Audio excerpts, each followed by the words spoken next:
All right. Shalom Yisrael. It's your brother Shamar with Ancient Watchman. Welcome back to Friday Night Waters, episode 1. So basically, today will be kind of like our first tryout. Um, we our plan is to bring more teachers in to help us rebuild the walls of Jerusalem. You know what I'm saying? So kind of like we are living in the times of Nehemiah, when Nehemiah's walls were basically broken, and there was openings where our enemies were coming in and out, and so on and so forth. So we counsel. I had a council with meeting with Jose Vega regarding the plans of bringing in more people, more brothers, more soldiers, more brothers that are full of wisdom, understanding, knowledge, to help us rebuild the walls of Jerusalem. And so this is basically like a team effort into rebuilding our walls, right? So Shalom, welcome to the live. Welcome to the live. Let me see. I'm gonna share the link once again for brothers that are coming in to come and join us, and so on and so forth. So all right, let me see. Okay, I got the link.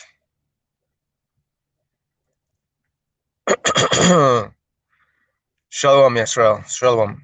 Welcome to the live. Welcome to the live. Like I was saying, this is Friday nights will be like an official Friday night teachings by various brothers that are gonna coming in. So it's gonna be like a rotation system, and so you're gonna be seeing and listening various brothers throughout the week, throughout the month, and so on and so forth. So at least that's the plan for now. So we'll see how it works. But Shalom, welcome to the live. Let me see.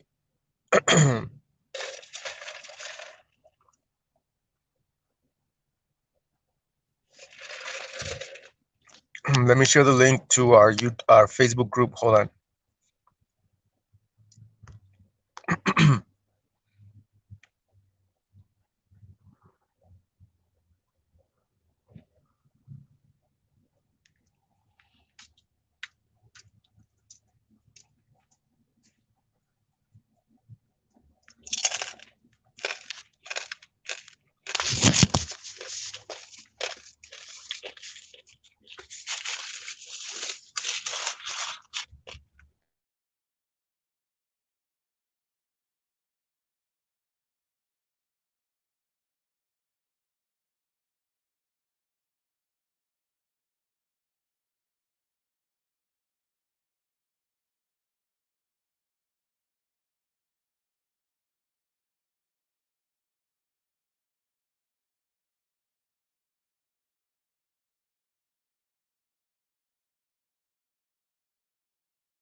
Shalom, bro.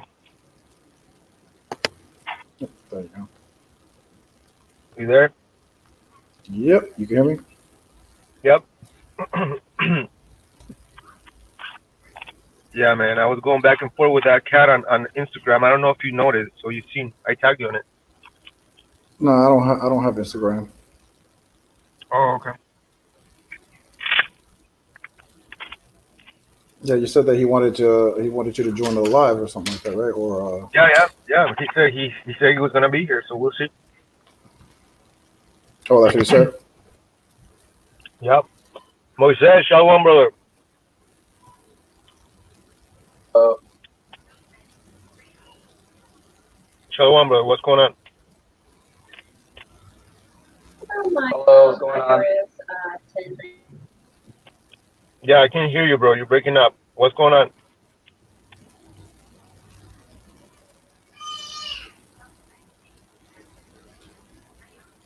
Moses, Shalom, brother. I Welcome to thought, the live.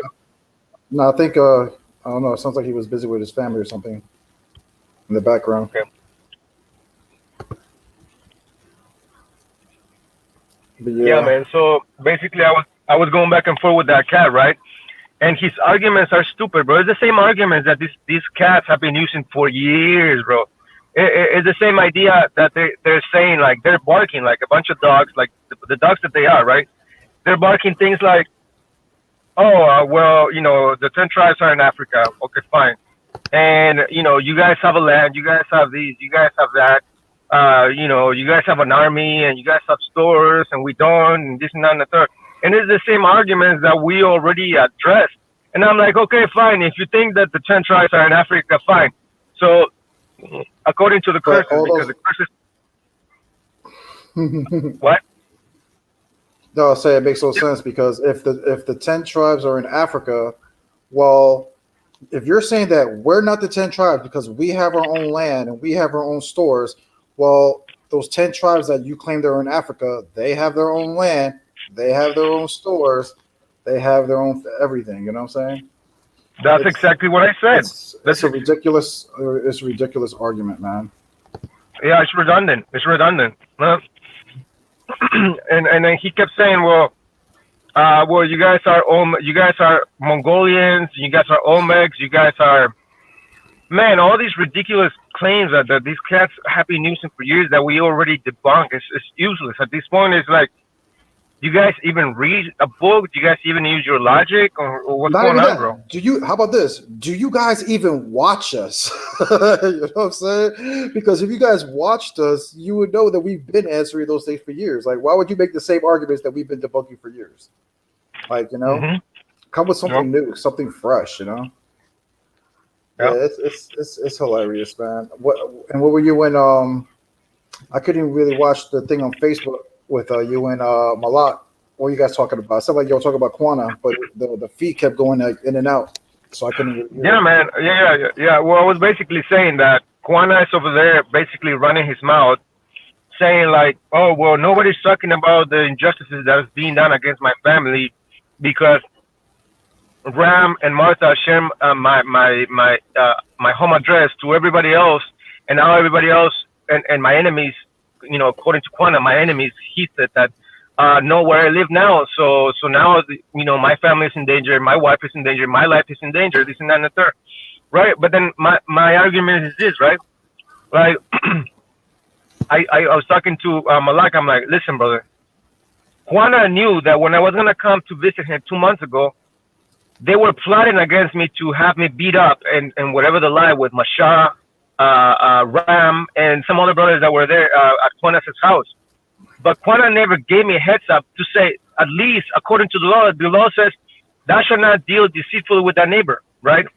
So if he claims to be the priest, why didn't he, deal righteously with me and say, listen, Shamar, if you come here, I'm just gonna let you know, I'm gonna give you a heads up. Ram and Masha and some other brothers are here that wanna have you beat, and so on and so forth. So I'm just letting you know. He never did that, but he's expecting everybody else to, act righteously against what has been done against him.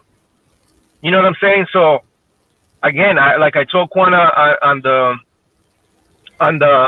what you call it, on the inbox. I'm like, listen, bro. At the end of the day, all that's happening to you right now with this whole thing, Martha and Ram going against you, sharing your address and putting your life in danger and your family, it's all part of your judgment because Juana Dean never spoke against all the injustices, all the slander that has been thrown against you and I and the ancient watching for quite some time.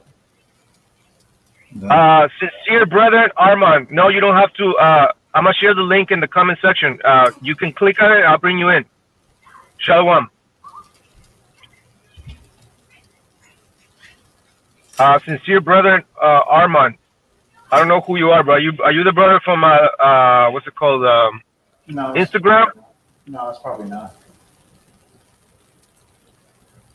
It's probably not. What's his name? I don't even know, man. No, I'm talking about the guy that's on the comic board right now. Oh, sincere brother Armand. Oh, I doubt Pope are sincere, bro. yeah, I don't know. I don't think that's him. Okay, Mama. Um, yeah, I do kind of feel bad for Quana, because he did open his house to, Ryan, and you know, you gotta be wise in who you trust and who you allow to, dwell in your where you live like that. Yeah. Yeah, I guess Um. that. Yeah, it is him, the guy's sincere brethren. Yeah. Sincere brethren Armand, bro. Bring yourself Yeah, in. Click on the link.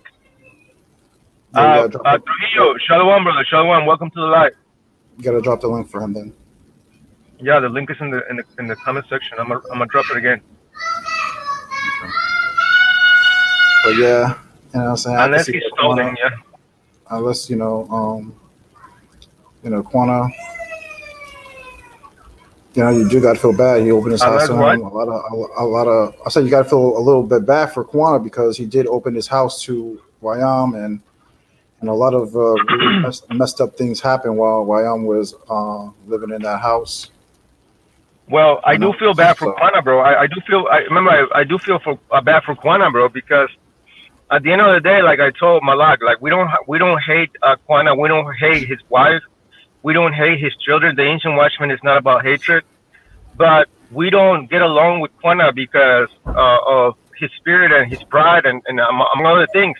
But other than that, whatever Ram and Martha did is completely off. It's against the scriptures, against Torah. I mean, why? Frankly, bro. Frankly, I think Quana should lift up a police report against Martha and Ram for putting his life on danger. Because obviously, Quana is hated by various Canaanites and Hamites and Africans from these camps. Sincere brethren, the link is in the description in the comment section, brother. I don't know if you're making an excuse or what, but you can actually see the link is in the description area. So just click the link and bring yourself in. I'll bring you in. Just click on the link and I'll bring you in. But anyway, so yeah, so I feel bad for Quana, bro. So Quana needs to stop this pride and this whole thing, bro. Because at the end of the day, bro, like I was talking to Malak on the live, like we read in Second Corinthians chapter 13, where it says that what is the point of you knowing or understanding angelic languages, angelic tongues, and you know the mysteries? You can break down the Hebrew language to its core, right? To its root form. What is the point of you knowing, having all this knowledge and all these historical facts and this and that and third, if you don't have love for your people?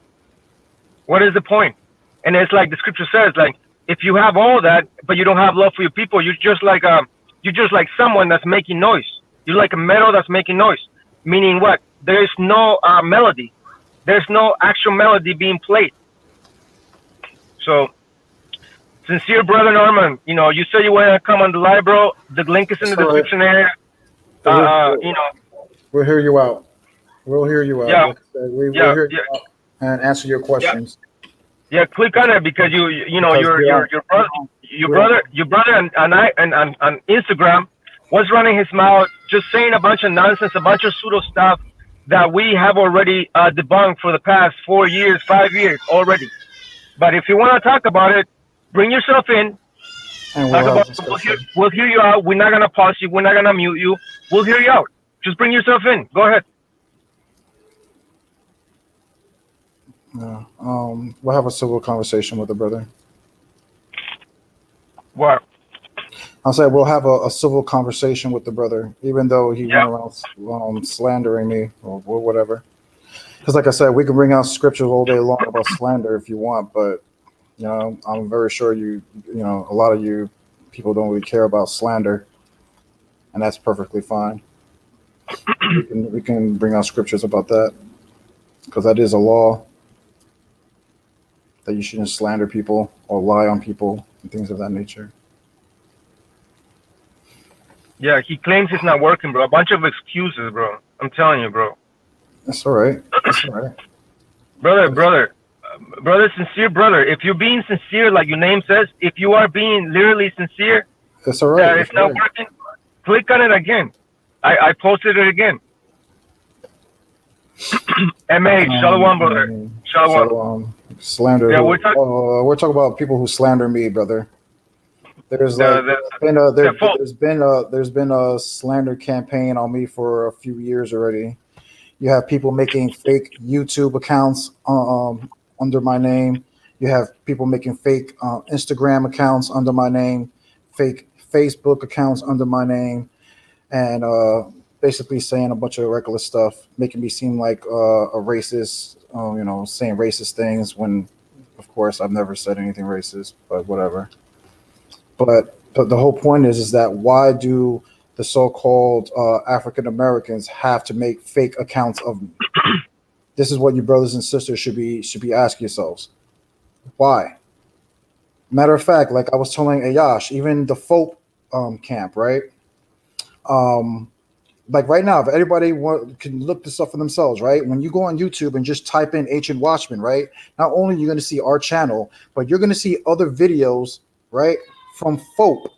There's at least 15 videos under Ancient Watchmen made by the racist folk camp. Why are they doing this? You know why? They're trying to take views away from us and try to show people a certain or their doctrine. You know what I'm saying? Why do again? They're making fake Instagrams, fake YouTubes, fake books. They're going on our YouTubes, using the title of our title to take away viewers and things of that nature. You people have to ask yourself why. If what we're teaching is if because they say that, oh, we're off, we're wrong and everything, brother. If we're wrong, right? What then? Why are you paying so much attention to us? There's so many people who I know who are wrong, but you know what I don't do? I don't harass them. There's many doctrines that I don't agree with, many camps that I don't agree with. But you know what I don't do? I don't make fake camp accounts. I don't make fake Facebook accounts of camps and things of that nature to slander those people. You Exactly. know, She says I've seen them. Exactly. Everything they're saying is true. You have to yeah, ask yourself, why are they doing these things? you know what they say, Slander bro. is against the law. There is a saying, bro. Hold on. There is a saying that says that whenever you have a debate, the loser always resorts to what? Name Slander campaign. calling and no, not even Slander. asking for a rematch or stuff like that. That's what losers do. You know what I'm saying? That's what they always do like that. Like people don't understand. Like it's not even just the Hebrew movement. It's other movements too, like the Kemet movements and stuff like that. I went in on Judah Nazareth channel. I got challenged by a guy named Chris Harris, who's supposed to be some kind of debate champion for a soul of mine and all of that. He's like this so-called big time champion. And I went there and I easily debunked him. And everybody saw I kicked his teeth in. That the very next time we got on live together, he challenged me again. Oh, I want that Jose Vega to come in here. And then I'm asking him, I'm like, why you want to debate me again? Or challenge me again? For what? Oh, because and then Judah Nazareth, of course, being the instigator that he is, he's like, oh, because he beat your ass the first time. I'm like, well, Judah, if he beat my ass, why is he the one asking for a rematch? He's on your channel calling me out. Losers do that because they feel that they didn't do a good job the first go around.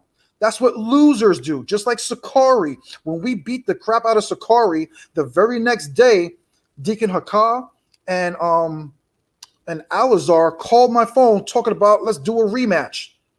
Why did Sakari want a rematch? Because they knew that in the first debate we kicked their teeth in, and they knew that them making it debate against who suffered more, the Negroes or the Hispanics. They knew that they did a disservice to their own doctrine, because after that debate, many Hispanics came on my platform or on my messenger telling me, he's like, brother, why did Sakari go against us? Why was Sakari saying that we don't fit the curses and this and this and this and that? When every single week these brothers are on a street corner talking about their 12 tribe chart and how 10 of the tribes are the so-called Hispanics and natives of this land. But yet when we debated Sakari, they try to make it Hispanic versus Negroes. They knew that they messed up by doing that. You understand? As a guest. But I enjoy you guys. Okay, Kana Shalom. Tanakh only, but I enjoy you guys. Ishmael Granda. Okay, Ismail. You're Tanakh only? Oh, we show love to everybody. You know what I'm saying? As long as you believe in the Most High, I don't really have a issue with any brothers. You know what I'm saying? If we have if we believe in the Most High, I consider you my brother. Same thing with the Christians. Even though, like I said, I don't like to beef over doctrinal beef. You know what I'm saying? Doctrinal beef. All As right, long as you believe in the same Most High, no problems. Yo, I'm in here. Yeah. all right. Shalom, Shalom. brother. What's your name again? Yeah, sincere brethren Armand. You can call me that. Okay. All right, give me a minute. Give me a minute. Let me get set up. Hold on, brother. Give me a minute. Give me a minute. You could tell us a little bit something about yourself. I don't think that you're the same exact brother that was on Instagram though that made that post about me. Correct? I didn't make a. I put.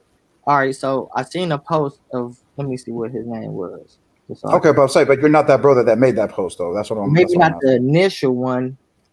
I did take a clip off of Brother, hold your peace. Hold your peace, Oh, bro. I was asking him Let's act something. civil here. I was Introduce asking him yourself to something. the community. Let us know who you are. Before you say that, let All me just give the intro to what's going on. right. Sincere brother, and is a brother from Instagram, from our Instagram account, ancient.watchman. Him and his full community came to one of our posts or whatever they like. You, Just right now. hold on, brother. Hold on. You Just relax. don't know my affiliations, but you just That's what I'm assume. saying. Hold on, brother. Hold on. Hey, Ayash, you gotta let him. You gotta let him Yeah, introduce you himself. don't know my No, affiliations right now, brother. I don't think he's even part of folk. That's what I'm saying. This is Yeah, not the same brother that that's made what that I'm post. saying, brother. Don't do that to me, please. He's not the same brother that made that post that we're talking Right. about. So yeah, let's just be civil, like you said. All right. I'll make my introduction, but first I Go want ahead, to brother. respond back to what Jose Vega said. He wanted to Go know ahead, if brother. I made a post. Um, I seen you come across my story. After that, I seen a post where you had said, I reposted it on my page. Y'all had said that the Mayans at whatever are not African American.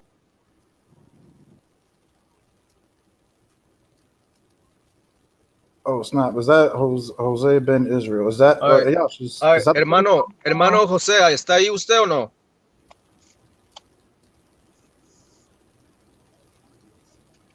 Hermano José, ¿está ahí?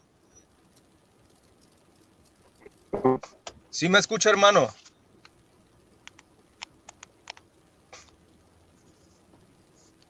¿Sí? ¿Me escucha o no? All right, Shalom Yashra. So we have a brother from Peru. Is one of the leaders, one of the elders. One of the leaders. We are gonna have a short interview in Spanish. Bernard, just stick around, bro. I'll bring you in a minute. We have a priority with this brother. This is one of our leaders, so you're gonna have to hold your peace. we asked Uh, him. We asked his brother we, to come in today, so we'll deal with you in a little bit. yeah. So, hermano José, ¿está ahí o no?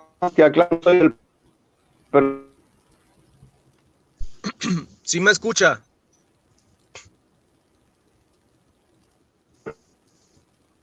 Hermano José, ¿me escucha o no? I think he has a bad connection. I don't know, man. Yeah, so basically, we have an elder from the Peru movement in South America, which is something that we've been sharing for quite some time. That the Hebrew Israelite movement back in South America began 15 years prior to these One West Hamitic camps.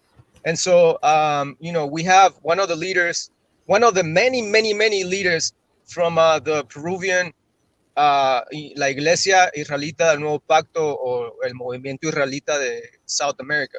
So we are gonna interview the brother. We're gonna allow the brother to share something or whatever it is that he wants to share in the spirit of the Most High. This is the platform, so hopefully he's able to fix his link and his internet or whatever. So Hermano José, haga un clic al link y lo traigo aquí en el panel, por favor. Bienvenido.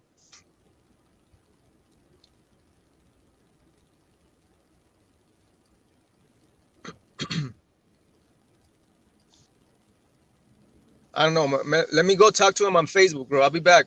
Take over. Yeah, Yeah, I'll be back. if I'm you gonna want, go. I'm gonna if go you, see hey, what's going on. Huh? okay, but if you want, add that brother back in though, so at least I could deal with him because, like I said, he was making a post. Yeah, I'm gonna bring Bernard. Bernard, bring yourself in, bro. Click on the link again. But otherwise, you can stick around. We have time. We usually do our lives for 4 hours or 5. So stick around. Bernard from Instagram, stick around. We'll take you in a minute. We have a priority. We have one of the elders from our nation. So that's kind of why we took you out. But we'll bring you back in. So don't worry about it. We're not acting deceitfully with you. So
Brother Moses,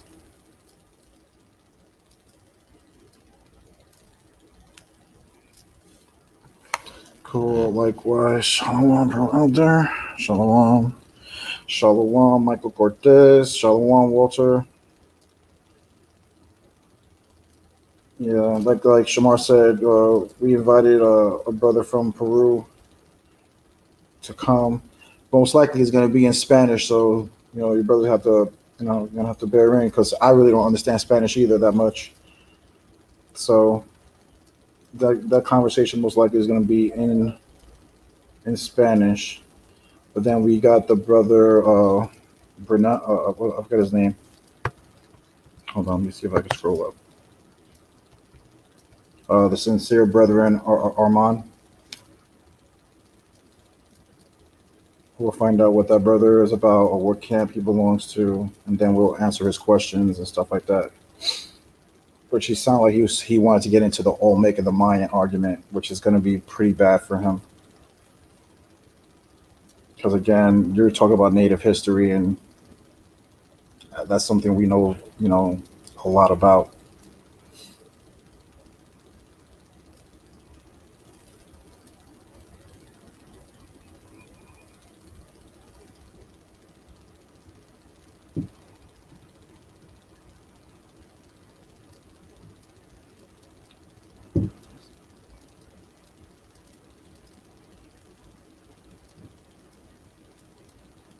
There you are. Josh. all right, brother. I don't know. I talked to the brother on Facebook Messenger. Hopefully, he's able to bring himself back because I Yes, want yes. him to speak to our community, bro. He's one of the elders, one of the many, many, many, many elders from South America and the various Israelites communities back home. Again, that we've been saying that uh, there was a great awakening of so-called indigenous Native Americans people in South America prior to these One West Hamitic Pan-Africanist camps and their lies and false doctrines and so on and so forth. So 144 soldados Israelitas sellados. Shalom, brother. Welcome to the live. Nora B. Shalom, brother. I mean, sis. Yeah, shalom. My bad. I apologize. Michael Cortez. Shalom. Shalom, everybody. Welcome to the live. We're gonna wait a little bit longer. We have an interview with one of the elders from South America. It's gonna be an interview in Spanish, so hopefully the brother, the elder from Peruvian Israelite school is able to come back again because I have questions. I have a lot of questions. Oh man. Yeah. Yeah, we should have a good. We um, should be having some good conversation today. 144 soldados israelitas. Shalom, brother. I don't know. Last time you wanted to come in, I'm gonna share the link in the comment section. Click on it. I'll bring you in, and we'll let you speak your piece or share whatever it is that you want to share. Welcome to the live, everybody. Welcome to the live. Let me see. Shalom, shalom, Israelite. Israelite, shalom, brother. Shalom. Shalom, mi gente. Shalom. Yeah, we're gonna stick around a few minutes, see if the brother from Peru comes back again.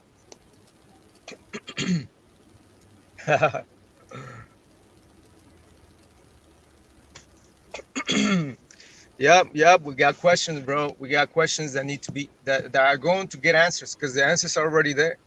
It's just that brothers wanna get evidence. We have evidence. We have the leaders. I'm talking to some of the leaders down there. I know brother Inca. He's planning to make a trip down to South America to Peru. So he's invited me to come with him and stuff. But I don't know about that. But the plan is for us to meet with the elders in South America and have an actual interview, an official interview back home. During the time of Passover, when they actually come and meet by the thousands to gather during the 3 feast days, which is Pentecost, Tabernacles, and Passover. Right? They meet at a certain location. Everybody from the various congregations in South America, and when they gather themselves by the thousands. Their numbers outnumber the so-called camps here in these so-called Hamitic camps here in the United States. So hopefully the brother's able to come back in, bro. Yeah, you dropped the link. Oh yeah, I see it. You dropped the link. Okay. Yeah, try to see if anybody in the back chat yet. Yeah, I'm gonna go to the Facebook inbox. I'll be back. You brothers talk about amongst yourselves. I'll be back. Yeah, I'm trying to. The brother, I know the brother's gonna want to talk about Native history, so we're gonna talk about Native history, I guess. So I gotta bring it out, right? That's what we do. Because we've heard this argument before, right? Because there's a movement, and I know a lot of you brothers and sisters have heard about this movement about so-called African Americans talking about how they are the original Native Americans, which is so far from the truth. It's not even funny. It's very disrespectful to our ancestors. Um, and we're gonna prove it today, especially with the Olmec argument and the Mayan argument. Because what these brothers like to show is, right, they'll show a few artifacts, right, that look like Negro features. Same thing with the Mayans. Well, they don't really show Mayan artifacts. They just show a temple with dark images on this so-called temple, right? Okay, that's all fine and dandy. But at the end of the day, artifacts and pottery don't lie.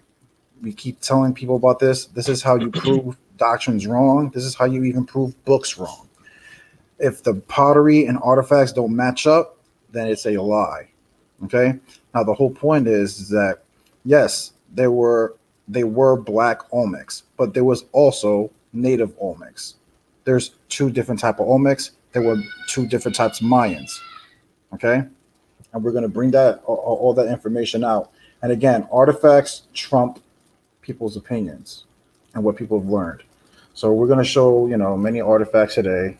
Obviously, that's where he's gonna come with his argument, and we're gonna see if the many artifacts we have today either look so-called Negro or look like the so-called natives that who are the actual natives, right?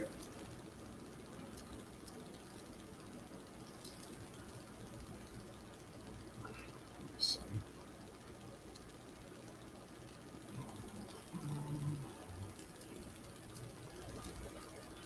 hey Yash, no one's in the back chat.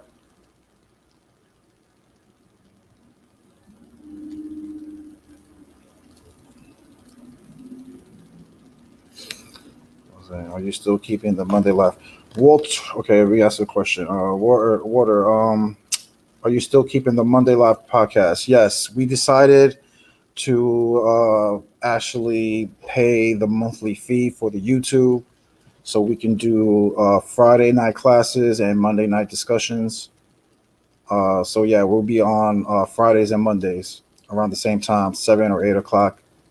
So yes, we've added a day, like we've been telling you brothers that we would be doing, because we know that a lot of brothers do have questions, and a lot of people want to be added on to ask their questions, and sometimes it's difficult just to do that all in once a week. And since we've been on Facebook being blocked constantly and Facebook jail constantly, it's hard for us to even bring many of our followers on Facebook, because that's one of our biggest platforms. You know what I'm saying? Facebook. That's where we met most of our brothers and sisters. Even videos and classes I make. Most of my classes are on my Facebook channel and things of that nature. And plus I'm part of like many groups, gypsy groups, Hebrew Israelite groups, all on Facebook. And I want to start pushing the YouTube channel so brothers and sisters can come to the YouTube also, because Facebook Live has been acting up. They won't allow you to even add other people to have discussions with you anymore. Things of that nature. Plus, also to reach out to the YouTube community. You know what I'm saying? Like, there's a lot of brothers and sisters that we met on YouTube, like Northern Kingdom brother, the brother Job, Issachar, even the brother that's on right now, Moses. He met Ayash on Instagram. You know, so we're just trying to expand to different platforms to add more brothers and followers to join us, to break bread with us.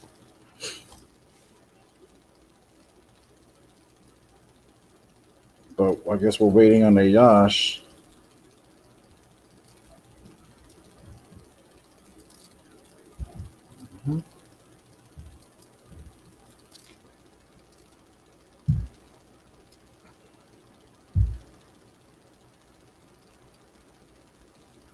But we were discussing about Qunan, the situation that he's been going through, people making death threats to him and his family. All right. All right, shalom. Okay, so I talked to the elder. He's not like a tech guy. He doesn't know much about technology and like Facebook and YouTube, none of that stuff. So I guess he's gonna need a little help. I think Yoshi was helping him out. So we'll see if he's able to rejoin us back so that he can have a conversation with the nation. Again, it's gonna be in Spanish. Hopefully he comes back. It's gonna be a very edifying, interesting interview, because there's a lot of things that a lot of people are wondering, asking, or have questions in their minds and whatever they like. But yeah, concerning let's see, I think that's him. Hold on, give me. That's Victor. Victor's here, bro. Yo, Victor. We're gonna bring Victor in. Who's Victor? You'll see. Okay. All right. Victor, shalom, brother. Hold on, give me a minute. I see. Can't bring you in. Plus that brother's all the way in South America, so I know that the reception over there must be pretty horrible too, man. All right, all right. Everybody, silence. The elder is here. Hold on. All right. I see if it works or not. Please work. Hermano Jose, shalom.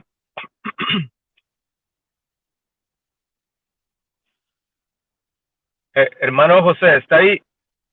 Bendición, shalom.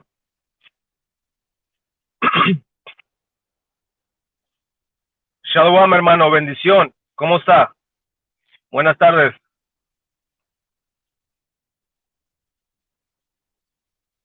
¿Sí me puede escuchar o no?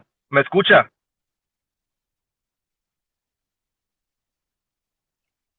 I don't know. Hermano, bendición. Hermano José, bienvenido al Ancient Watchman. Bendición. No sé si me puede escuchar o no.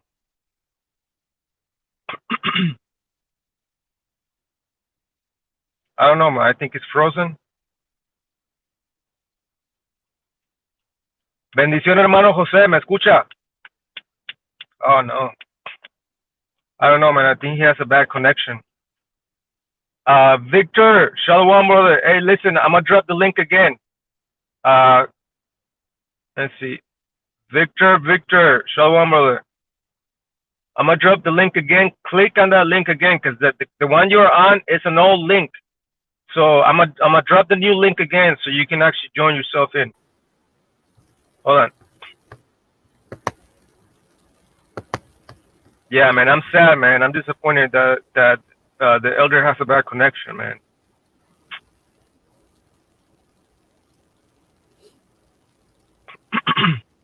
Yeah.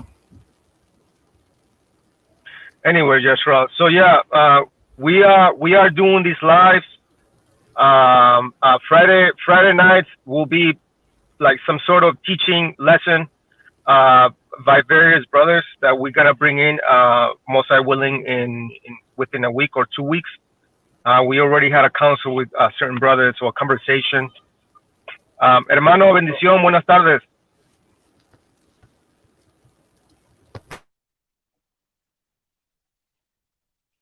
Bendición, hermano, ¿me escucha?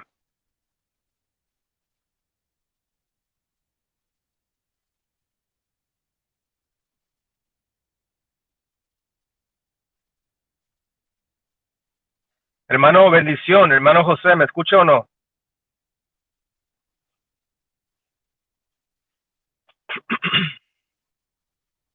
No, no lo podemos escuchar, hermano, bendición.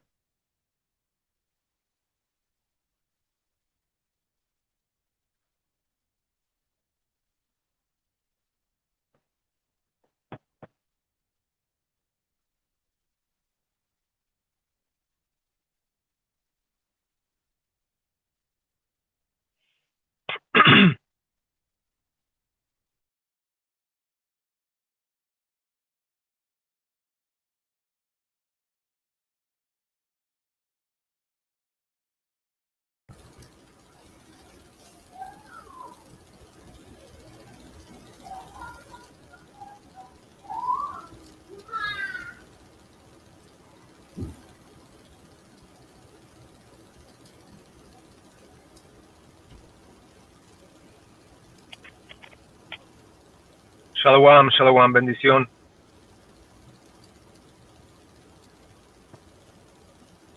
Yeah, I don't got So nothing. he's on mute. No, let's see. Oh yeah, he's on mute. That he is on mute. All right. Hermano José, mute your mic, José Vega, mute your mic.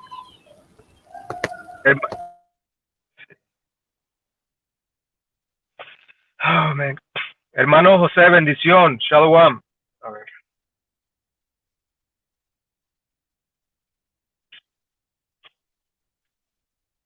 Man.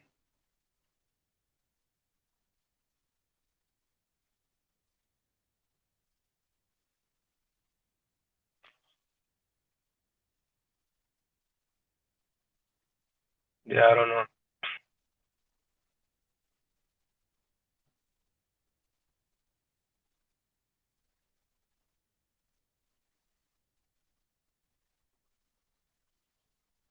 All right, here it is again. We're gonna give it another try.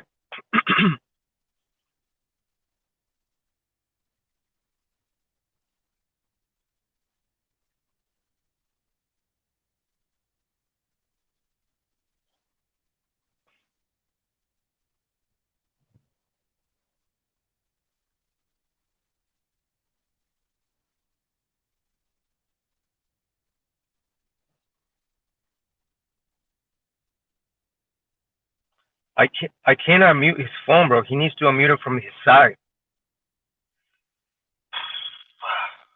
It's stressing me out, man.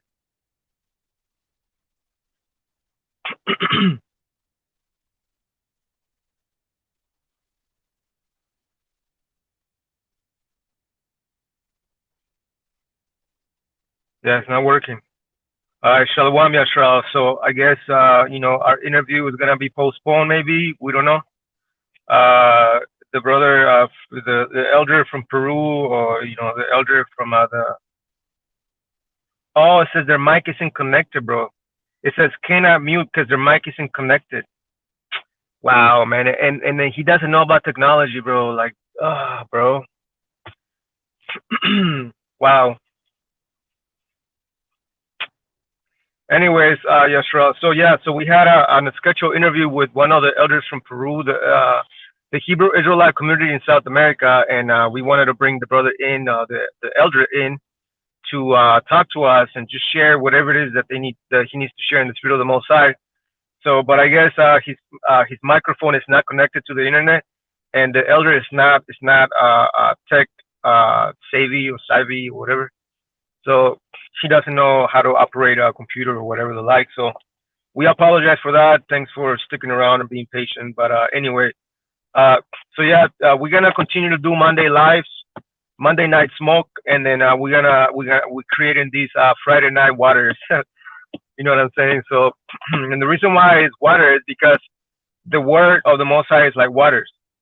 And we read that in the book of Ephesians chapter 5 verse 25 maybe. Joseph, can you go there? I think it's Ephesians chapter 5 verse 25 or so. When it talks about the word is water. So yeah, so Friday night waters is what we're gonna be starting. This is episode 1. Obviously tonight was just kind of like an introduction of it. All right, let's see. There it is. Okay. Hermano José, ¿me escucha?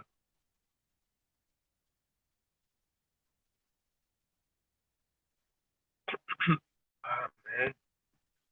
Hermano, no lo puedo escuchar. Su micrófono está desconectado. Usted necesita conectar su micrófono a la computadora para que lo podamos escuchar. O no sé si tiene audífonos, desconecte sus audífonos, pero necesita conectar su micrófono a la computadora para que lo podamos escuchar, porque no escucho nada. Y nos gustaría que usted nos compartiera algo acerca del movimiento israelita de Sudamérica, porque muchos hermanos de aquí, de los Estados Unidos, a Babilonia la Grande, la Gran Ramera, pues han escuchado del gran movimiento israelita allá en Sudamérica y todo. Y bueno, no sé si usted sabe, pero aquí hay un gran movimiento de jamitas o cananeos, jebuseos, filisteos y todo del tipo, ¿no? Que han estado pues empujando unas doctrinas falsas que no tienen nada que ver con las escrituras, y en realidad que ellos no son los israelitas, ellos son jaméticos, ellos son filisteos, egipcios y la cosa, ¿no? Entonces, pues queremos que usted nos dé una charlada y una charlita, ¿no? Acerca de lo que está pasando o lo que pasó hace, durante 1950, cuando el movimiento israelita en Sudamérica comenzó, que en realidad, pues, comenzó mucho antes del movimiento hebreo aquí de los morenos o de los africanos que están aquí en Norteamérica. Entonces, pues nos gustaría que usted hablara, pero pues parece que su micrófono no funciona. Y pues me da mucha tristeza, man, que eso está sucediendo.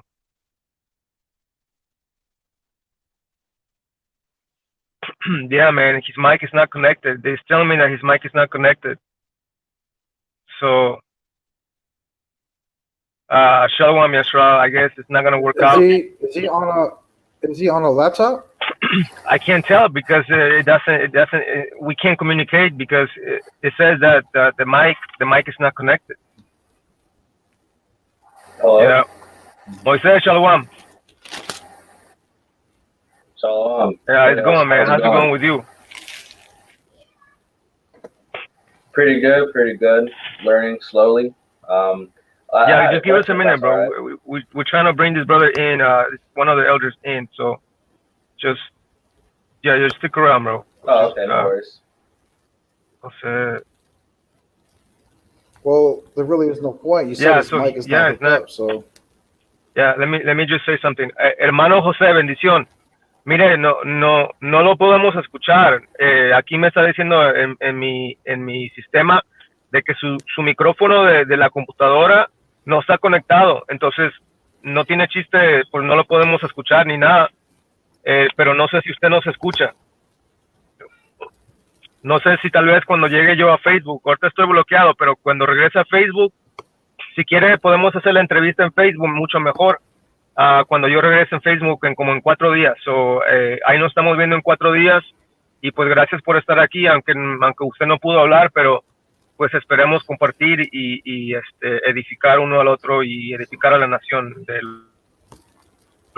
todos los indígenas, los gitanos, que son también los israelitas, las tribus perdidas de Israel.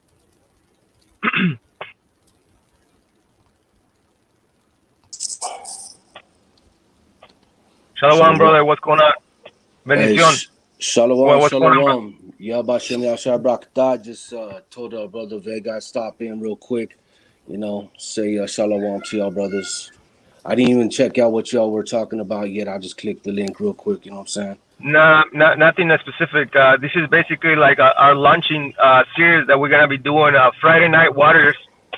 This is episode 1. We basically want to bring in different various brothers that we know that have wisdom, knowledge, and understanding, so that these brothers are able, so that these brothers are able to share every Friday night and teach a lesson according to the Spirit of the Most High, and share with the people. So if you're interested in joining that Friday Night Waters, and then you want to join, the ranks of teaching our people, you're more than welcome to sign up.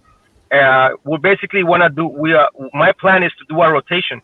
So let's say next Friday is your turn. So next Friday you're gonna be teaching a lesson with precept, understanding. Hold on, don't get excited, man. Hold on, I know you're excited. Yeah. I know you want to talk to the people. Hold on. Yeah, go ahead, brother. Yeah, so basically, let's say next Friday is your turn to teach. So next Friday, so you have from now until on Thursday to prepare for your lesson, to prepare your precepts, to prepare your mind, to prepare your spirit, to prepare your archaeology, your history, whatever it is that you want to bring out. And then Friday comes, you teach half an hour, 2 hours, I don't know. The Spirit of the Most High is gonna go forth. The waters are gonna be poured out, right? And so that's gonna be your time. Next Friday, it could be like Jose Vega, or could be like Efraim Rivera, or it could be Malak Ephraim, or some other brothers that want to join in. So basically, I want this to be like a rotation system, and it's not just one Friday, brother. This is a commitment. So if you're not ready to commit to help our nation, to teach our nation, then don't sign up. We don't need one Friday. I mean it's okay for brothers to join in. You brothers come in, you join the panel. That's fine. It's great. We love it, bro. People like to see various faces, different faces, and different perspectives, different vibrations of spirit, and gifts. Yeah. But my plan, the plan of Jose Vega and I, as we discussed it, is that we need brothers that are gonna stick around for the long run. Because guess what? Our nation needs leaders, needs pillars that are gonna stick around for the long run, not just for tomorrow and then you disappear, bro. No, we've been here for quite some time. Jose Vega, we done started this whole thing, and then we're gonna continue on going forward, regardless if you brothers want to join in or not. But we are sending that invitation for any brother that is out there that is full of wisdom, knowledge, and understanding, that is they have it in their spirit to actually come in and share their dispensation of knowledge to the people. So if you're interested, brother, hey, you're more than welcome. Malak Ben Ephraim, shalom, brother.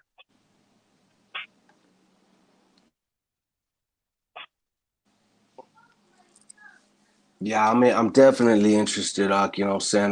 That's all I want to do is, edify our people as far as the Northern Kingdom goes. Give me a minute. You know what I'm saying? Northern Kingdom, give me a minute, brother. Give me a minute. We have a brother from Peru. All right, it's one of the elders. All right. Yeah, we have one. It's one of the elders. And Jose, hermano Jose, ¿me escucha o no?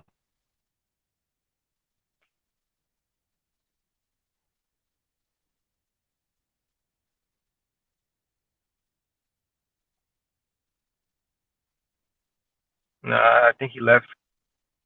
Yeah, I don't think it's useless, bro. Yeah, so basically, Northern Kingdom, we had a brother, an elder from Peru, from the Israelite school of South America, and I brought him in to have an interview with him so that he can actually share, certain things and aspects of the movement back home. For brothers that don't know, but it's gonna be in Spanish. But I guess his mic is not working or whatever. So Yeah, a it's hundred, crossed my mind to move down there, man. With them brothers, you know what I'm saying? Get out of bro. Babylon and everything. Yeah, yeah. Hold on, don't make the move. We have a brother that is actually going to South America. If you want to tag along, uh, he's gonna go visit Peru, and then mostly our plan is to visit when there is the Feast of Tabernacles, or the Feast of Passover, because when the Feast of Passover is in, they actually gather in the thousands, bro. They gather in the thousands. I'm talking about 10, 15,000, bro. And so it'll be nice for you brothers to come in and actually meet the elders, like the ancient elders that started this whole thing in South America 15 years prior to One West began. Mm-hmm. So yeah, man, definitely be interesting. Get some information on that, brother. yeah, I'll keep you posted, bro. Yeah, I'll keep you Yeah. posted, definitely, bro. If you're on Facebook, add us on Facebook, and then the brother's planning to make that trip, most high willing, next year. Mm-hmm. And then from there, we want certain things to happen down there, to meet with the elders, like the actual head, like the Levites that are there, like organizing this whole thing since the start.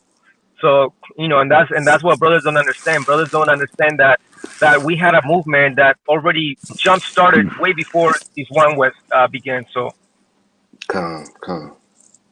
Yeah.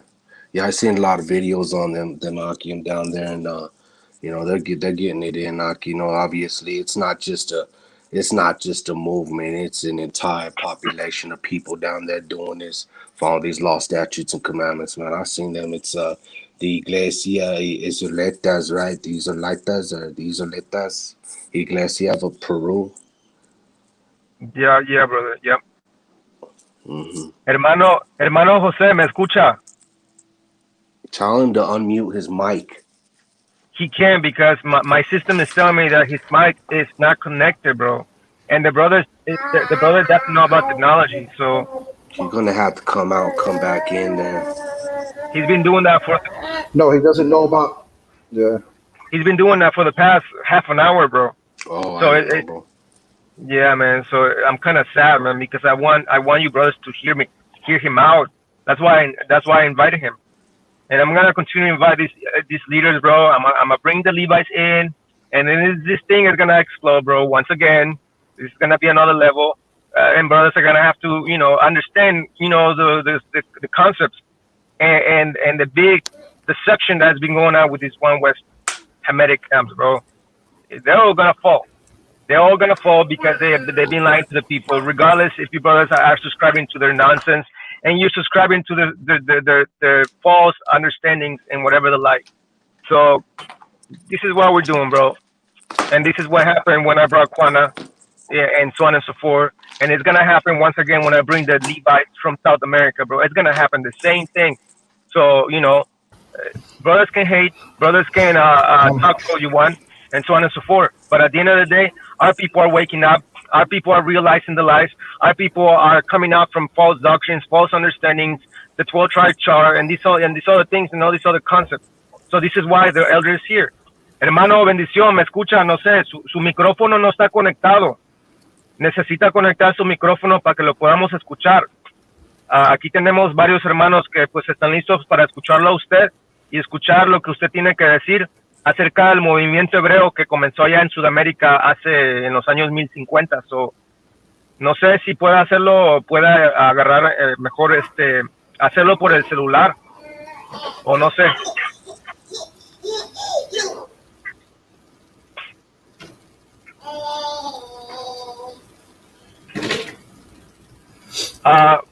Hold on. Before you answer that question, Rapa,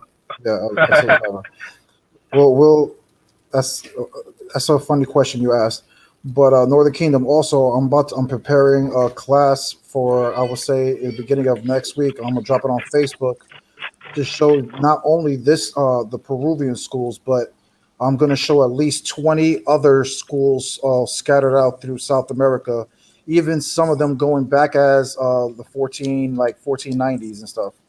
Mm-hmm. Okay, so Boom. I even heard I'm of gonna one in do. Oaxaca, man. I even heard of one I'm in saying Oaxaca. There's there's a many lot of them. Hebrew There's many, schools bro.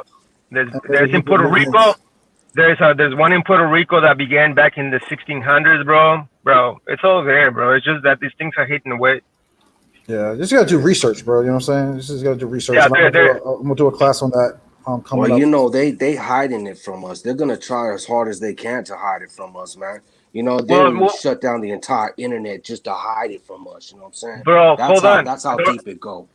Northern Kingdom. It's not that they're gonna hide it, bro. Guess what? They've been hiding these things for the past 60 years. You don't think One West learned about these things? This is why, what's his name, Abba Bivens, learned when he found out that our people fit the curse. Like, wait a minute, those people over there, those indigenous people over there, they fit the curses. They know they're Israel. This and that and the third, right? And so they had to hurry up. It's all a conspiracy, bro. If you really think about it, this is part of the Crafts Council. It all began. The white man had to set them up in order to have the preeminence over the tribes. And then once that happened, their awakening began by not knowing that there was various awakenings of various different habitations, temples in South America and all in the Caribbean islands, already taking place, already established. You know what I'm saying? So that information has been hidden away way back in the 1960s. So, Shalom. And to answer Rapa question, if you're saying that Ham was a black man, what race was Noah and his wife? Well, even according to your Zondervan Bible Dictionary, it tells you that Ham is the progenitor of the dark races, correct? So if Ham is the progenitor of the dark races, that basically that dictionary is telling you that the black race did not exist until Ham was made. Think about that, brother. Again, we what we do love to do is to debunk you people's sources, because you guys love to post this stuff all on social media all the time. Your Zondervan Bible Dictionary, your Babylon from Timbuktu, your Hebrew isms from West Africa, all your sources. And we actually use your sources against you, because again, according to the Zondervan Bible Dictionary, it says that the black or the dark races didn't come into existence until Ham. So if they didn't come into existence until Ham, Noah couldn't have been black himself. Yeah, and also to even say that Noah was black, you're implying that Adam was black, because that's your argument. That's the root of your argument. Because if Noah was black, that means that Adam was black. That will be the root of your argument. But when we go into the word of Adam, it goes back to the word Adama, which means red, to show blood, to turn rosy in the face, to show blood. Throughout my years in my existence on this planet, I have never ever seen a black person showing blood through their face or their skin. Blood. So on and so forth. Not even that, but you brothers, again, it's a topic that a lot of people don't like to talk about, but you have pre-Adamites. And a lot of these pre-Adamites are these so-called African people. A lot of these African people are not even Hamites themselves. And you know these type of things because there's many people from the black community that teaches these things. You have young Pharaoh, you have Seti, you have Shaka Atmos, all these Kemetic communities that will tell you that they were here before Adam. So if they were here before Adam, what are they teaching their communities? That they're not Adamites, they're pre-Adamites. That they have even Mighty Shebrew, teaches that the so-called black man has been on this earth for 300 million years. Million. Where is that in Torah? Where is that in the Torah? Exactly. You know what I'm saying? Right. And so that cuts your whole argument.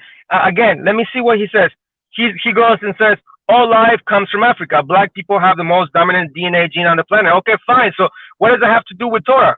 As a matter of fact, I'm gonna show you, why you're saying that your DNA gene on the planet is the strong one. Why? Because you read in Deuteronomy chapter 7, 1 and 3 that Canaanites are meant to be the stronger and mightier than our people.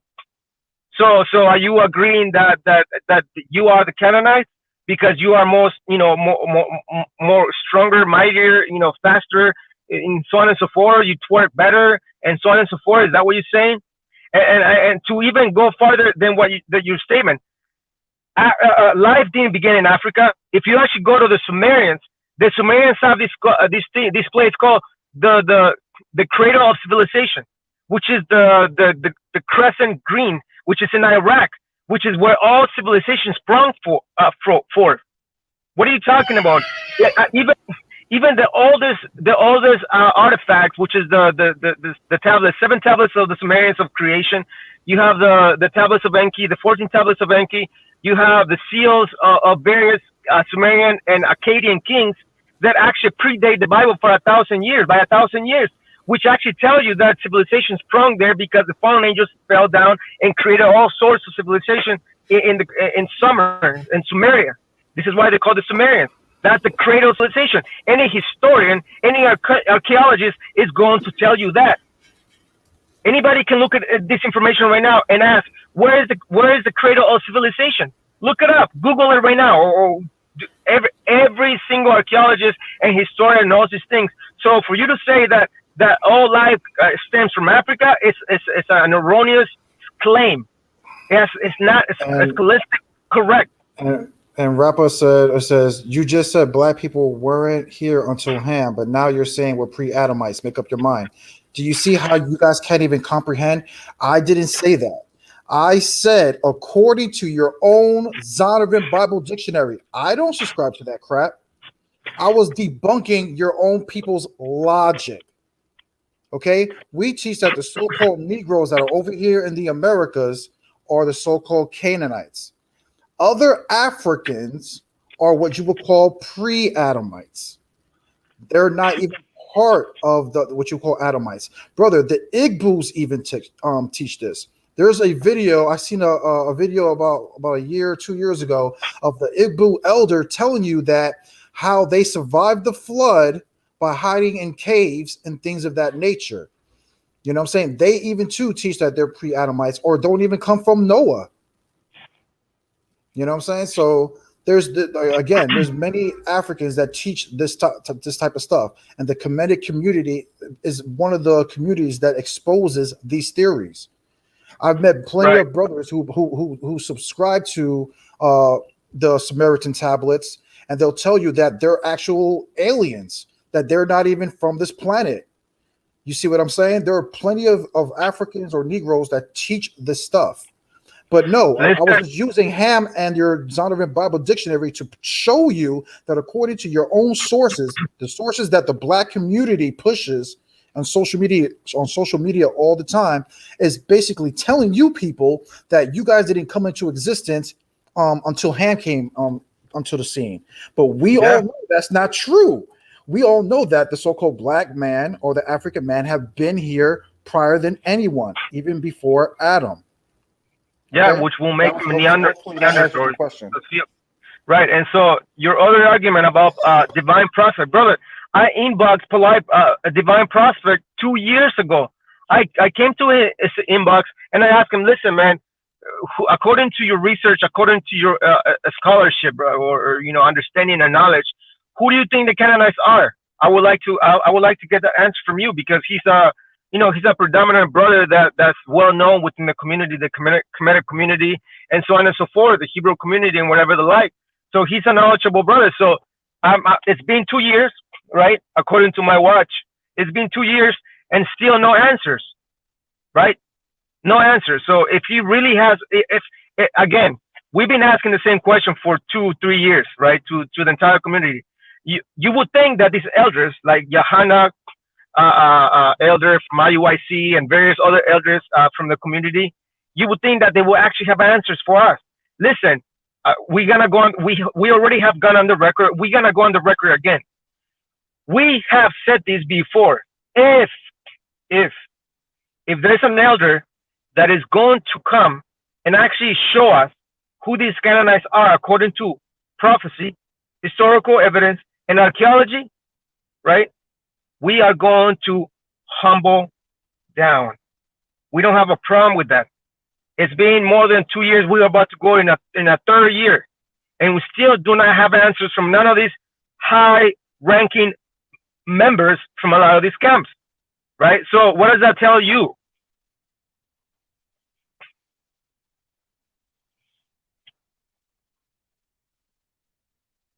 Víctor, mira, hermano, no puedo, no sé qué pasa con el link, no te puedo incluir en el panel, no sé qué está pasando, no sé si es tu internet o si lo estás usando tu celular, pero no puedo incluirte, te estoy tratando de agregar aquí al panel para que estés con nosotros y pues puedas platicar con nosotros, pero no puedes salir, no sé por qué, no, a ver, deja intentar otra vez, no me deja, no me deja. Discúlpame, So let no me ask you, quiero brothers. que, hold on, brother, hold on. No quiero que pienses que te estoy ignorando ni nada. Pero hermano José, bendición. Pues no sé si usted nos pueda escuchar o no, pero pues nos gustaría que usted hablara, pero pues su micrófono no funciona ni nada.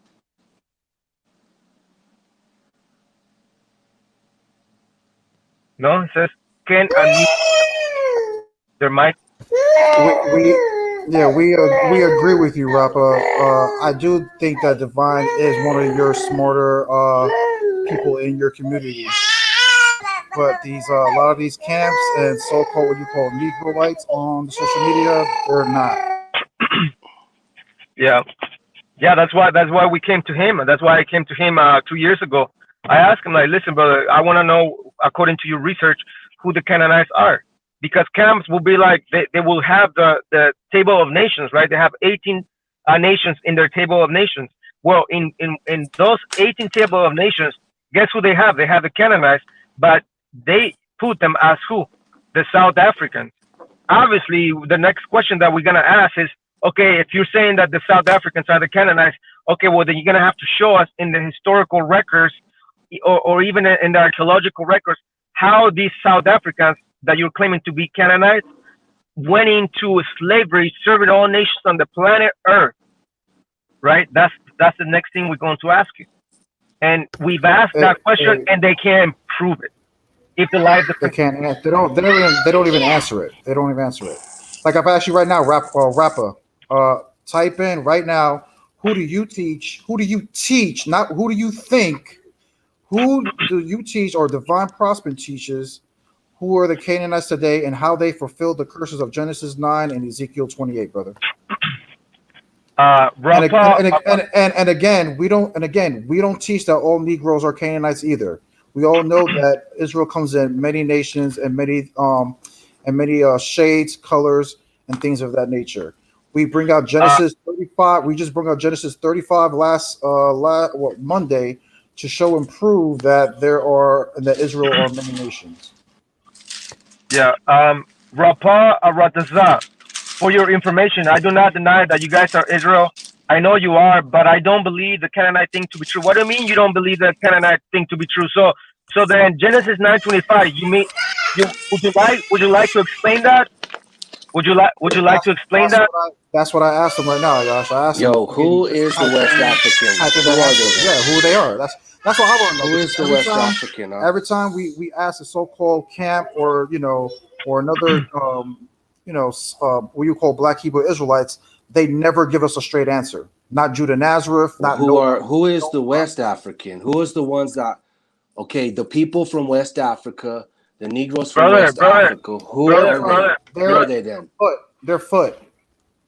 That's who they are. Who? They're Foot. Put. Yes. Put. Yes. So that would be the You're saying that would be the Libyans. Put is the Libyans. And you would say, and not even that. We just had LeBron Campbell on 2 weeks ago. I'm just asking, bro. You know what I'm saying? I got a book here. It's called it's called Our Living Bible, and it puts the Put is the Libyans. So I'm just what I'm saying, I'm not here to contend with you, brothers. I'm just here to build with you, brothers, on what is true. You know what I'm saying? Yeah, so yeah.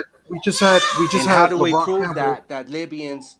Okay, do we have like a track of them? Like, do we have a migration pattern of the Libyans, or do we got something in the Bible that says the Libyans went to West Africa? Again, like I said, when you go to when you use DNA, because we were having a DNA discussion with LeBron Campbell, and this is where we were coming to the conclusion about the so-called Hamites and how the Hamites are what you call the E haplogroup, right? We brought out how the Egyptians are part of the E haplogroup. We brought out how the Ethiopians are the E haplogroup, and we brought out how the so-called Negroes, who LeBron Campbell teaches, are foot, and Well, how all what the you I'm call pretty sure of E isn't I don't haplogroup. I'm not sure. I'm not sure. I'm just asking. I don't know Yeah, this yeah, answer. yeah, So isn't all of the Negroes in Africa E haplo? Aren't they all yeah. E? No. Mostly, but not all. You even Yeah. have some Ethiopians who are not even he. Uh, I want to say they're because I know I did a research not too long ago. I want to say Let me some of let, them either were let me J haplogroup. I let me can't remember. yeah. Let me look it up, bro. I have the graph with me. I'm a see if I can find it. Hold on. Hold on. So Yeah, I have. would the Nubians? Let me ask you: would the Nubians also fall under um, E haplo with Canaan? Okay, we got the Nubians is Cush. I don't know if you all agree with that. Nubians is Cush. The Libyans as No, Put. Nubians is Kush.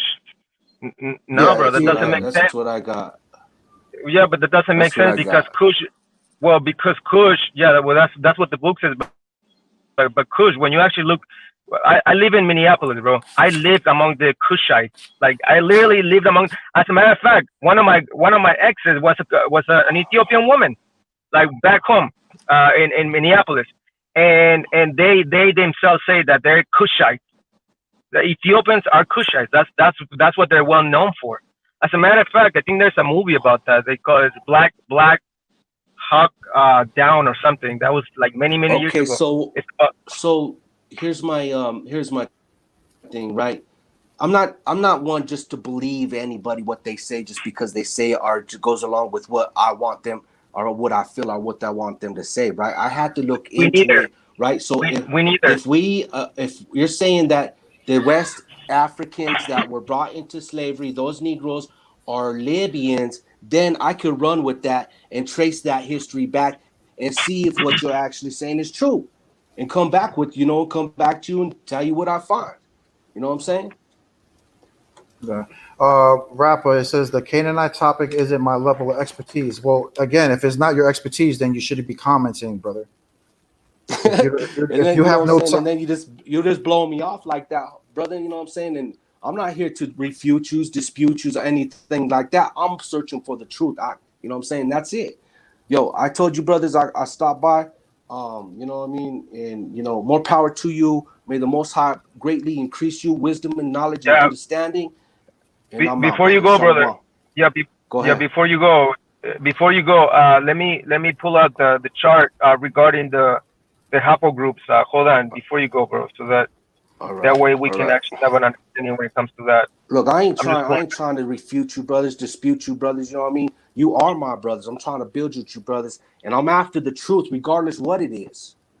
yeah, Regardless whose feelings it hurt, or if it hurt my feelings, or whatever, or if it's not what I want to know. I'm after the truth. Bottom line, that's it. mhm. So I know if you all agree that Libyans are the West Africans that the Negroes that went into slavery, then I could run No, with that and do some research on it. no. That's not what we said. You already know what we say. That the I Canaanites don't know went what into you're saying. the West. Okay, the people who were dwelling in West Africa, most of them are what you would call Libyans, and they fall under that haplogroup. But then you have the Canaanites. After they left Carthage, they migrated into West Africa to dwell around the other, which you would call Libyans, and then they were sold by the West Africans, what you would call Libyans. Okay, where can I find that? Where can I find that information, brother? DNA. Abakasha. That's why DNA. This is why we're going to show you the DNA Yeah. patterns in DNA is Africa. not DNA. DNA will tell you that Three green guys took of 3 triplet green guys took the same damn DNA test, and they all came up with different results. All right. If we go after DNA, that's going to tell you that, you know, the Hispanics are just a bunch of mutts too. You know what I mean? I don't, you know, as far as what. Hold on. If we go by DNA, again, we cannot throw away the whole DNA argument because, again, if you take away DNA, right? How are you going to determine if your child is yours? Huh? How are you going to determine if your child is yours? How are you going to determine your child? Yeah, if you throw out DNA, how are you going to determine that your child is yours? How are you going to determine if someone committed a crime or was at a crime scene who murdered somebody if they find traces of blood? So we can't say that DNA is completely trash when we use it to lock up murderers and killers and rapists. You see what I'm saying? I can accept that. Okay, but now you're right. It can't be 100% correct, but we just can't throw out that argument. That's what I'm saying. DNA analysis in order to say this is true. Then how do I trace this back? How do I follow that unless I'm actually a person that studies DNA? You know what I'm saying? I mean, I'm trying to make it plain for myself and for the rest of the Akim out there. How can we prove this? I mean, even the brothers that are just coming in, we got to prove what we say. You know what I'm saying? So for us to say, oh, I'll follow DNA. Okay, what's the DNA of the West Africans that came out of into slavery? They're E1B1A. Is that what they are? There's different E haplogroups. You have EB1A. I'm saying we got to make it plain, bro. We can't just go off of, oh, this is, you know, just spew out this information and expect people to run with it. Well, you know what I mean? I need some solid information, a foundation that I can argue this fact. I can argue, the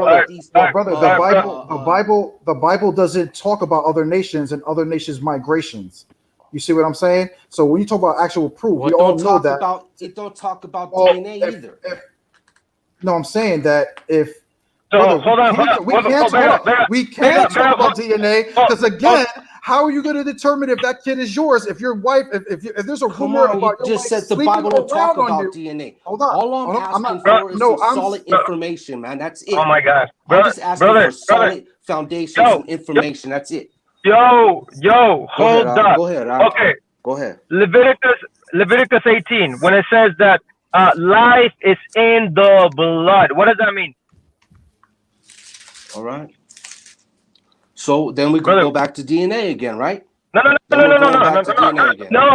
I ask you a question openly, right? I don't want your understanding to be spoken out of your mouth. I want your understanding on Leviticus 18 when it says the life itself, right? It's 18 in what? Leviticus 18 and what? Brother, you know that. Listen, you know that scripture, right? Life is in the blood. Tell me what it is. I'm trying to find it. I don't. Where is it? Leviticus 18 and what? What's the verse?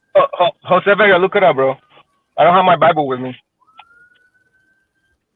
I'll look it. I got it right here. Just, you know what I'm saying? Okay, read it. Okay, read it. Okay, read it and give me your understanding. What does that mean? I'm looking it up, bro. Wait for a second. I'm pulling again. Like this brother comes in with tension all the time, bro. Say what? What'd you say? Brother, go ahead. I come in with what? Contention, bro. Contention. I don't, bro. I'm just asking you for. Look, I'm trying to build with you, but I need a some solid information that I can argue this point. I need a solid answer on what you're about to read in the law when it says that life itself is in the blood.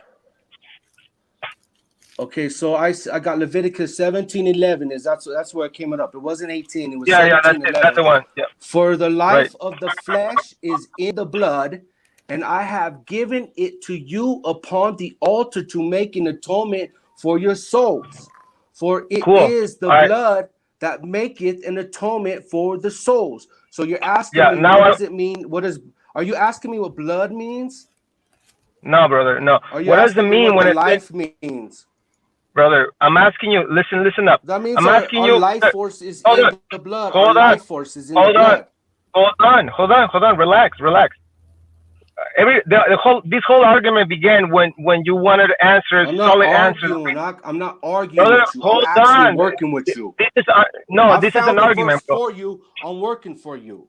I'm That's working fine. with You don't need to find the answer. Everybody know this is a basic what No, verse it's that not everybody knows. basic. There's new people coming in every day, bro. And if I don't know All it, right, then well, it's not basic, well, right? well, majority of the people that are here know that verse. Well, So even if they I don't know it. Let's go through it. Okay, fine. Okay, so fine. So you don't know. So I'm asking you a question, right? Now, Right. even if brothers don't know the Bible, any logical people that go to school, they have studied biology. In biology, you learn about what? Genetics and all life living organisms, right? And the structure of a cell and biology and all these other things, right?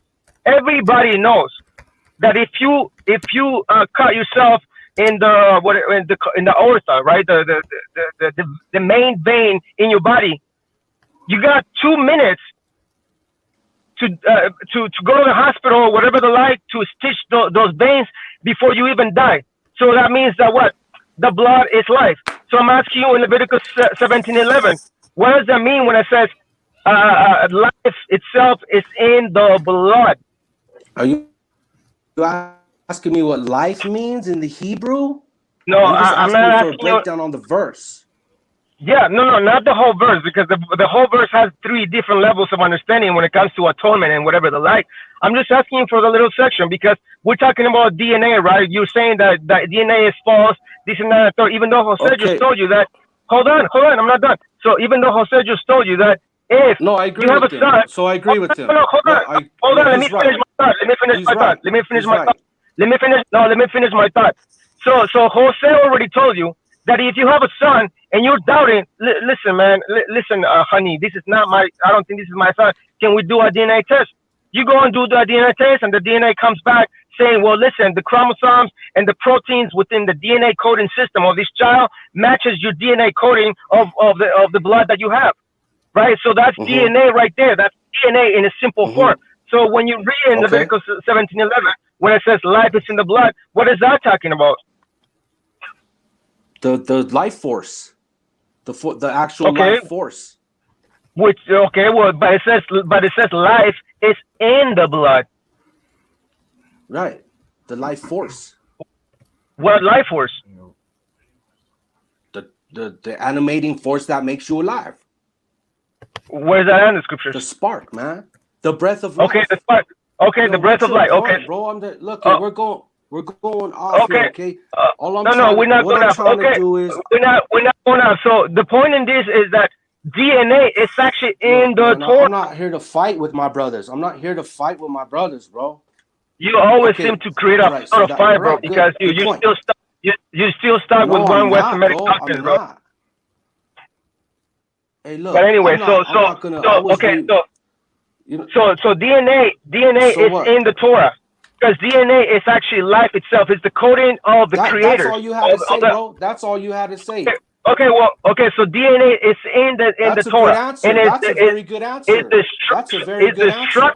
It's the instructions to create another you. Now, I found the what I said I was gonna show you, and let's see. We have various groups. We have the Berber, which will be E3B2. We have Northeast Africa and Mediterranean, which will be E3B1. Hold on, slow down a little bit, slow down. I'm gonna write this down, all right? I mean, I actually study what I hear.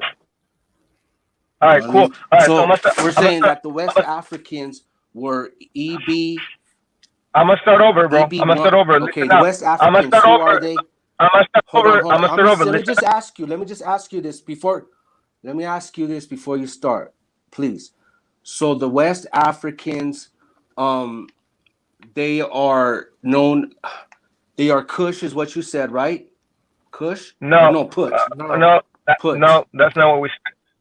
Right. All right. So I'm gonna start from West Africa. You tell me, who are they?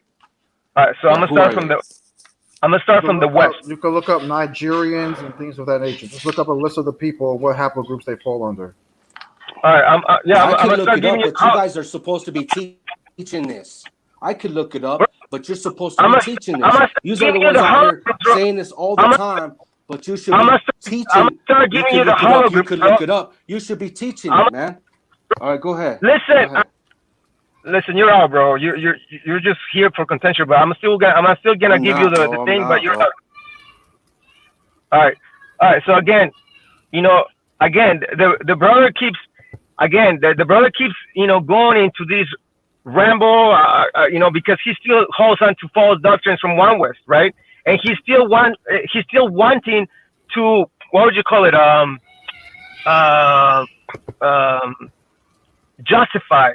He still wants to justify the BS doctrines and understandings that he has in his mind, because in his mind, West Africans are still Judites, West Africans are still Israelites, West Africans are still Levites, according to him. This is why he's fighting it. Now I'm gonna give you the hologroups. I'm gonna start from West Africa. I'm gonna start the Niger Congo area. The Niger Congo area will be E3A. Again, I'm gonna repeat it. Niger Congo area, right? Nigeria, not Congo. E3A, and then above it will be Dogon, which will be E1A. Above Dogon, the Dogon tribes, you have the Berbers, which will be E3B2. Right to the right of the Berbers, you have the E3B1, which will be North African and the Mediterranean area, right? Right below the Northeast African area, which is E3B1, you have the Chadic, which will be R1B, which is a completely different than the E1s that we just read earlier. Right next to it, you have the B2, which will be the center of Africa, which is the Pygmy Hadza, the Pygmy Hadza, and right above it, you have the Nilotic, which A3.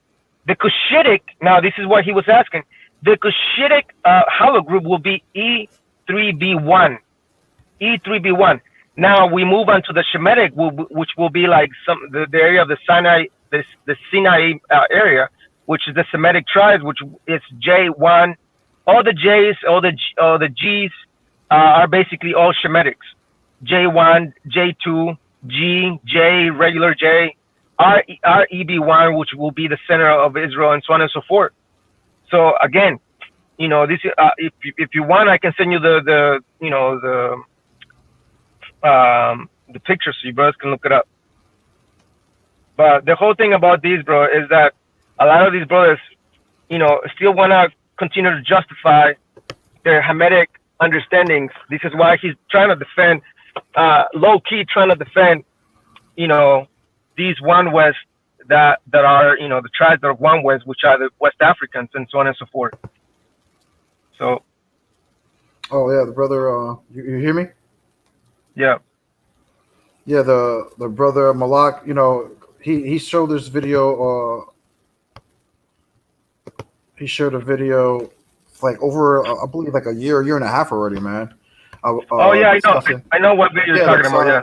Yeah, the top 10 African tribes taken into the Atlantic slave trade, and in that video it shows you that, again, a bunch of Hamites with the haplogroups and stuff like that. But again, at the end of the day, brother had to understand that's what the E haplogroup goes back to. It goes back to the Hamites.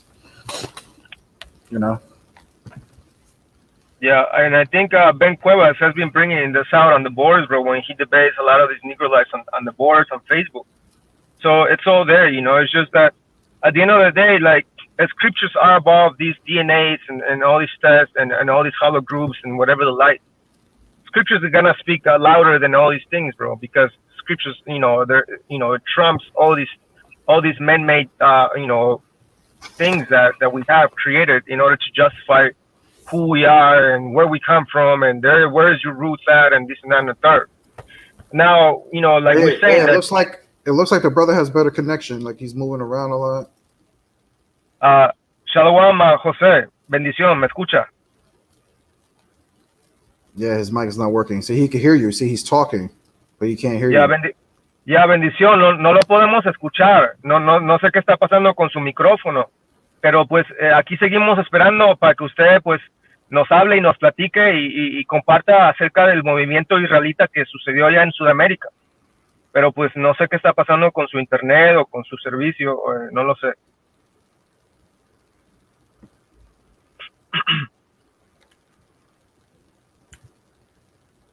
Yeah, man, that brother always comes with some sort of contention spirit all the time, bro.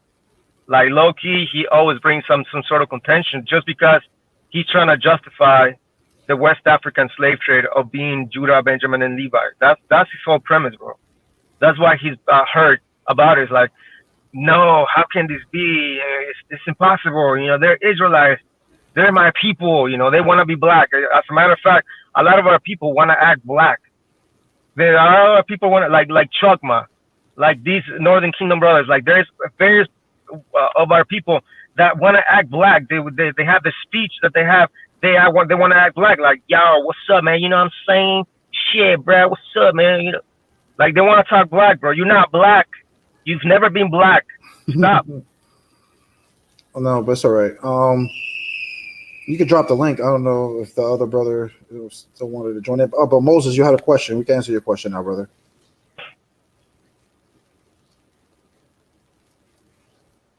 Hello? We said. Can you hear me now? Yeah, Can you hear me now? We can hear you, brother. I'm sorry, guys. I forgot the question. It's been a while, so Right. it keeps Right. blew up my mind. But Yeah, I'm here listening. write it down, bro. Write it down. Every when you have a question, write it down. I'm gonna write it down. I'm gonna try to remember. But continue. I'm learning a lot. I'm just gonna keep my No, mouth that's shut. okay, and bro. listen. We welcome questions. Malak, Shalom, brother. Yishai Issachar, Shalom. Welcome to the live. Randy Torres, Shalom, brother. Welcome to the live. Eyes to see. So y'all allow the Spaniards in your camp. How do you decipher?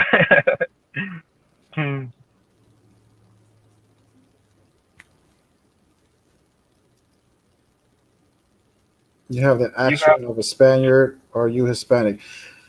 That's just horrible. You have the accent of a Spaniard.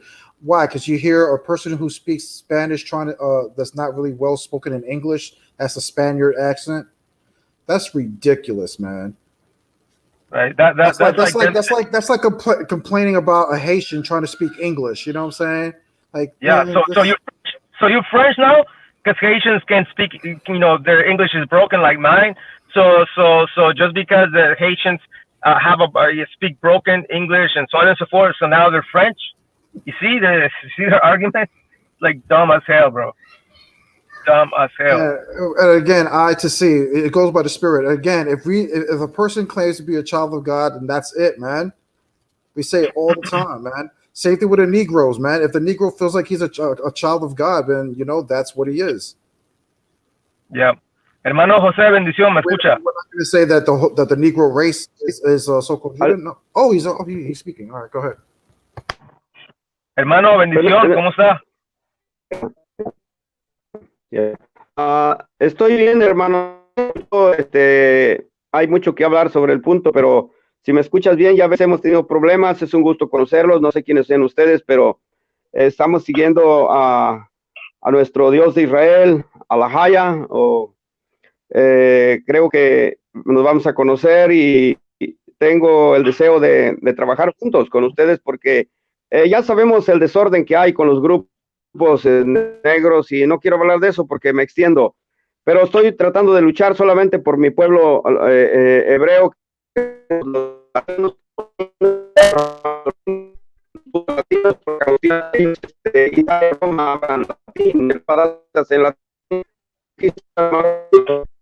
Posteriormente vinieron ellos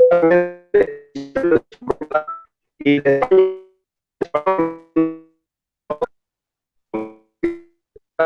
estamos tratando de despertar a nuestra gente. Tengo algunas hermanas, yo salgo a los mercados cuando está bien bueno el tiempo, pero vamos a trabajar en el honor de nuestro Padre.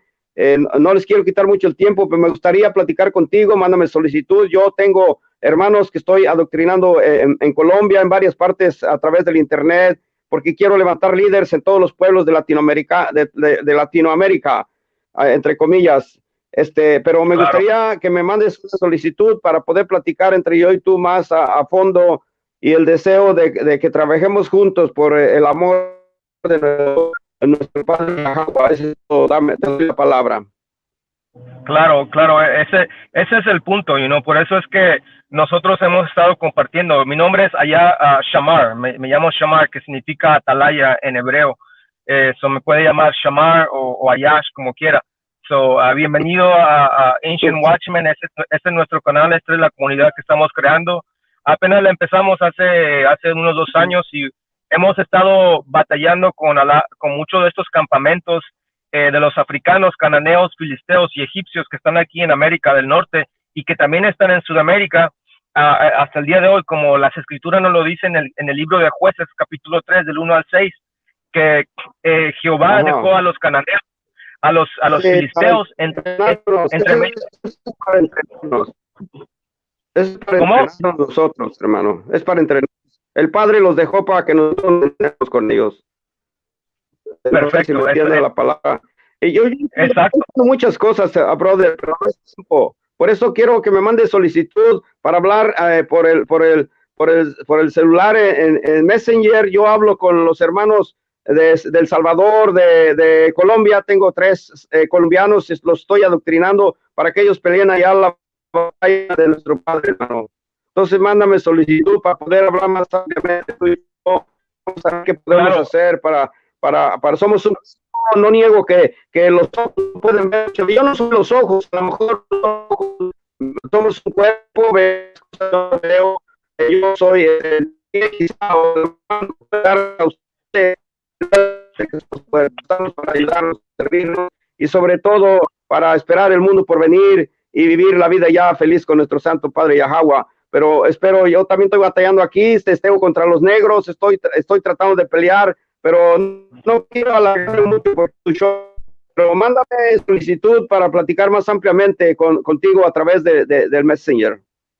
Claro, antes que se vaya, pues me gustaría que usted le diera un mensaje a la gente que está escuchando ahorita. Algunos de ellos hablan español y bueno, la razón por la cual yo lo quería traer, yo quería que usted compartiera más o menos algo, aunque sea 1 minuto o 2 minutos del movimiento hebreo que comenzó ya en Sudamérica hace en los años 1050 o qué sé yo. Si usted puede compartir 1 minuto o 2 minutos, pues estaría excelente. De otra manera, pues antes que se vaya, pues me gustaría que usted le mandara un mensaje a nuestra gente de habla hispana que habla español y bueno, pues y ya después parece que ya me mandó una solicitud en Facebook en mi página original. Como sea, ya somos Okay. Mi mensaje para todos mis hermanos latinos es que salgan bueno, no son latinos para empezar, ¿verdad? Somos hebreos.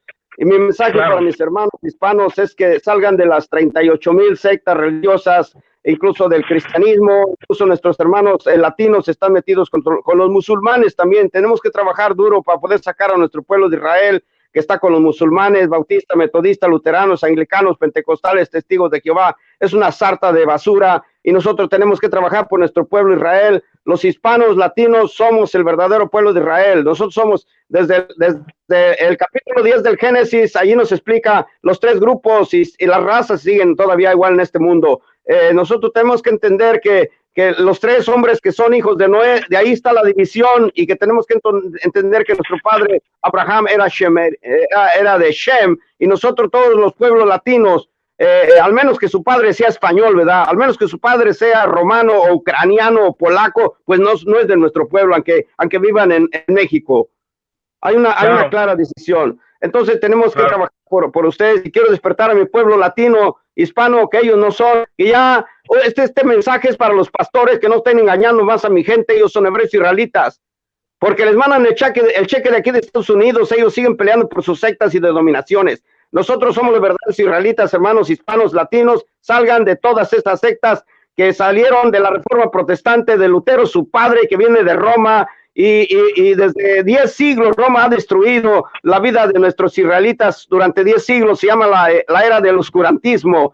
Desde el principio del siglo II, los griegos inventaron el cristianismo.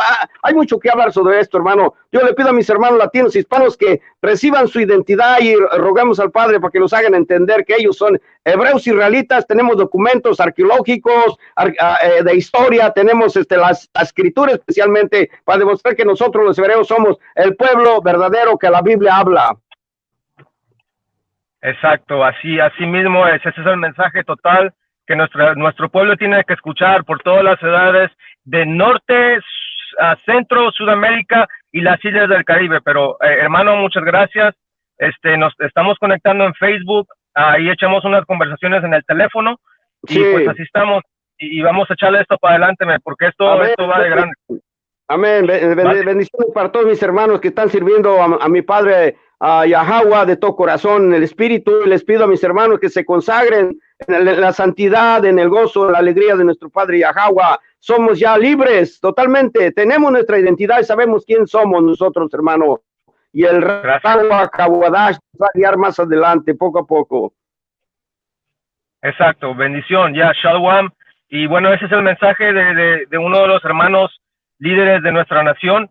Y bueno, esta es la batalla que aún vamos a seguir tomando en contra de todas las naciones, en contra de los gentiles, en contra de aquellos, especialmente los cananeos y los egipcios y filisteos que están entre medio de nosotros, como el examen que el Altísimo dejó entre medio de nosotros. No solamente tú sabes, todo lo que es Jafe, todos los blancos, todo España, Italia, Ucrania, toda esa basura, eso, mi Padre va a destruir a las naciones y salvará a Israel, hermano, es todo. Exacto, así mismo es. Oh, man, qué glorioso día, man, qué glorioso día. Sí, este es el mensaje, man. Sí, hermano, vamos a estar orando los unos por los otros también. Vale, sí, estamos en conexión. Ahí yo tengo un grupo que cree, me gustaría agregarlo ahí para que nosotros estemos en contacto. Yo viajo mucho, cuando yo viaje, usted es de Texas, ¿no? Yo puedo ir para allá. Ajá, yo puedo ir para allá y hacemos ahí. Mira, yo tengo un business, little business aquí en Estados Unidos de trimming trees. Quiero dejar mi compañía. Yo me voy a dedicar al ministerio también. Mi padre va a saber cómo le va a hacer también. Yo estoy dispuesto a viajar contigo a donde quieras, para poder nosotros predicar, porque nos están ganando la carrera estos diablos que ya andan hasta tú sabes, hasta África también, el IU, sí, etcétera, los negros. Sí, IUIC. Sí, IUIC, ellos son los más mentirosos, pero tienen que morir, van a morir, todos ellos.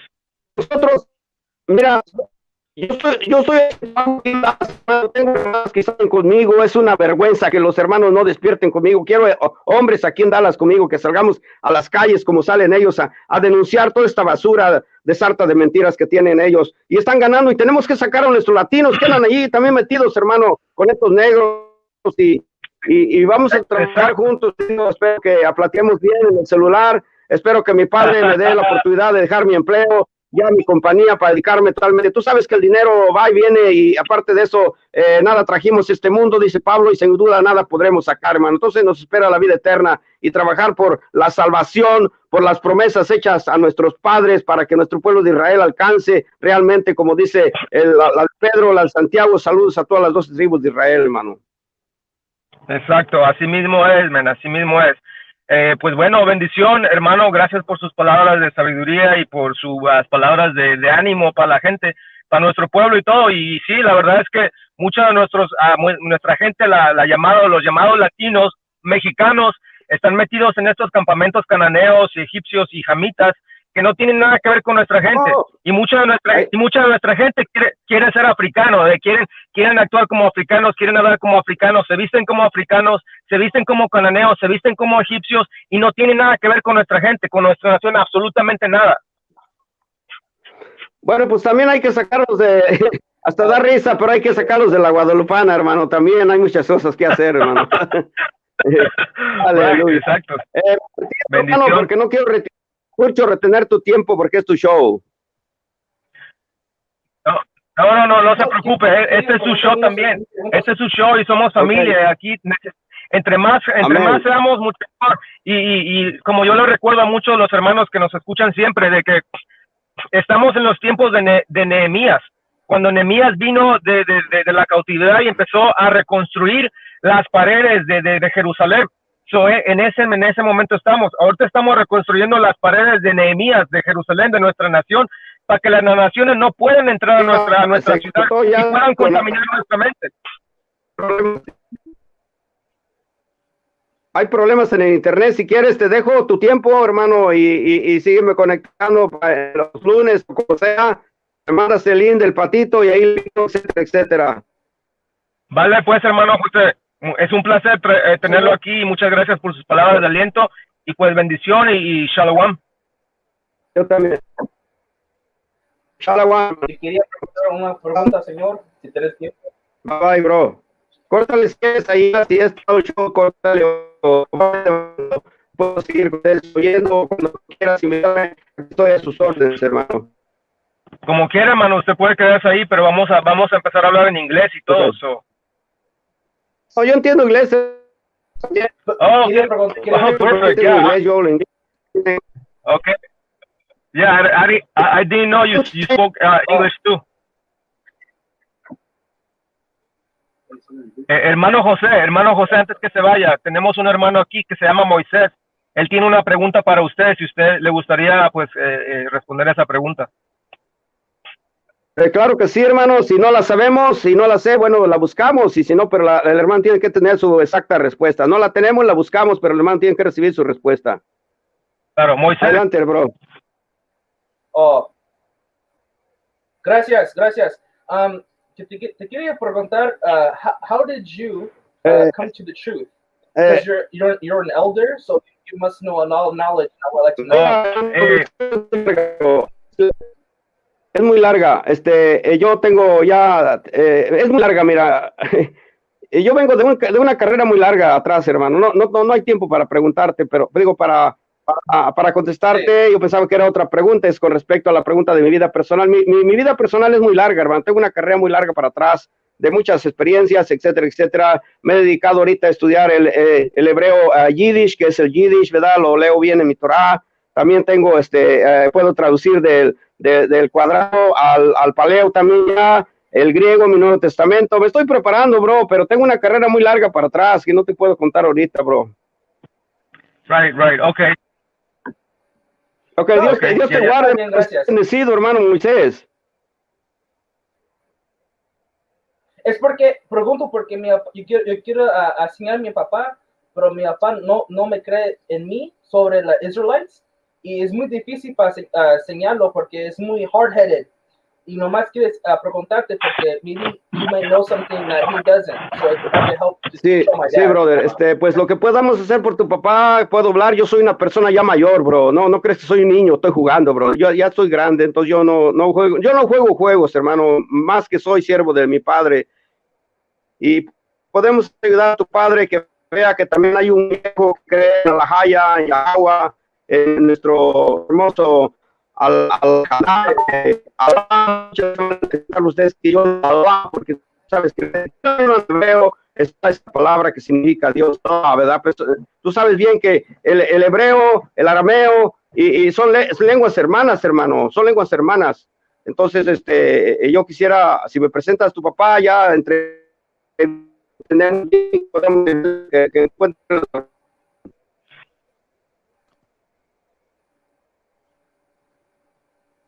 Okay, muchas gracias, señor. Okay. So, no sé qué pasó, se frizó el video. Pero pues ahí lo tenemos.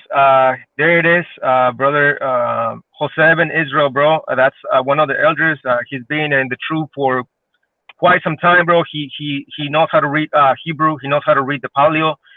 He's learning how to read the Greek, and so on and so forth. So these brothers are learned. These brothers, they go way back to the old school.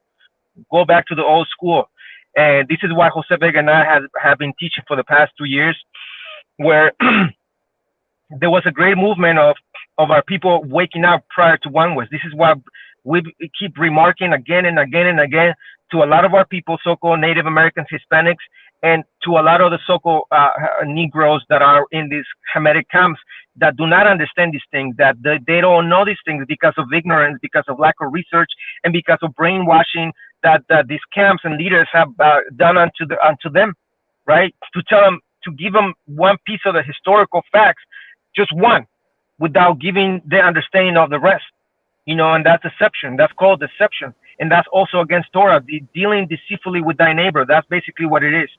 So, I'm glad that the elder came in and actually, spoke, and reprimanded, rebuked the nation. He did a little rebuke to the nation, so on and so forth, and the rest of the nations as well. So, all praise to the Most High, man. I'm going to continue to keep in touch with the brother. We're going to continue to do more interviews. We're going to continue to connect with the brothers. We're going to create a wave. This is what brothers don't understand. This is what the brothers don't understand. This thing is going viral. It's going big. Just like the movement in South America, our people are waking up here too. And so we're going to connect the two houses, South and North. And that's basically the prophecy of the Inca prophecy when it talks about the condor and the eagle coming together. The condor is in South America. The eagle is in North America. Well, this is the tribes. The tribes of North America are gonna be united with the condor, in South America. So that's prophetic. It's coming to pass. So all praise to the Most High, man. It's coming. It's coming along, bro. It's coming along. So. You could drop the link now if you want. Rappa, you're saying that if you're Afro-Latino, according to us, you're a Canaanite. We don't teach that. Again, let's see. This is what I'm talking about, slander. Do you want me to start bringing up scriptures about slander, brother? I'm going to say it again. If a so-called Negro claims to be a child of the God, of God, the Most High, we accept you as our brother. But when you talk about people like the Kemet community or the Moorish community who teach that they are Canaanites, and the Kemet community who teach that any Negro who subscribe to the Bible or subscribing to be Canaanites, again, the scripture tells us to go by the Spirit. So when we see so-called Negroes in America talk about that they are gods, that their women are gods, and people who like to boast in their flesh, they are Canaanites. Now, if you are not that person that falls into that category, Rappa, then you're not a Canaanite. But if you're here to tell us that everybody was black, Jews were black, Christ was black, the air was black, the water was black, and want to boast in your flesh, then most likely then you are a Canaanite. We're here to gather all people together, regardless if you're a child of Israel or a convert. I mean, because we do teach that Gentiles can cleave onto Israel. So again, but if you want, I could bring up the scriptures on slander, because that's exactly what you're doing right now on our comment board. But yet you're watching us, right? Just so you could slander. And we say this in all our videos. You guys could say that we're calling all Negroes Canaanites. We have never said that. Never in not one of our many videos, whether on my Facebook or on YouTube, have we said that all Negroes are Canaanites or Egyptians. Or Hamites to that effect. As a matter of fact, we got Afro Mexicans within our communities. I don't know if Jeremiah is here, but Jeremiah is an Afro Mexican. Jose Vega, he has Afro in his lineage. His daughters are Afro Mexicans, so on and so forth. So what are you talking about, bro? See, this is the thing, man. This is exactly the thing that we've been talking about. Slander.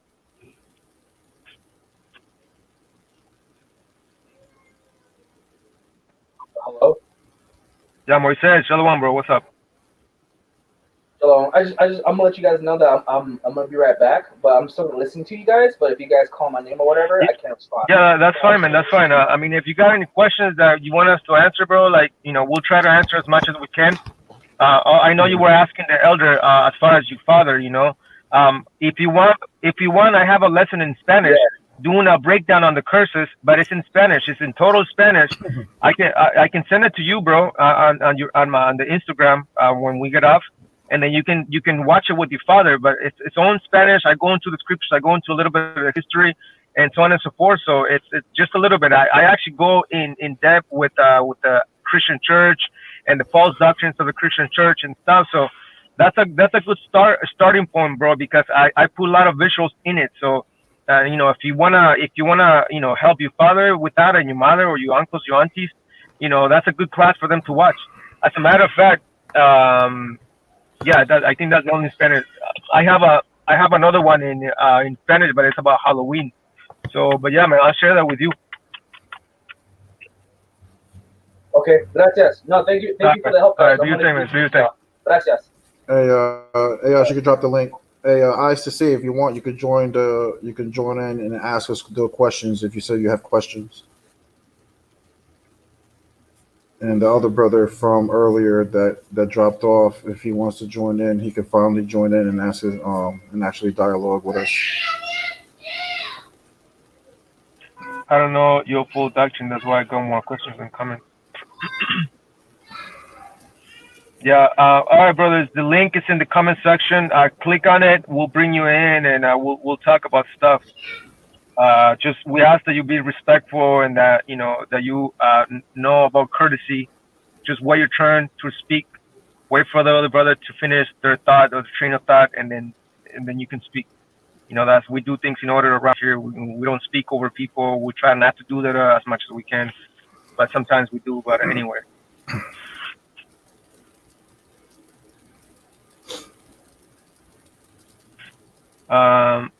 Anyway, so we're sending this invitation to brothers that want to share a teaching every Friday.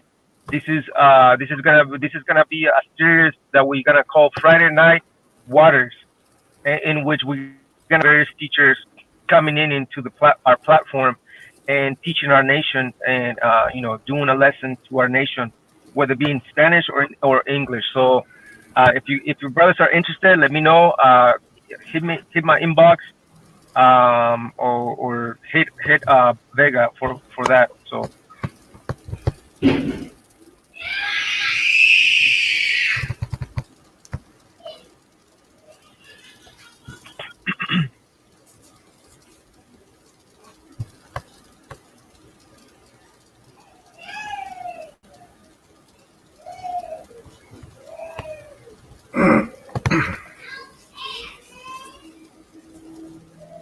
What happened to the other brother that wanted to get on live? Whatever his name was. Hang on, I gotta scroll way back up. Yeah, he left, man. He left. He did. Yeah. What was his name though? I'm gonna try to look up his name. It was Ben something. What's his name? Sincere Ben something. Sincere something. Oh. You see him or no? No, I don't see him on the comment board. All right. Oh man.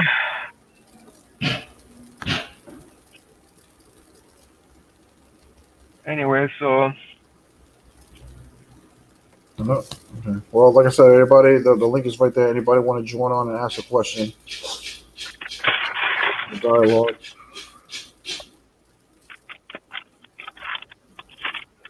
I think Monday we're probably going to do a little class on a prayer, I believe, right, Ayash? Yeah. Either that or we're gonna go into. I was gonna do trumpets today, but I forgot my Bible. But I don't have my Bible with me. It's in the wilderness in my tent, so I don't have it with me. CSAA, sis, we don't know who you are. You've been on our lives a few times. All praises to the Most High for the scriptures that you share. They're always on point. Thank you for those scriptures. Oh, we got your favorite brother, Judah Natsara. Judah Natsara. Y'all just stupid. Judah. Judah.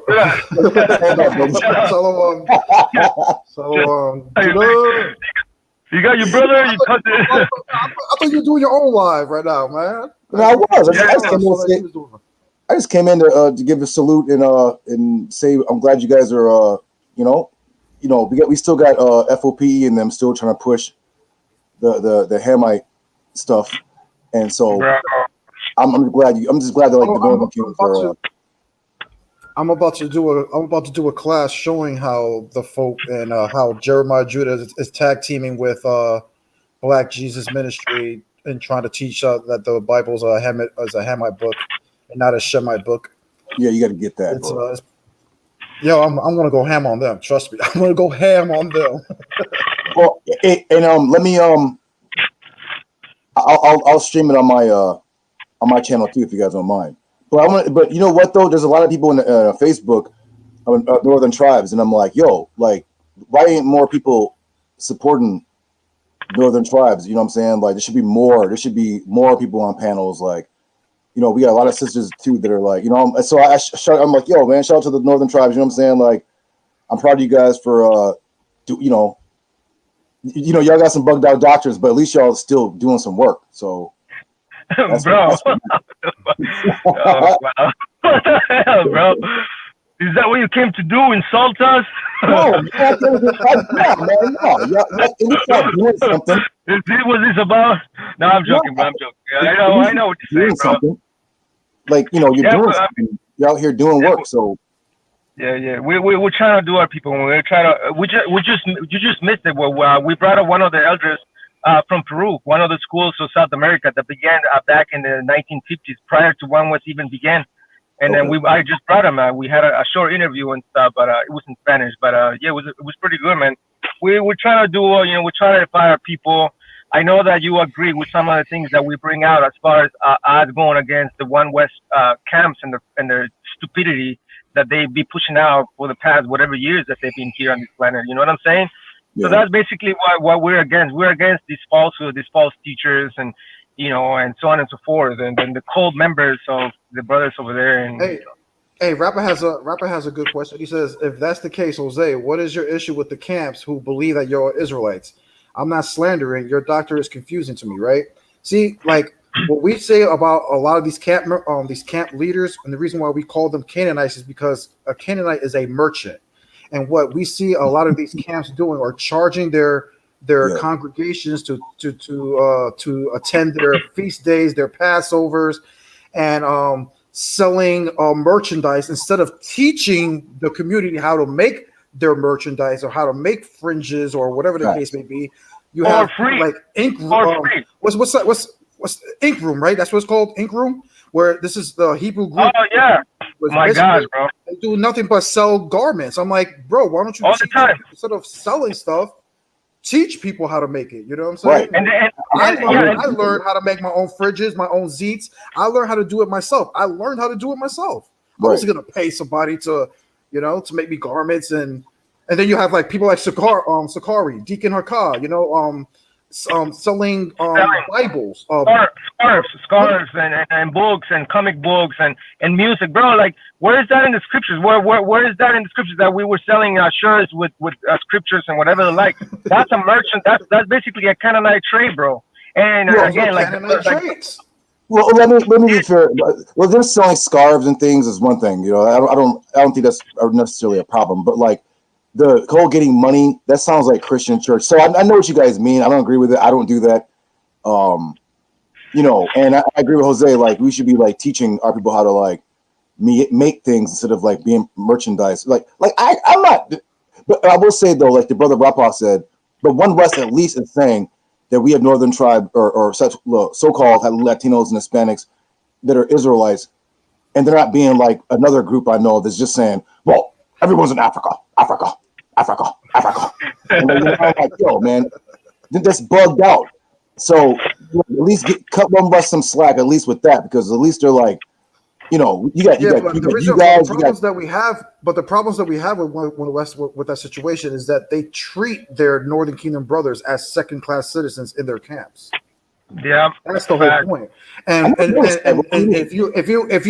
if you look at like a lot of the people that are watching right now that are on the comment board, a lot of them are ex-camp members, and they'll tell you that every time they used to go set up camp, they will always go to the so-called Negro communities and never to the so-called Hispanic communities. Yeah, and they ask their leaders, well, why can't we go and preach to our people? Why are you constantly wanting preaching, the and the argument will like that.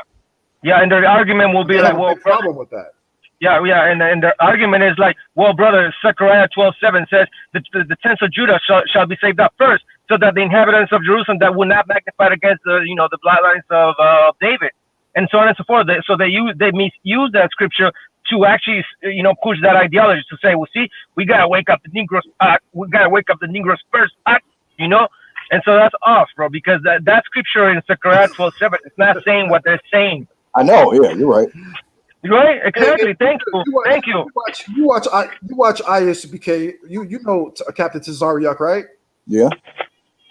Okay. Doesn't he treat like if you see his partner, right, the so-called Ephraimite brother that he calls him Ephraimite? Yeah, Katazar. Yeah, Katazar. When we see them, like when I see them, like building, it seems like Katazar is like his sidekick. You see what I'm saying? I think Katazar learned under Tazariak though. He treats. Say again. I think Katazak said the other day that he learned under Tazariak though. So it's kind of like he said that Tazariak was his mentor, whatever. So it's kind of like a little brother thing. But Katazak is the guy who runs the whole show. That's his show. Exactly, and he's treated as a sidekick on his own show, and that's the type of treatment that we're actually talking about. If that's your show, you should be. That's like like one of these night show TVs. Say you have like the main host, and then you have like the person in the playing the band or something like that. All right, this is Letterman, and then Letterman has his little band. All right, whatever his name is, and you see them playing. All right, play the instruments and stuff. Playing like a sidekick and stuff, man. It's like that's what we see. Okay, I mean that's how the camps treat. I do know that you're right about the not going to the northern tribe neighborhoods. I have never, but besides Sakari does though. I will give them. Yeah, they do. For the most part, you're right. Yeah, you're right because Sakari does have a lot of Hispanic members, and I give props to Sakari about that. They do have a lot of Hispanic members on their camp. But if you look at bigger camps like IUIC, IUCPK, it's like, okay, if you're teaching that 10 tribes are the so-called natives and Hispanics, and only 3 tribes are supposed to be Negro, shouldn't your camp be full of our people more than your people? Because that's 10 tribes against 3. Because we're vastly outnumbered, and that's why, yeah, exactly, and that's why I keep asking them. I was like one time, like me and Ayash attended a Passover. What was that camp's name? Ayash? Light of Zion in Miami. Light of Zion. Okay, Light of Zion. One day, I was like 2-3 years ago. We went to a Passover with those brothers, and while we were there, no joke, there was literally four Northern Kingdom tribes, and 2 of them, including, was just me and Ayash. Meaning there was only 2 out of the whole Passover that was so-called Northern Kingdom. Yeah, bro. And I told him, and on the drive home, I'm telling Ayash, I was like, and it was confusing to me. I was like, where was all the Northern Kingdom brothers in this camp? Like they teach a chart, and I'm expecting, and there was hundreds of people there. That's the whole thing. Hundreds of people there, and I was like. And only 2 Hispanics walked up to him and say, "Hey, brother, how you doing?" Blah, blah, blah, blah. I'm like, all right, where's the rest of the Northern Kingdom brother? Like, where are the rest of the so-called Northern Kingdom brothers at? I'm like, and this is the reason why we're saying that they go out and teach in their neighborhoods, but then won't go and teach to ours. But IUIC, I give them some props sometimes to IUIC because they do make trips to like Puerto Rico and things of that nature. They do, you know what I'm saying? But they're, like I said, they should be outnumbering. If that's I mean, I hear you, but I see a bunch of northern tribes on Facebook and stuff, and they'll be like, "Yo, man, what? Not the dude that went against Quran, the other brother, the older brother from City of God or City of what's the name of that group? It's Ra'am, Jason, Apariam. Oh, you talk about the elder of that group. Yeah. What's his name? Eric Gonzalez. Yes, no. That's the second Northern Kingdom brother that we're talking about that we saw. Oh, right. Right. It's a whole bunch of them. It's a whole bunch of them, and you don't even see. I'm like, yo, man, like y'all need to get y'all's presence. And they're like, so on Facebook, not Facebook, on YouTube, like, because let me say this much, right? Being that I'm part Latino, when I see like the Negro side, do you realize that the Negro side has more turnovers? There's more Negroes that like follow out the truth. I'm not even sure. I really came on to ask you guys. Do you guys know any Northern Tribe people that like fall out of the truth for like stupid stuff? No, it's more Negroes falling off of the truth. Like they go back to I Kemetic. would say, Yeah. yeah. Though I've seen, the only problem I see with the so-called what you call Northern Kingdom is that they go to and fro from either being a non-Messianic to a Messianic and stuff like that. Yeah. But I've never Like, seen it's the truth, though. But I've never seen them on like, oh, F the Bible, or or Yeah. Yeah, exactly. I've never seen that. I've never seen that. Like when we brought Quana to our platform, like 2 years ago, like a lot of brothers started like dropping Christ and this and that and the third, which it is what it is. Brothers wanna. I mean, it is what it is. There's nothing that we're gonna argue with Quana. I mean, Quana keep running from a one-on-one with Vega anyway. He keeps avoiding that one-on-one debate with Vega. So I mean, you'll go figure it out. But other than that, like it's been a lot of more so-called Negroes dropping from the truth, like going back to magic or witchcraft or Kemetic community or like some other subconscious stuff, whatever. Yeah. The reason I'm asking is because I got people coming to my channel being like, Judah, well, you always got them people on your channel, and I'm like, wait, do y'all realize that you guys have fragile faith? Like the Negro will find some small thing and completely fall out of the truth completely, go back to his foolishness of being a lost Negro, and it's embarrassing. I'm like, y'all know how embarrassing it is? Like, how can you make fun of them? They don't do that. We do that. Like last night, Rob Rack was on the channel. Rob Rack was, he had some issues. He was saying something, and he was saying F the Israelites. He meant the Negroes. So it sounded like he was saying he was getting out of the truth, but he wasn't. He was just saying, I'm keeping the commandments, but I'm just not going to deal with like Negroes anymore. But the chat misinterpreted what he was saying, and they started like, yeah, eat shrimp, pork, yeah, put the Bible down, welcome to the dark side. And I'm like, oh, you guys know he's not. I'm like, he's not saying he's getting out of the truth. He's saying he's not dealing with Negroes on the internet. And so when I was like, y'all already turned your back on the Mosaic. And I'm like, don't try to come back. You saw it because you thought that's what he was saying. He wasn't saying that. And I'm like, yo, what's wrong with you dudes? Like the Negroes are like have little faith, and they believe in Africa more than they believe in the Most High. That's just facts, bro. Yeah, man. Hey, I got a question for you, Judah. What happened to Neki, bro? I watched a video of his. When was it? Last night? I was watching a breakdown on that. I think he went into the temple, man. He went to the Ayash. What is it? Ayash Bayas. Oh, yeah. Negi's, Negi first started out like being a wannabe JEWISH man. He used to act like he was a Yid. So he would spy on Israelites and write a little blog on some little thing or whatever. So he did last for like 6 years in Torah night, 7 years or whatever. But like he was never really into the Torah. Like it was just kind of something. Negi has Asperger's, so there's certain abstract things he can't really grasp. So, but like he would always turn on people in Torah nights. What does he have? Asperger's. What disease does he have? Asperger's. What's that? It's kind of like autism a little bit. Okay. Yeah, like mildly. Yeah, so he's like socially a little awkward, but he's like smart in some ways and like not so developed in others. But like he would always turn against. He's like a two-faced roach. He's just one of those dudes who like says one thing and then does another. Like he'll be like all in your face, like, oh yeah, man, I hate Killer B, but the whole time he's talking to Killer B. Or like, oh, I hate Chris Harris, and you see him with Chris Harris. He's like one of them kind of like dudes, and it's kind of like he's Edom, so like I never expected him to get right, but it was just time for him to go. He now he's trying to like act like he knows the Torah. He said that he can teach the Torah better than any Israelite. Yeah, that's what I heard, bro. But I'm like, okay, bro, that's fine. Because he kept claiming that he's gonna do more videos on you until you basically apologize or you get embarrassed or whatever. But whatever, it is what it is. I mean, yeah. I thought Neki got mad because of that conversation when Carla and JJ7000 were going in on him, because it seemed like after that conversation, all that kind of started. Well, he got mad at me for yelling at JJ. He was like, "You're disrespecting an elder." I was like, "Fool, you was just what?" He's a flip-floppy dude like that. That's what I'm saying. So it's like, no one has time for that mess. Like, go Let him go back to his own people and teach witchcraft or Aleister Crowley or whatever he's into. Bro, really?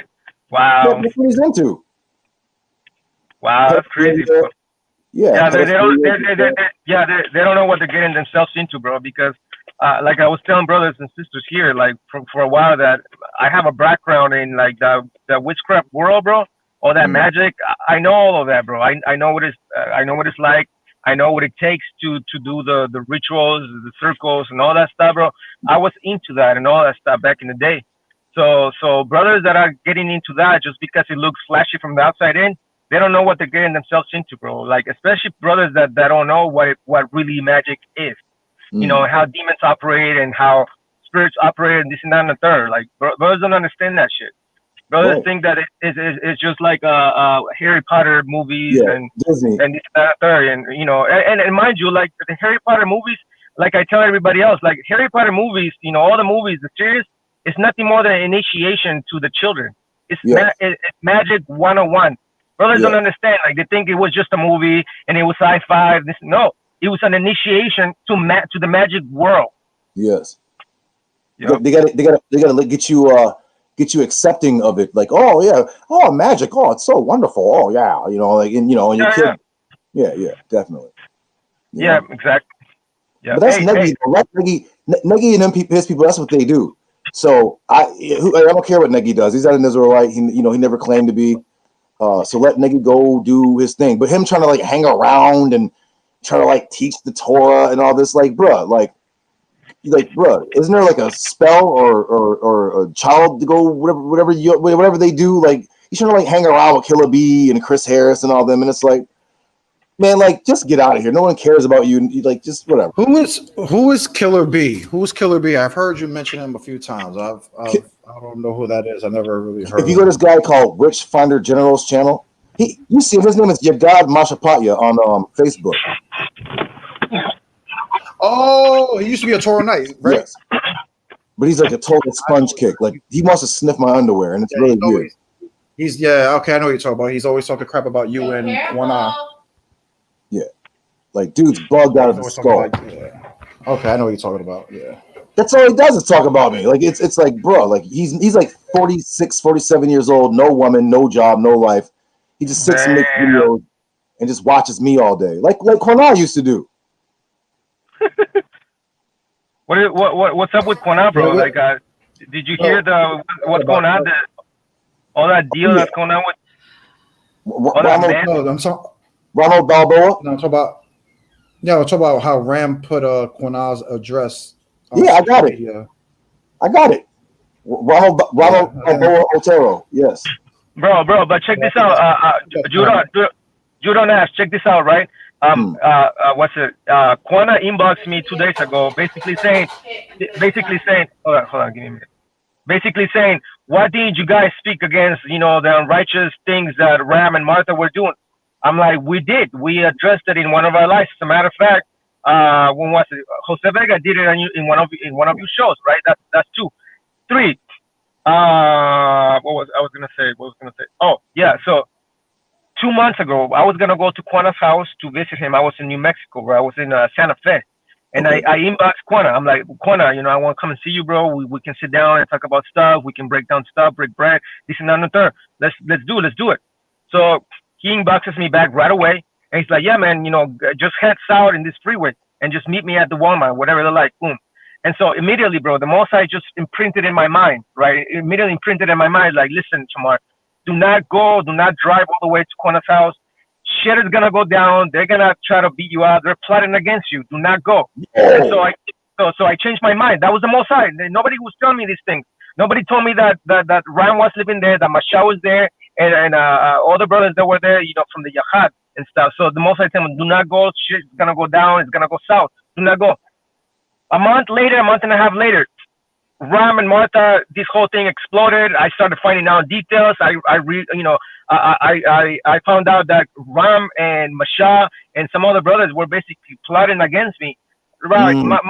Mind you, Quana is bitching around saying, "Oh, why aren't you guys talking about these unrighteous things?" This and that. I'm like, bro, this is the judgment that you guys get for actually slandering the ancient watchman Jose Vega Night. Also, because you didn't speak about the plotting that they were planning against me when I was gonna show up to your house 2 months ago, right? Fact. Now you come in here and telling everybody else, why isn't everybody else in the community speaking against this whole thing? Why?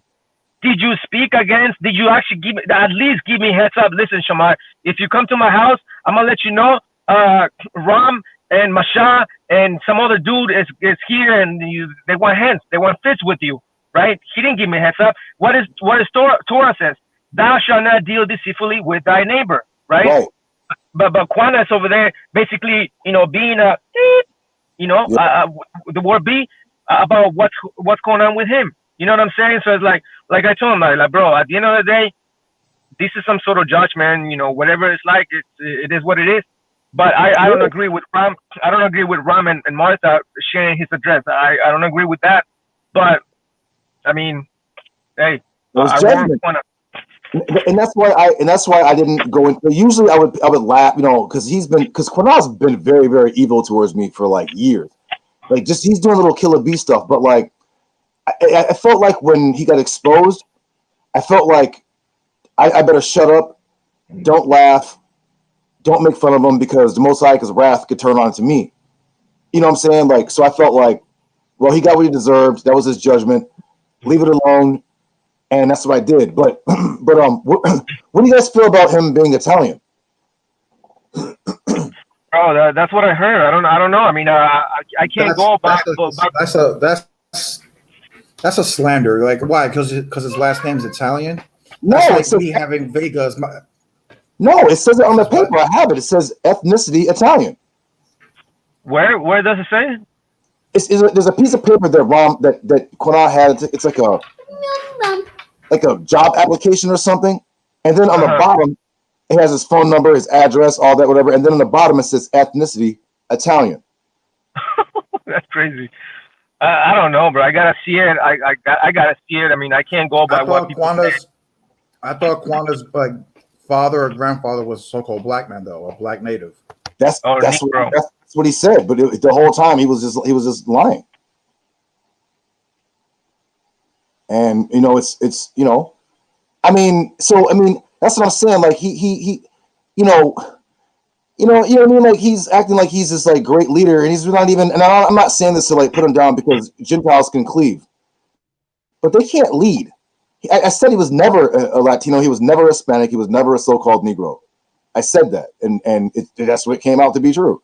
So while he's acting like he's the great leader or the teacher of righteousness, like, bro, he's more closer related to King Herod than to Israelites. I mean, come on, man. Like, let's keep it a buck. He's Italian. I mean, not saying there's no Italians in Italy, but I'm saying, like, come on, man. Like, come on. Yeah, man. At the end of the day, Quanah has a lot of haters. Quanah has a lot of enemies. This and that and the third for years. I don't know how many years, whenever the like. But our thing with Quanah and the Ancient Watchman is that we don't like that he's so prideful to say that he is the shit, or he's it, and he is the teacher of righteousness, or he's the Messiah, because he said it many times that he's the Messiah, and so on and so forth. And then you got a lot of cats of our own people, so-called Hispanics, Native Americans, following the cat, even though he doesn't teach anything. Like, I've never seen him actually do a live and actually bring in the people, gather the people in, like we do, gather the people in and actually go teach at least 30 minutes and share the waters, right? You have, according to him, he's dug in the wells, right? The wells have been dug in. Fine, you have dug the wells. How many wells do you have? 3, 4, 5, whatever. Fine, you got the wells. Okay, now bring out the water, irrigate the land, right? Irrigate the land, but he ain't doing that, right? And that's basically what Isaiah says. I mean, waters coming out, and new waters and stuff. I used to get on him about that all the time. I'm like, my dude, like, so what happened was he was in Torah Nights, and then there was a brother named Gabaria, a Puerto Rican brother, and Gabaria was a cool dude. I think he might have been former GMS, and so we formed Torah Nights, and Quanah just started like plotting and scheming, like, oh, we gotta get Judah Nazareth out of Torah Nights and take it over, right? So then all of a sudden it's like the Most High wasn't with it, and then like Rob Rack wound up like destroying Quanah, calling him a Gentile, and Quanah would never like really strike back. He would never say, "Oh no, I'm an Israelite." He wouldn't strike back. So then Quan started doing this little thing where, like, wherever I would say, he would just watch me and repeat it, and then say that he came up with it. He would always do this, and everybody was like, "Yo," they're like you always wait for Judah to make a video for you to make a video. So Quan stopped making videos, and because I came on YouTube in 2012 with my first video. Quanah's videos date back 5 years ago, 4 or 5 years ago only. So I was here way before him, and so I would inbox him. I'd be like, "Yo, bro, like, why don't you come on and like teach, bro?" Like, and he'd be like, "Oh, you need me," and I'm like, "How do I need you, bro? I'm on my 5th channel. Like, people are flagging my channels and getting rid of them, and I'm on my 5th channel. This dude has 1 channel, and he won't do anything. And the reason why he won't is because he can't. For one, and I'm not talking bad about him. It's my Shabbat, so I'm not talking bad about him. But I'm just keeping it a buck. The dude is on pills. That's one. And this is not making fun of him. I knew this for a long time. He's on pills. 2, like, there's nothing wrong with smoking herb. There's nothing wrong with it. But you can't be a complete pothead. You can't. You have to give your mind a break. But you have to, like, like, it's good. Herb is good for, like, meditation if you're relaxed and you finished your work and you're at home or you're studying and meditating. Cool. You just can't be, like, blazing up and just being a pothead. We're not, like, 20 years old. He's not, like, this is not high school where you just get blazed all day long. And, he's just mad disrespectful too. Everyone's a FAGGOT and a BITCH and a this and a that, and he's so great, and everyone else is, like, bro, like, he's not humble. And I'm like, yo, man, you know what? And his wife is mad disrespectful, and it's she's a loudmouth, man. Yeah, I mean, and the dude's an Italian, and it's like sad that he acts like he's Northern Kingdom when he's not, and that's what makes me angry because he's not. He's just a white guy, and there's nothing wrong with that. I'm just saying, but like, why is he taking the funk? He doesn't claim to be Northern Kingdom. He claims to be a Zadokite priest, the Zadokite priest. You guys do know that Onias III, right? You guys heard of Onias III, right? Yeah. Back in the Greek Empire, yes. Yeah. I remember. I just smacked up Rob Rack with Onias IV when he brought out Isaiah 19. Yeah. So his father, Onias III, is a teacher of righteousness. He's the one where the wicked priest is Menelaus, the man of the lie is his brother Jason. And then you'll when you read the Dead Sea Scrolls and all that, you'll see where, like, he pursued him on the Day of Atonement. That's in Maccabees, where Andronicus killed him in Daphne, Antioch. You know what I'm saying? Yeah. So, like, what is Quanah talking about? Like, Quanah, and then if you ask him, well, who is the teacher of righteousness? He won't answer you, because then one day he was like, it's me. And I'm like, bro, what are you talking about, bro? Like, bro, okay. So there's a scripture in the DSS that talks about the cornerstone. You know what I'm talking about, right? I'll say it again. There's a scripture in the DSS when it talks about the cornerstone. Oh, yes. Yeah. Okay. Well, he claims that the Yachad that he's part of, that he created, is that cornerstone right there.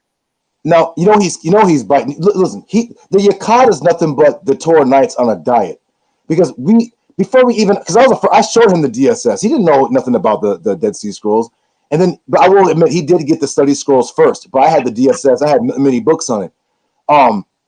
He knows that when this is a cornerstone and the community is the temple of man. That was already established in Torah Knights. But so he wanted to make his own Torah Knights group. And the thing is what crazy is if you're the Yakad, they were a famous, well-known group. They were the most known, smartest Israelite group, probably of all time. Well, where is this Yakad at? No one knows its members. We only know Dawad and we know Quanah, and that's it. We don't know nobody else in the group. I don't know nobody else in the group. They don't do anything. You got Hyman. You got Masha. Yeah, Masha. There's a few of them. They're on Facebook. You know what I'm saying? I blocked all of them because they were always trying to harass me. Yeah, it's Wendy. You got Wendy there. Wendy's there. Masha, Dawad, Hyman. He claims that he teaches some brothers in Asia or Philippines and stuff, but that's about it. So other than that, on Facebook. Well, that's what I'm saying. That's exactly what I'm saying, because even the whole idea of the gypsies, like, you know, that he claims that he taught us that and this and that and the third. But at the end of the day, bro, we actually have an interview with the gypsies in real life, right? The brother claims that he's been teaching for 5 years about Canaan, about the gypsies, this and that and the third, bro. Like, Jose Vega and I started this whole thing, bro, and when we turned this whole thing upside down in less than 2 months, 2 years ago, and then we've been at it for until now, right here. We're here right now and stuff. And then we met the gypsies in real life, bro. I met them. I interviewed them. They look like Hispanics. They look like Native Americans. They're dark skinned people, so on and so forth. And they're here. I have an interview. It's in our YouTube channel. So I'm like, brother, you claim that you have done all this work. Where is the fruit of your labor? We can actually show you the fruit. We can show you the fruit of our labor, and it's all there. I tell Quano all the time. I was like, bro, you were on the freaking bench when we found you. Yeah. You know what I'm saying? You were on the bench when we freaking found you, and you have the audacity to speak crap about us or even talk crap about us. Talk about we learned from you. I was like, first of all, Quana, me and Ayash only had like one live conversation with Quana one time, and that was like 2 years ago. That's it. But okay, so if we only had one phone conversation, a live conversation, why are you going around telling people that you taught us this and you taught us that? I was like, bro, you never teach me nothing, man. You never teach me nothing. What the hell are you talking about? He did the same thing to me. He did the same. Do you know I'm 45? I think Quana is maybe like what, 29? Not saying that it matters, but like, if this is like 8 years ago, how old was Quana then? Like 21? Like, you know what I mean? Yeah, even when I was part of YYC, bro. When I was part of YYC, I used to watch your videos. Like, that was what, 5 years ago, bro. I used to watch your videos when you were in like breaking down. You were going against the GMS camps, and you brought out that book when it talks about when you did a breakdown on the Japanese language regarding to in connection with the Hebrew. I don't know if you remember that. Yeah, of course. Yeah. Okay, so I used to watch you. I mean, I've never heard of Quana before. So for him to say like, yeah, you guys learned from me, and if it wasn't for me, none of this thing would have happened. I'm like, well, okay, where you been? You got Jose Vega has been slicing a lot of these brothers within One West Hamitic camps left and right on Facebook. We have done various lessons together, like since then, like even way before Quana, when Jose Vega and I were part of camps and stuff. So I mean, what are you talking again? This is why we have something against the brother, because he is working in pride, bro. That's what I'm saying. Like when you're proud and you think you're it, bro. That's it. The Holy Spirit will reject you. But he never had the Holy Spirit to begin with, because he was always like that. Even when he was in tour nights, he was always. People were like, "Yo, man, what's up with your dude?" His name was Quadash at that point. His name wasn't Quadash. His new name. His name was Quadash. Yeah, that was my name too back then, bro. That was my name, Quadash. That was my ancient Instagram name, Quadash. Yeah, same thing. Okay. Yeah, he was like proud when he was in tour nights, and people would be like, "Yo, man, what's up with that dude Quadash, man?" I'll be like, "Well, what do you mean?" They're like, "He's like super proud. He's like calling us names," and I'm like, I mean, I didn't know, because I don't follow men around, so I didn't know what he was doing. But it'd be one thing if Quana was like doing like you guys, like actually had a channel and like his little group, like he has a channel. You can StreamYard is free for 6 people for 20 hours. Exactly. So, that's what we do, bro. Right? That group could do something, but they do nothing. And you know why? Because if you kill the head, you kill the body. All it takes is somebody to like get at Quana. Like, first off, I've been watching him getting beat up on Facebook. That's one. YouTube is different. YouTube is where everybody can see you. On Facebook, everybody don't see you. Everyone's not subscribed to your channel. Everyone's not on your page. Everyone don't see all your posts. But on YouTube, all it takes is a click to hit your channel.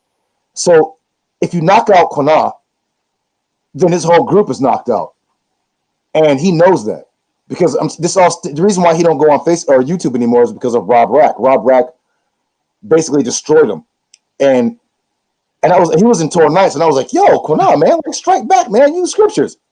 And he'd be like, "F you, why didn't you protect me? Why didn't you protect me?" And I'm like, "Protect you, bro? You're a grown man.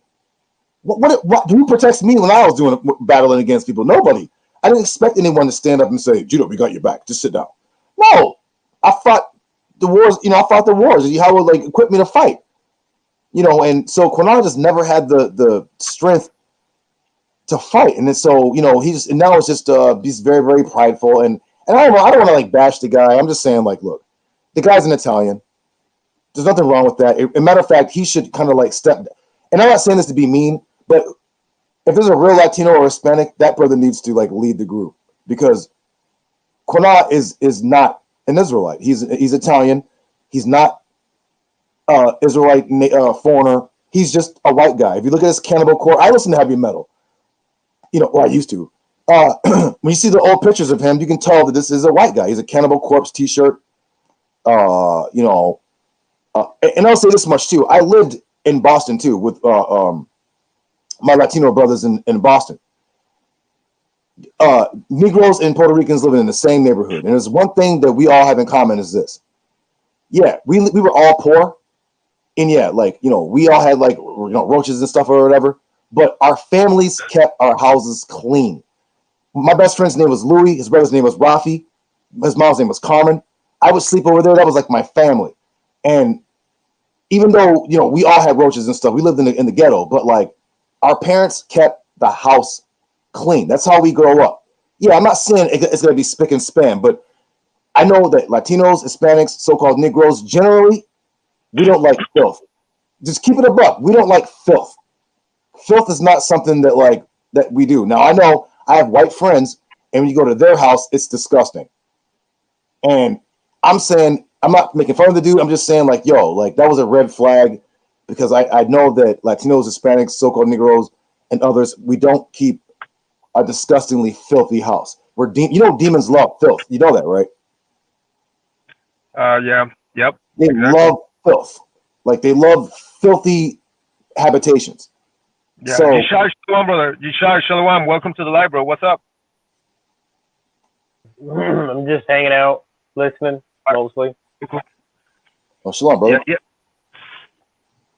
Yeah, but I hear y'all, bro. I hear y'all. Yeah, I've heard that concept before about you know, cleanliness is next to godliness and stuff. Yes. I had a question, if that's okay. Yeah, go ahead, bro. Bring it out. Are we allowed to listen to I guess so-called heavy metal? Okay, well, it depends, because, for example, back in the 1940s, I think, they changed the frequency of how you listen to music. For example, I think that the tuning system began for 440 or 432 hertz, right? That was the standard of tuning. And then after that, the white man, Esau, you know, they decided to change it to 440, which is basically frequency vibration, in which it creates some sort of unbalance within your neurons and your genetic makeup and stuff, and that's what creates like unrest within yourself and anxiety and all that stuff. So I would say, like, you know, be careful what you listen to, what goes through your ears, because a lot of the stuff has basically a lot of spells. Like even the music industry, you know, within the music industry itself, there's a lot of witches and a lot of wizards that basically put like vibrational spells in the waves of the sound in the music. So when you're listening to certain songs, you think that you're listening to like, you think you're listening to like, oh yeah, like you know, I love you all the forever and eternity. No, you're actually listening to a spell. Like behind, when you rewind the tape, you actually are able to listen like spells or like words of spells that actually bind your mind. Yeah. So, there was actually like a rock and roll song back in the 70s that if you listen to it backwards, you can hear like evil chants. Led Zeppelin. Zeppelin.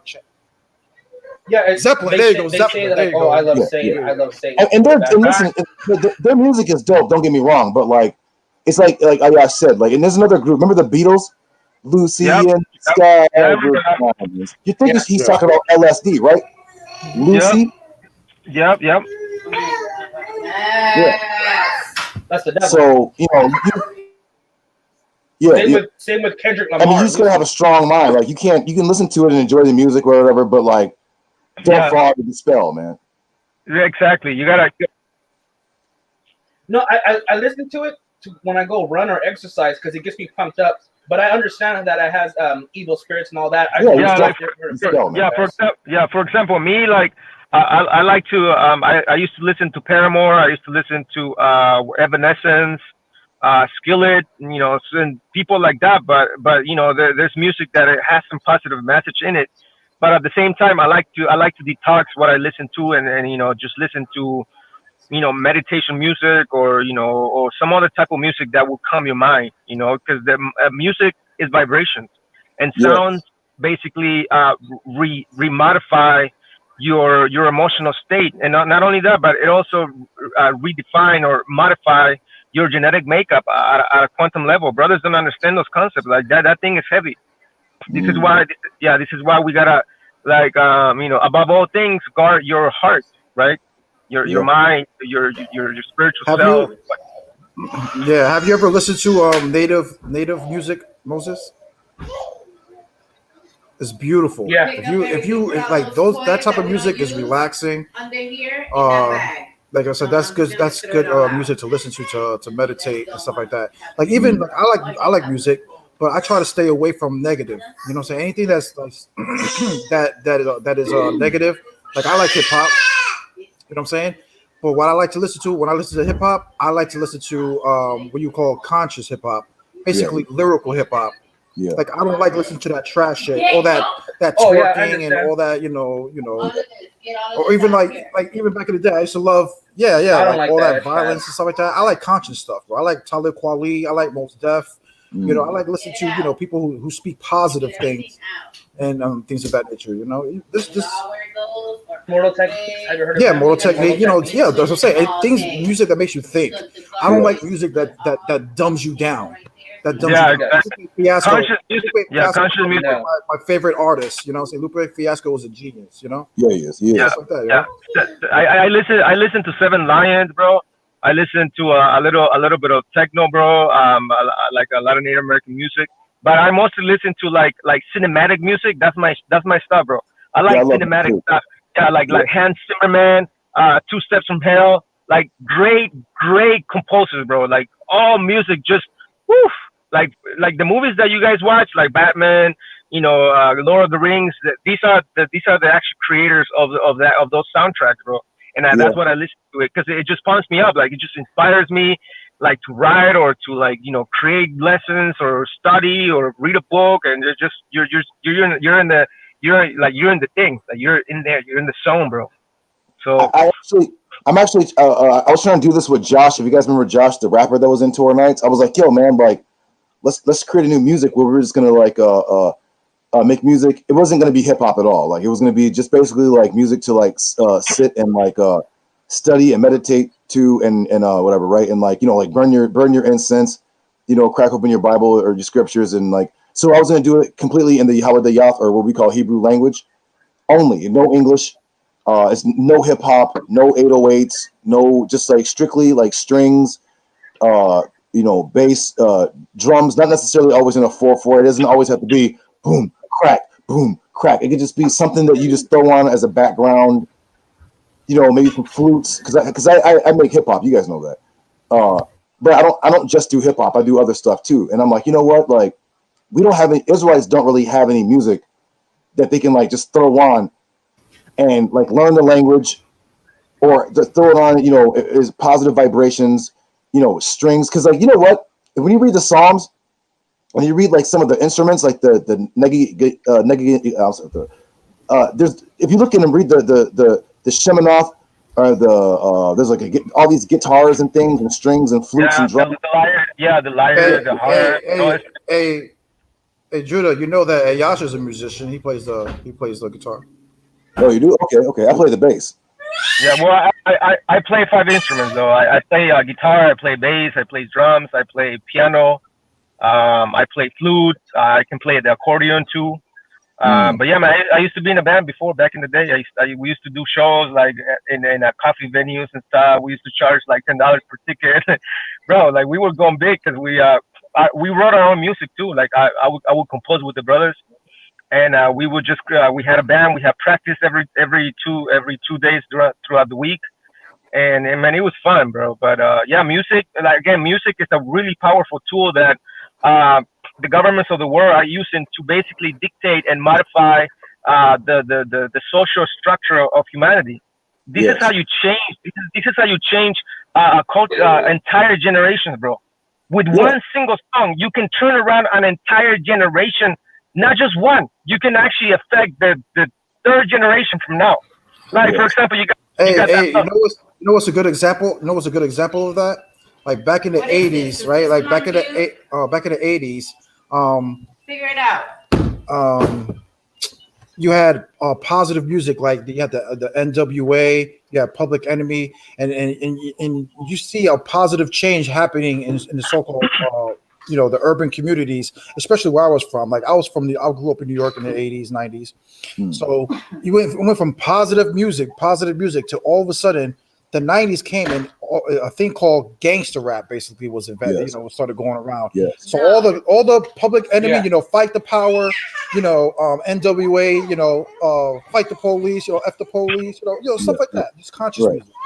It went from consciousness to now, I'm gonna shoot you, I'm gonna kill you. Hey, unconsciousness. It went from let's sell keys, let's sell crack to your mama and stuff like that. I'm like you said, look, it went from positive in the community to like the community just went and look at it now. It went clean and senatorial. It went from conscious music to unconscious music, right?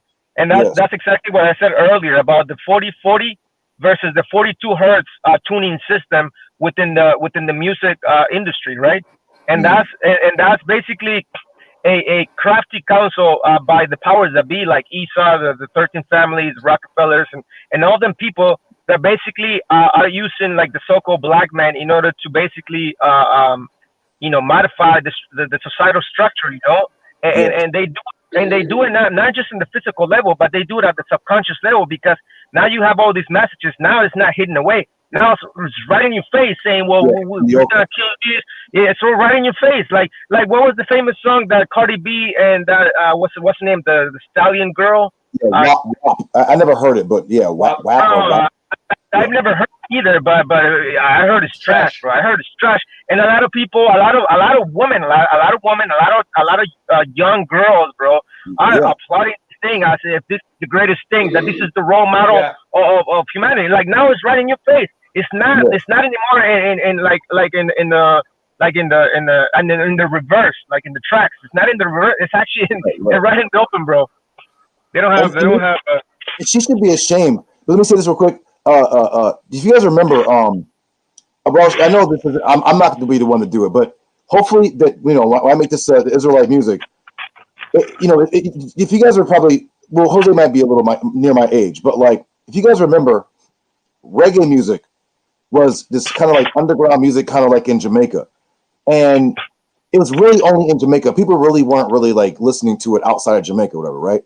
But then Bob Marley was like kind of the face, so he began to like go outside of Jamaica, or whatever, and people began to catch on to it. And what was ill was you had groups like the Monkees and the Beatles and the this and that or whatever. They had never heard this like reggae where it was slowed down. The bass was really heavy.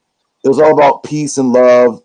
And even though they were off and believing Haile Selassie is God, it was what they thought was godly. It was still trying to be in a positive vibration thing or whatever. And that's kind of like where we need something that's not from Jamaica, something that's more close to where we come from, but that is like an alternative to the psyop, mind control, negative vibration, where like I said, like if your mom and your grandmother can listen to it and say, you know what, I like this, then it's good.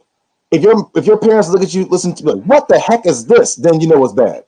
You know what I'm saying? If you can't play it in front of like anybody, if you have to like turn it down when like, well, yeah, but Shabba Ranks and them were like dance hall. I mean, they had some positive or whatever, but for the most part, they started kind of changing it from like the roots. The roots were like, Bob Marley, Burning Spear, groups like that. They were like really living like their life. They were like in the forest eating natural foods. They chanting down Babylon. They wasn't with all the the Babylonian stuff. And this is around the time with like Motown. I remember like Motown, James Brown, and all that. That was popping. But Bob Marley and them were different. They were like living in like Jamaica in the woods, like eating freaking guava and smoking the peace pipe, and it was peace and love, and that's what we need. Like, what I'm saying? Like, what do you know about how do you feel about the rumor that Bob Marley's father was? Yeah, I heard about that too. I mean, I saw a picture of him, Norton Marley. I mean, but we don't. I mean, I don't know. I heard Bob Marley speak on it too. Wait, hold on.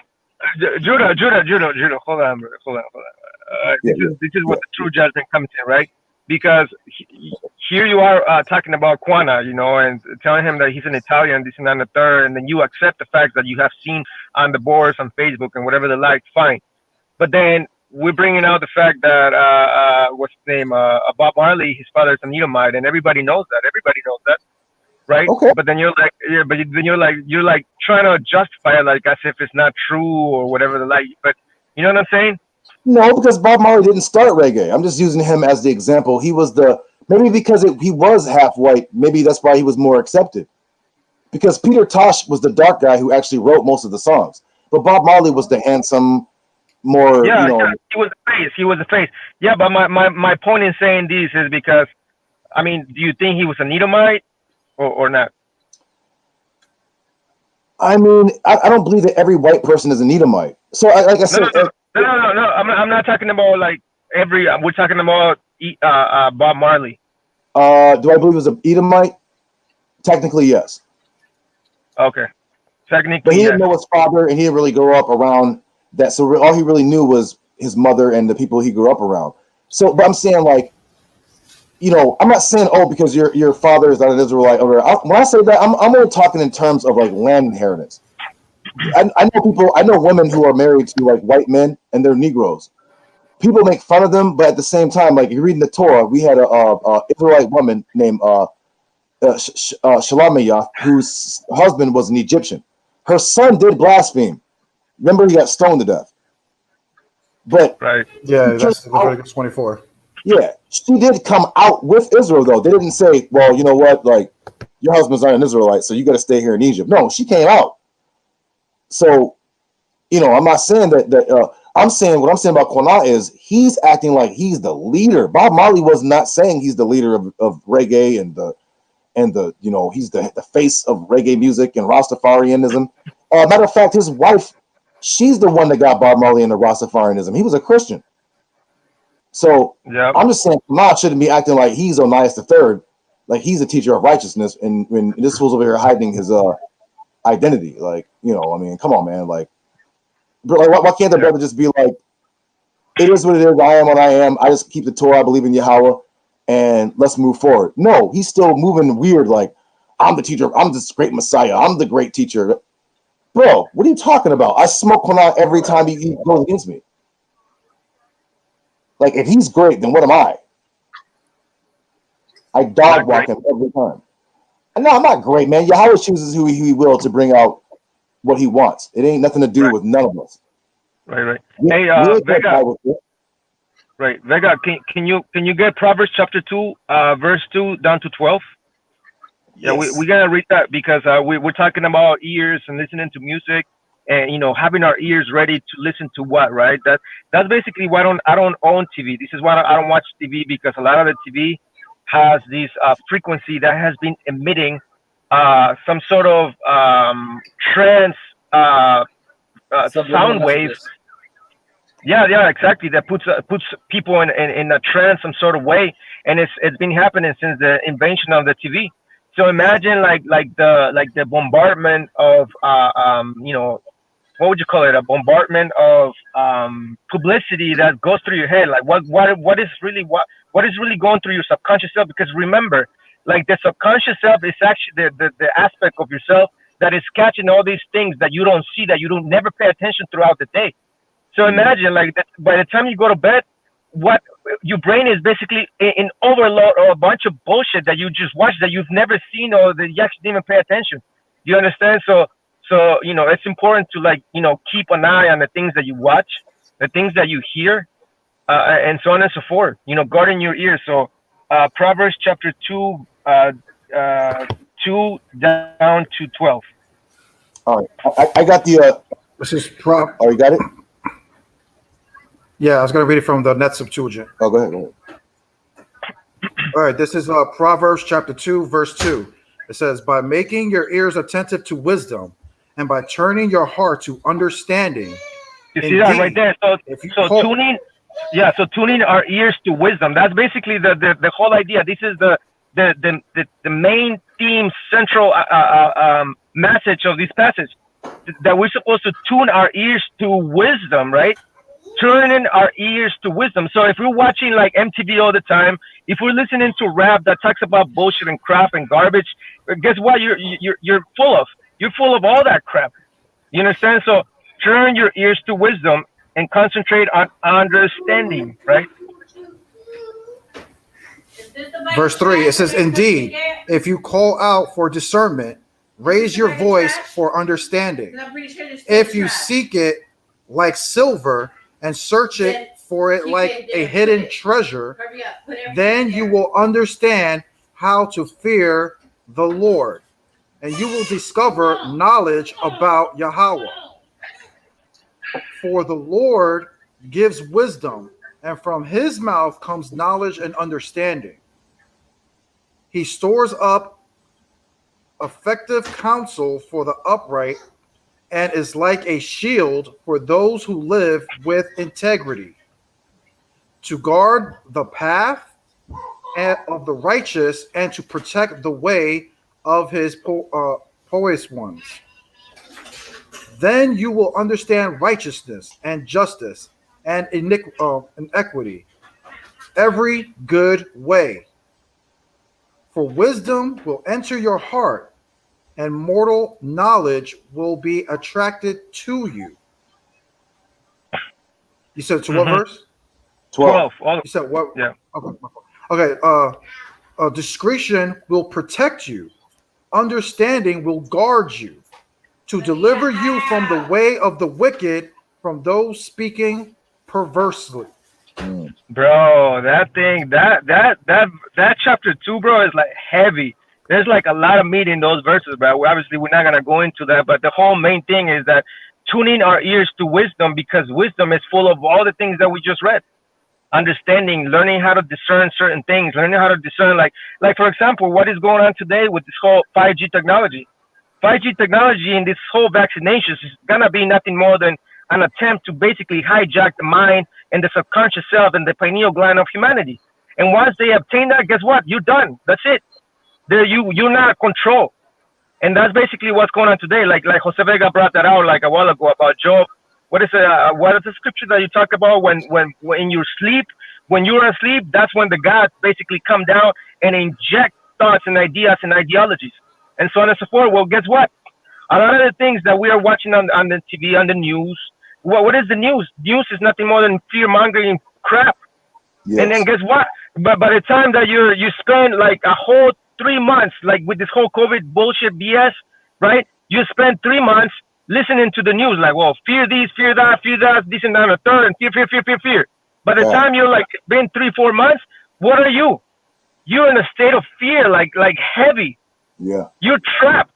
You know what I'm saying? So tune in your ears to wisdom, right? And wisdom she is amazing. You know, she is amazing. We can read that in Wisdom of Solomon, chapter 7:21, down all the way down to the last verse, and so on and so forth. So you know, my encouragement to brothers is that to learn how to discern what you listen to, what you're watching, who you're listening to, and who's your company, right? Just like we read in the book of Corinthians, where it says, evil company corrupts good character. You understand? Evil company corrupts good character. So yes, you know, we gotta tune into wisdom in order to discern and understand how we walk, what is our path, where we going, what we're listening to, what is the show about, we're MTV now, turn that off, this and that and third. You know what I'm saying? So your brothers tune into wisdom. Come on. Hey, you guys, I wanna hop off you guys, but well, you know what, Alex Jones, man, he you know what, he has a lot of good information, man. I go to BitChute and I watch Alex Jones. If you guys ever go to BitChute. Yeah, I listen to Alex Jones. I watch Joe Rogan. I watch all those, a lot of those brothers. What I'm saying, that Okay. talks a lot about conspiracy theories and stuff. I mean, a lot of But it's it's like true. I like. It's like y'all said about this I know they talk COVID foolishness, about man. You can't walk around with a like mask you even on have breathing in carbon dioxide all day. Yeah, exactly. And Thank you. then you have people like oh, what's his name, Elon Musk, who's basically trying to make like AI technology to like basically like take over. People don't understand, if you allow AI to take over your mind, you're not a human anymore. Right. You're not a human anymore. And Or the vaccine. These million, or the vaccine. Try to whatever. They're trying to take away your mind, and once you get your mind is taken away, you're no longer human. You're a computer. You will basically shut off all your emotions. All the emotions that you did have will basically shut down. So now you won't even show sympathy to the poor. You won't show sympathy to abortions and show sympathy to the atrocities that you see going on in the world. Yes. Rich people they're doing it without it. Like people, their love is lost. Like in people, like it used to be. You hear about somebody getting killed, and you're like, oh man, it would kind of affect your conscience. You're like, oh, I mean, you didn't do it, but you're like the sympathy and empathy for others. Now it's kind of like we're numb to it. Like, I hear about that 7 guys got shot. You're like, oh damn, that's messed up. Next thing you know, you're like talking about something else. Yeah, well, next thing you know, like years from now, people are gonna be laughing about that because all these things is desensitizing the feelings and the emotions, like Jose Vega is saying, like, and it doesn't have to be taken over by an AI system like the one from Elon Musk. It's already happening today through the music. The music is the great tool to desensitize or take away that sentiment of being sorry or like being a human. Because now you see brothers shooting each other out and killing each other out, and black on black crime, brown on black. You got a lot of these Africans basically killing our people, our paleteros, eloteros, our street vendors out in the street, bro. Like that, just like that, bro. It's like yo, like where is the mercy? Where is the respect for our elderly? You know what I'm saying? So all these things, all humanity is going down the hole, bro. Humanity is going down the hole already. Like, something needs to happen. Something needs to be done. Something's going to happen. I know we hear prophecies within the Bible of, like the fallen angels coming down from the pit, coming to the earth once again, just like they did it before, and so on and so forth. And that, things are gonna get worse, bro. I was listening to Bill Gates like 2 days ago. We're actually gonna do a class on that. We're gonna do a bring on this whole mark of the beast, which is not the chip and this and that and the third. But we're gonna go into detail because I just came across this video 2 days ago. Bill Gates basically saying that right now, when we're thinking that everything's going back to normal, this is the intermediate time. This is kind of this is the intermediate time before the actual storm comes back, because they're actually waiting to create a vaccine a year, 2 years from now.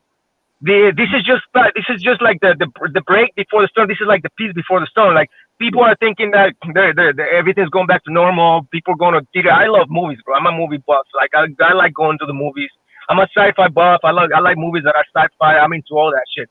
So I'm glad that the theaters are open because I love going to the theater. But people are getting used to the idea that we're going back to normal. But once people are getting used to that, then they're gonna get hit with another curveball. Like, oh yeah, you thought things are normal? Check this out, boom, vaccines, quarantine more, like for the next year, and so on and so forth. That's basically what they're saying. Whether it's true or not, I don't know, but it seems like things are going that way. We're not, putting fear in people's minds, but brothers gotta be, put things in perspective. Yeah, everyone. Like I was saying, it's like when the Passover. All this bad stuff is going to happen for sure.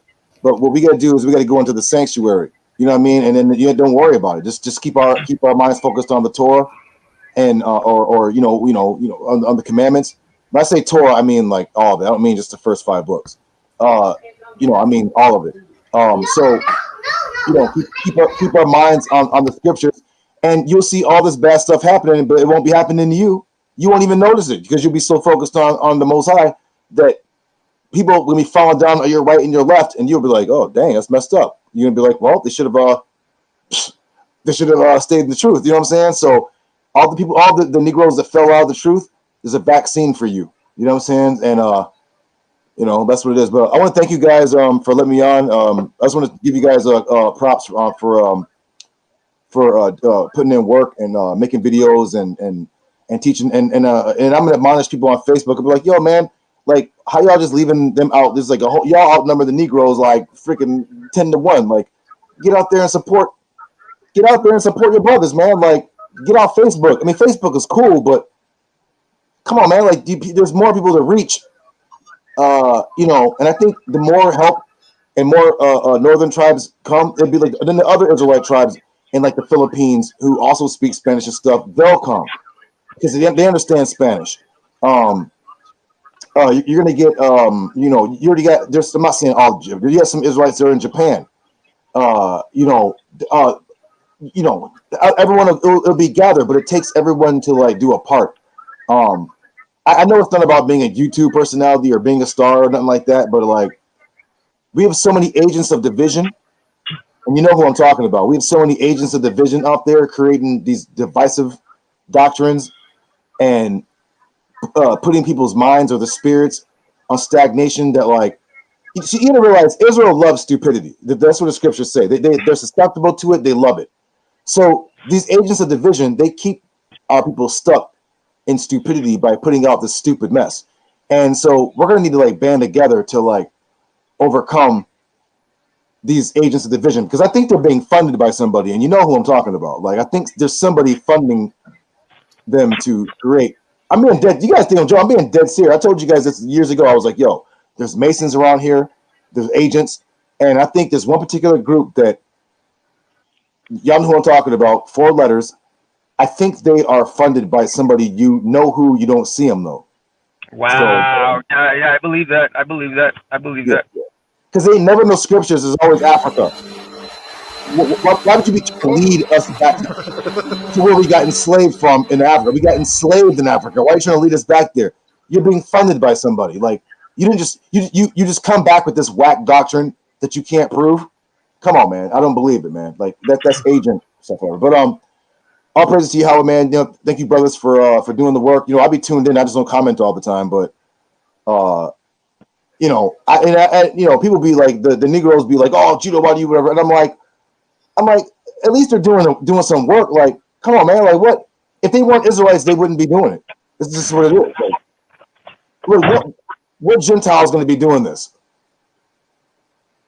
They're not. They're going to be doing what Gentiles do. Like, you know, like, come on, man. You know, like, come on, stop it. But yeah, man, all praise to you, Howard, man. You guys keep up the good work, man. It's 11:30 here in the morning. Oh, damn. I just wanted to come on and say hello and good work. And we need to get more Northern Tribe people, because I'm part Puerto Rican, so they can't use that. They can't use that. Oh, Judah, what fool? I'm part Puerto Rican. What are you talking about? I'm not gonna like turn my back on my other side. So they're bugged out of the skull if they think I'm gonna do that. So my mother, I love my mother, for goodness sakes. Like, so, but yeah, man, you guys keep up the good work, man. And if you guys can talk to Quinal, tell him to humble down and do something if he's an Israelite. That's all I'm saying. Bro, I've been having conversation with that brother for quite some time, bro. Like, I've been in the inbox a lot of times, bro. I'm like, bro, listen, if you humble down, bro, like, we'll build together, bro. I want nothing more than build with our people. We want to build with our nation. We want to rebuild our people. We want to go out after false doctrines, false understandings, and all these other things that are found in the minds of our people. You know, but the brother doesn't want to. I actually stopped talking to Quada for like months already, man. I stopped talking to him months ago. Okay.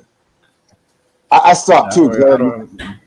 I felt like Rom delivered the knockout punch and knocked him in the cheap seats, and I was like, I don't kick people when they're down. But he can always bounce back, man. Just humble down. What? I'm gonna tell you on your channel. His father looks like Hispanic Latino to me. The mom may be Italian, right? If that's his father in that picture. So that's why I kind of shut up. I'm like, I'm not gonna troll. I'm just gonna shut up. You know, and I shut up. He just needs to humble down. That's all, man. You know what I mean? Like, Yeah, we know, but at the end of Judah, at the end of the day, like it's the Most High that is gonna humble us down. When we think we're prideful ourselves, this and that and the third, Moses is gonna come and throw a curveball on us. Like, oh yeah, you think you can catch that? You think you can catch that? Check this. You're right. You know? Yeah, you're right. I mean, yeah, so you're not gonna catch it, and you're gonna get embarrassed, and then that's the Most High teaching you how to humble down. Oh yeah, you got knowledge. You think you got knowledge? It's like the same encounter that the Most High had with Job. It's like, oh yeah, you think you're it? All right, come here. Let me ask you a question. How is the sun created? Who created the cycles of the water? Who created? What is quantum mechanics? What is quantum physics? Or what is this and the third? Can you tell me how where's the air come from? Where are the pockets of air? Where does the water go for? Why is the seas coming and invading the whole land? Like flooding the land? Why? So on and so forth. You know what I'm saying? So these are questions that are deep into science and mathematics and geometry and quantum physics and mechanics, things that probably Job didn't even know about. And it's the same thing with brothers like Juana, other brothers like I don't want to mention names, that you think you're it. Okay, fine, you're it. Okay, cool. But when the Most High throws a curveball on you and then you can't catch it, it's gonna basically rash your hands and it's gonna turn red and it's gonna hurt. Yes. So. Well, you guys keep up the good work, man. Hey, maybe it's been almost a decade, but hey, man, maybe one day he might wake up from the foolishness, man. Maybe, but yeah, most high. Proverbs 16:18, pride goes before destruction and a haughty spirit before a fall. And we saw that already. We saw that. It referred to everybody. People who wasn't even paying attention were paying attention to that situation. And I was like, yo, the Most High is scary. That's why you didn't see me like making a whole bunch of videos and laughing. I was like, you know what? Like, whew, I better shut my mouth. Yahweh said, don't laugh or I'll like turn my wrath towards you. And honestly, I can't afford to have the Most High mad at me. So, you know what I'm saying? I can't afford it. So, but yeah, man, all praise to Yahweh, man. You guys keep up the good work, man. And, and I'll be tuned in. And thanks for having me on. Yeah, sure. Come on, Shalom.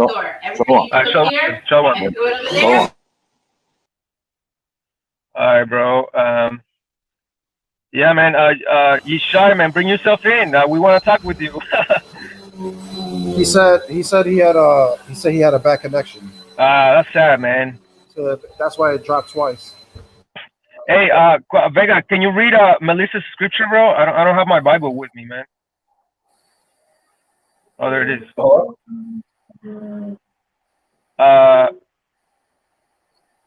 Yisha, you there, bro? Shalom.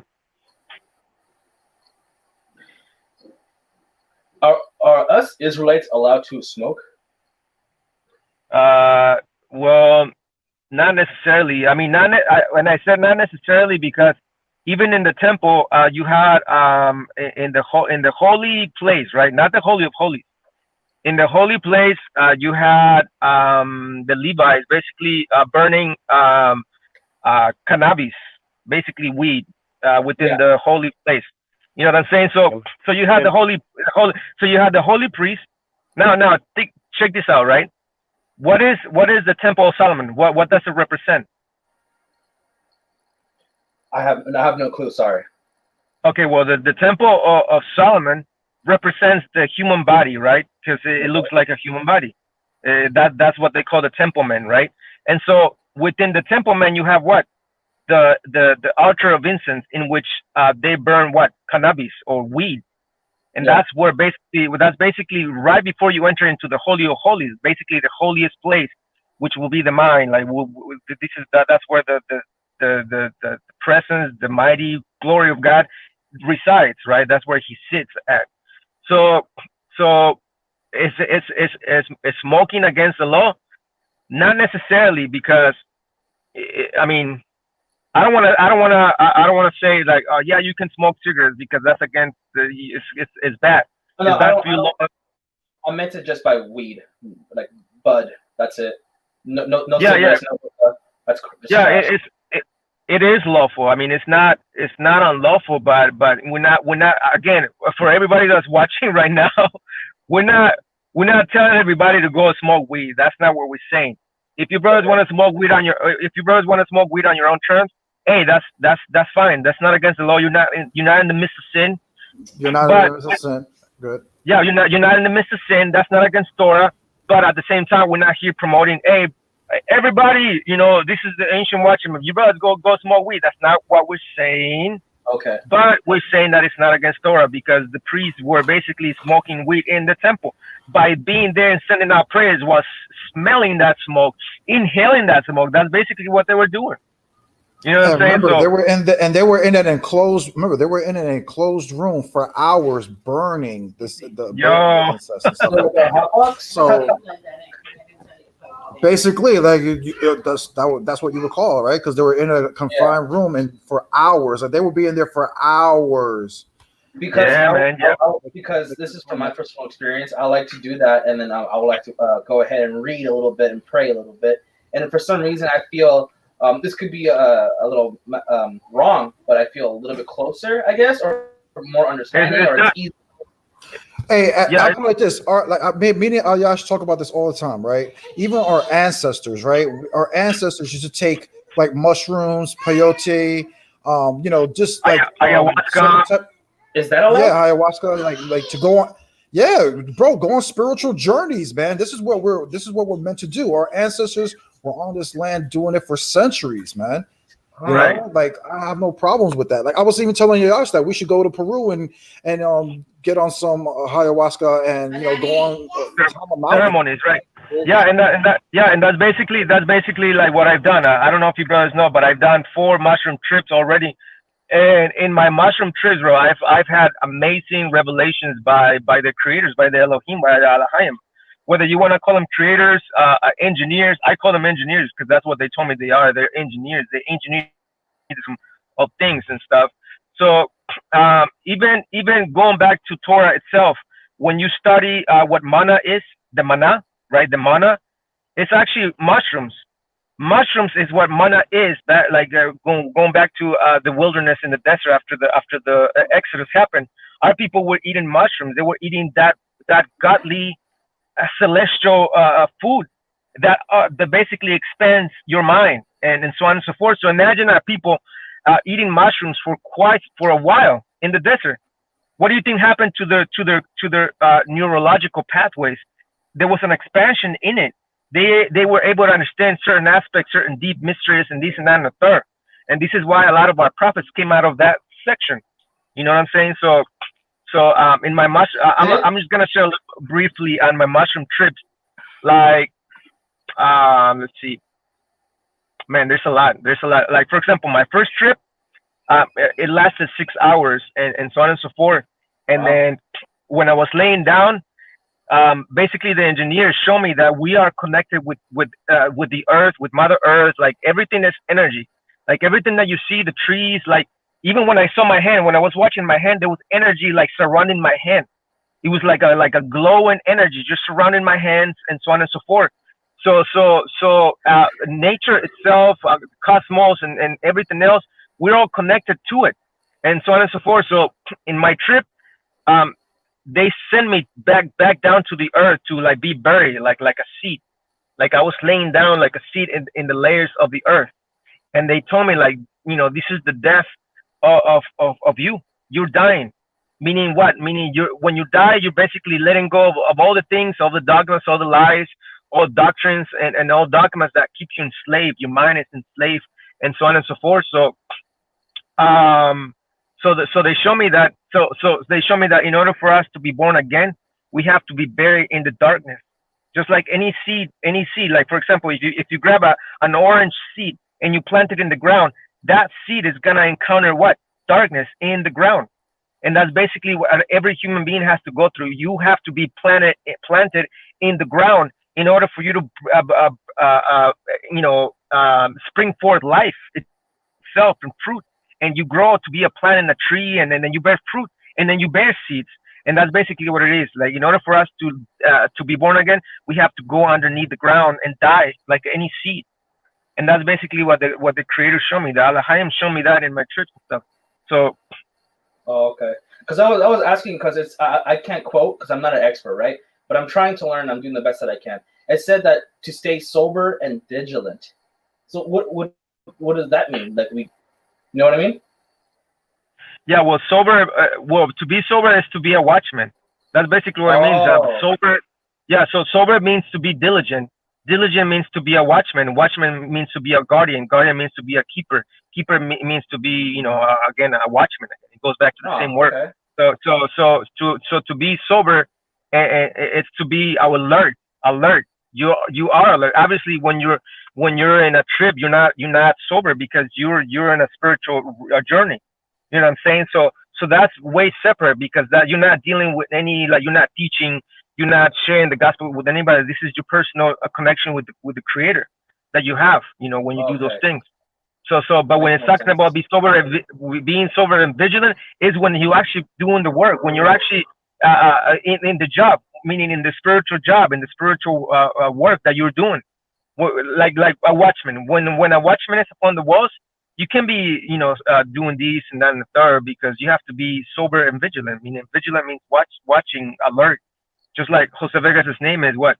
The diligent destroyer. Diligent means to be a watchman, to go into depthness and dissecting and everything else. Oh, okay. So, but I also had a question for Jose. The what are you wearing up top of your head? Is that for praying?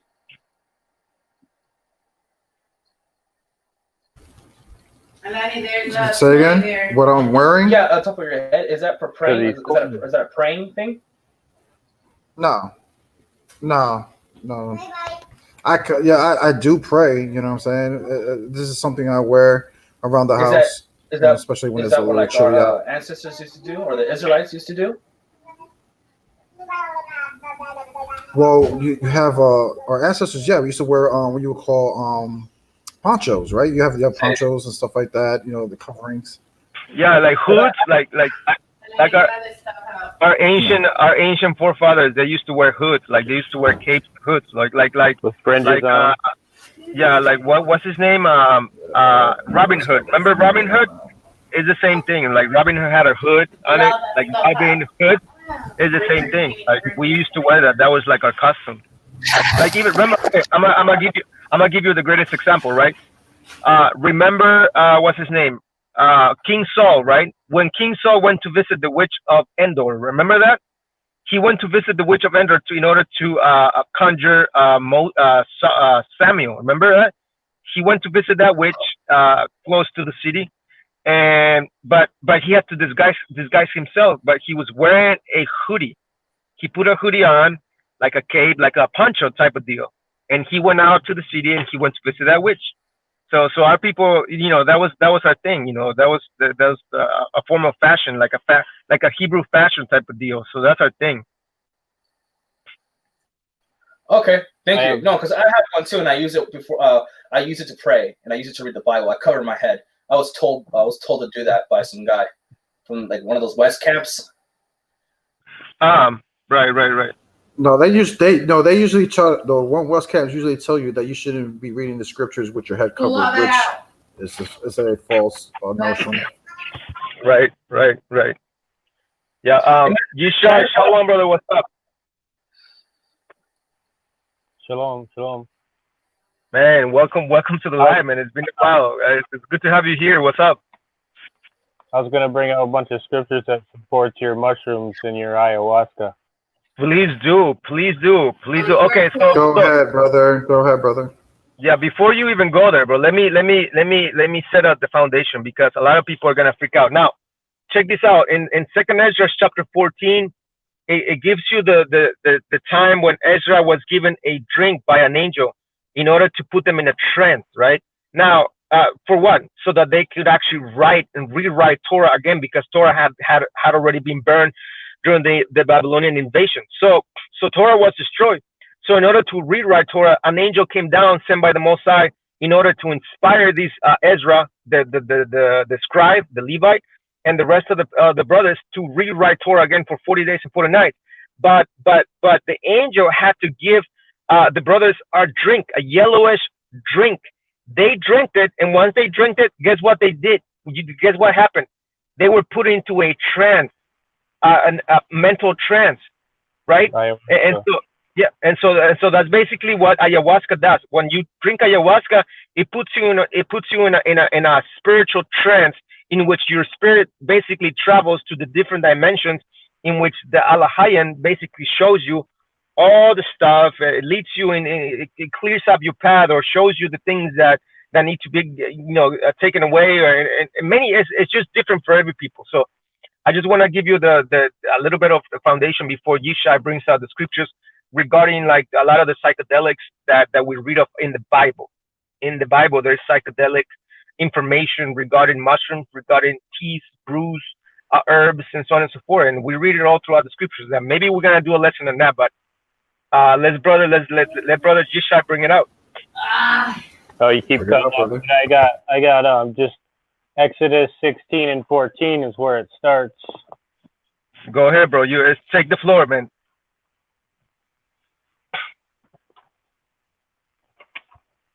I'm gonna turn to it here.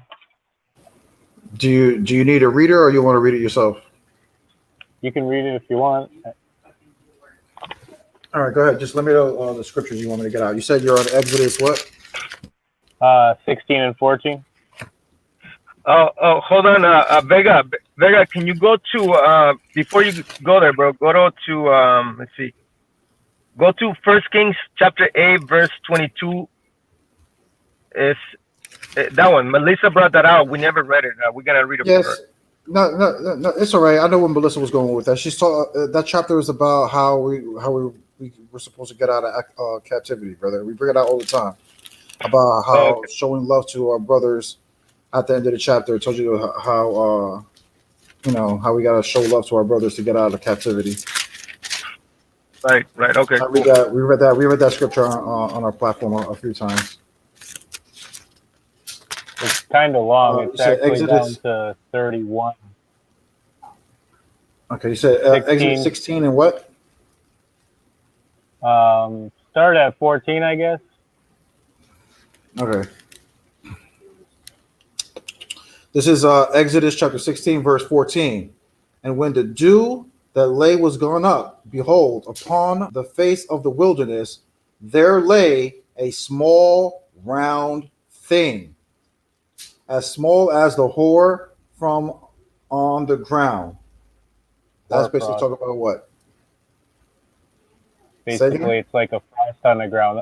When the mycelium is growing for the mushroom, or for what I was getting to about this, it's like it's like a snow or a crystal on the ground that covers the ground. The small thing. All right,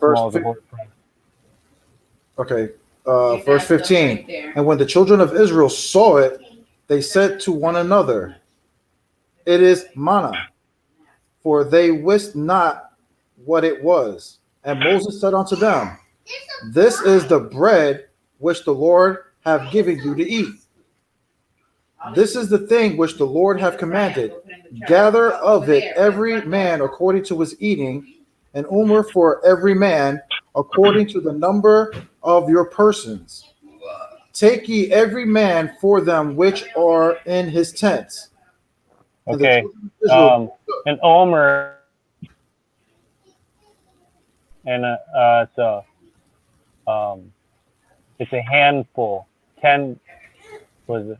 Because down below it says an omer is a tenth of an ephah. An ephah is a bushel, so an omer is like 10 handfuls. It makes a bushel. You know what I mean? Go ahead. Verse 17. And the children of Israel did so, and gathered, some more, some less. And when they did meet it with an omer, he that gathered much had nothing over. He that gathered little had no lack.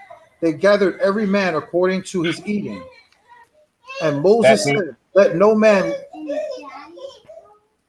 That verse right there, verse 18, means you can't overdose. You can't like die from it. You know what I mean? Right. It takes 20 pounds to die from eating mushrooms. The what?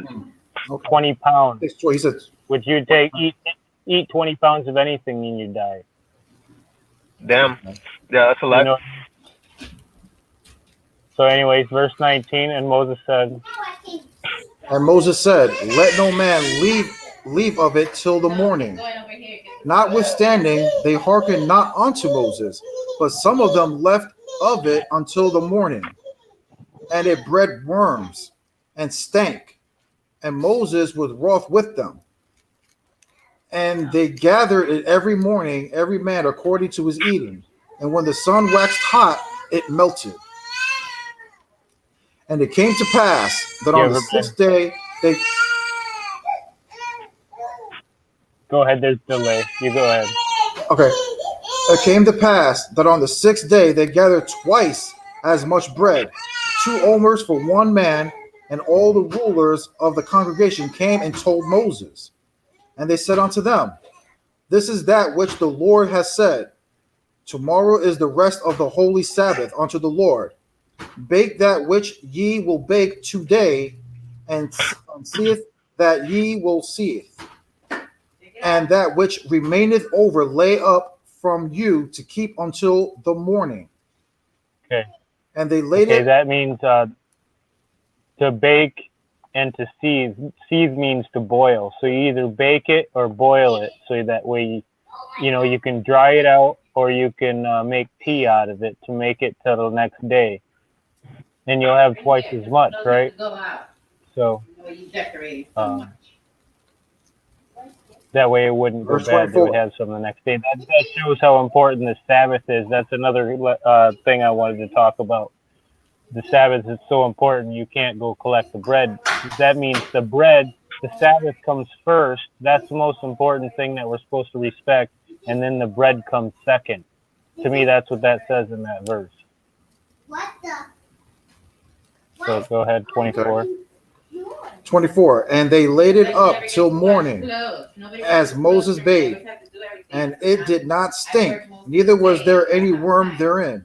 And Moses said, eat that today, for today is a Sabbath unto the Lord. Today ye shall not find it in the field. 6 days ye shall gather it, but on the 7th day, which is of the Sabbath, in it there shall be none. And it came to pass. That makes it a little confusing, though. So, on the 6th day, on the 7th day, there shall be none.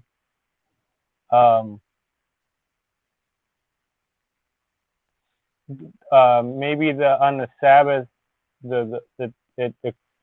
it grows according to the moon.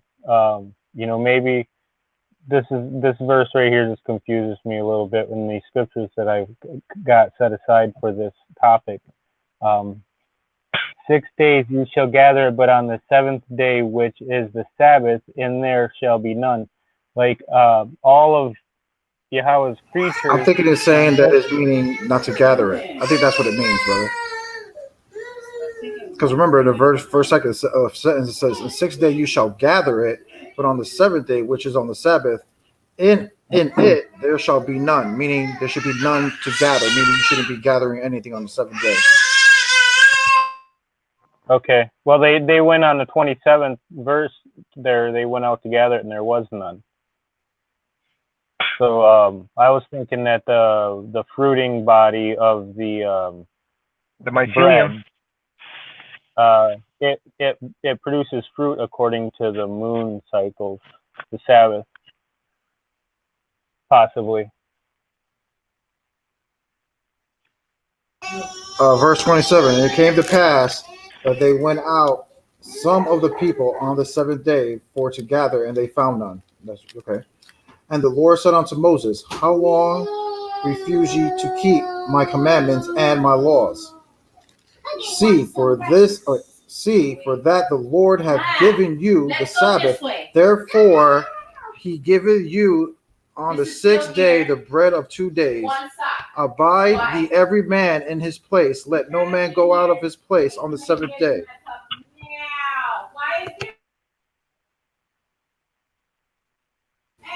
Want me to keep reading? Yeah, You want me to keep you were reading, brother? cutting out, but I understand where you went to. The next verse, uh, verse 31 there explains what it looks like. I have Okay. another verse Verse. right here. If you go down to,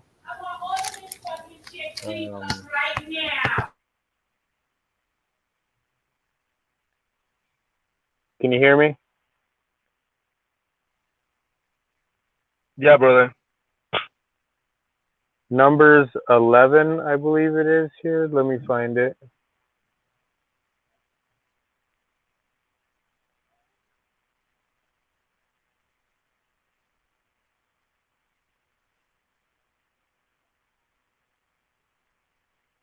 Can you hear me? Yeah, hold on. I think the brother's dealing with the noise in the background. So. Okay. You said numbers what? Numbers 11 and 7. Right there, it said that it was as coriander. So you go over to Numbers 11 and 7, and it also explains the color and the look of this.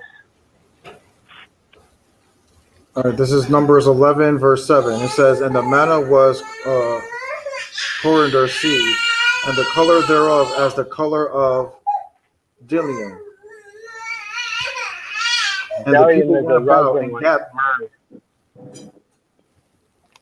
You said it's like a what? A resin like what? It's like myrrh. Color of it's as coriander seed, and when you look at coriander seed, it's a half shell. It looks like an umbrella. Yeah, I have a picture on the comment board, but you see it, mana mushrooms. You see that? Yeah, right there. Yeah. I posted one a while back too.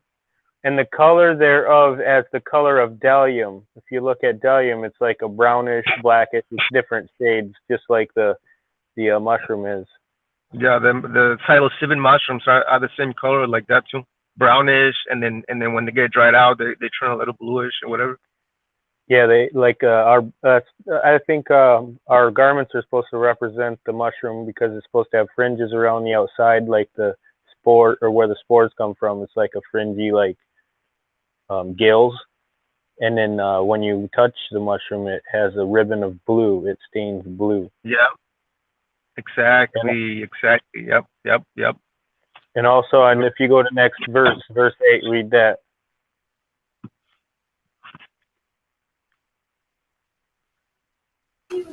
Verse 8, "And the people went about and gathered it, and ground it in mills, or beat it in a mortar, and baked it in pans, and made cakes of it. And the taste of it was as the taste of fresh oil." And we keep reading. And it just explains that it keeps growing when the dew fell upon the earth. I want to explain that it's not just given to us, it's required of us to take. Exodus 34 and 18 explains that.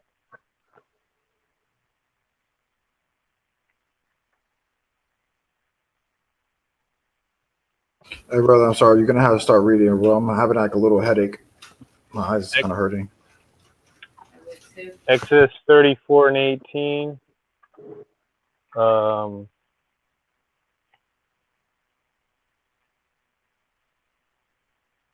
It's the feast of unleavened bread. It says, verse 18, "The feast of unleavened bread shall thou keep. 7 days thou shalt eat unleavened bread as I commanded thee in the time of the month Abib. For in the month Abib thou camest out from Mitzrayim," or slavery, or Egypt. So it's talking about it back in this is Exodus. "All that open at the womb." Yeah. I was looking for, "All that open up the womb is mine, and every firstling among thy cattle, whether ox or sheep, that is male. But the firstling,"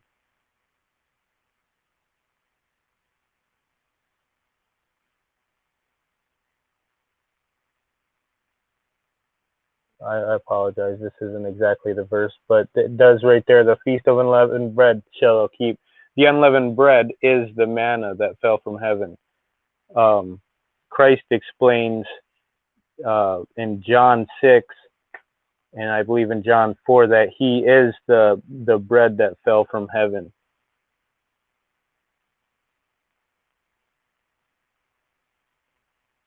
And that happened during Passover.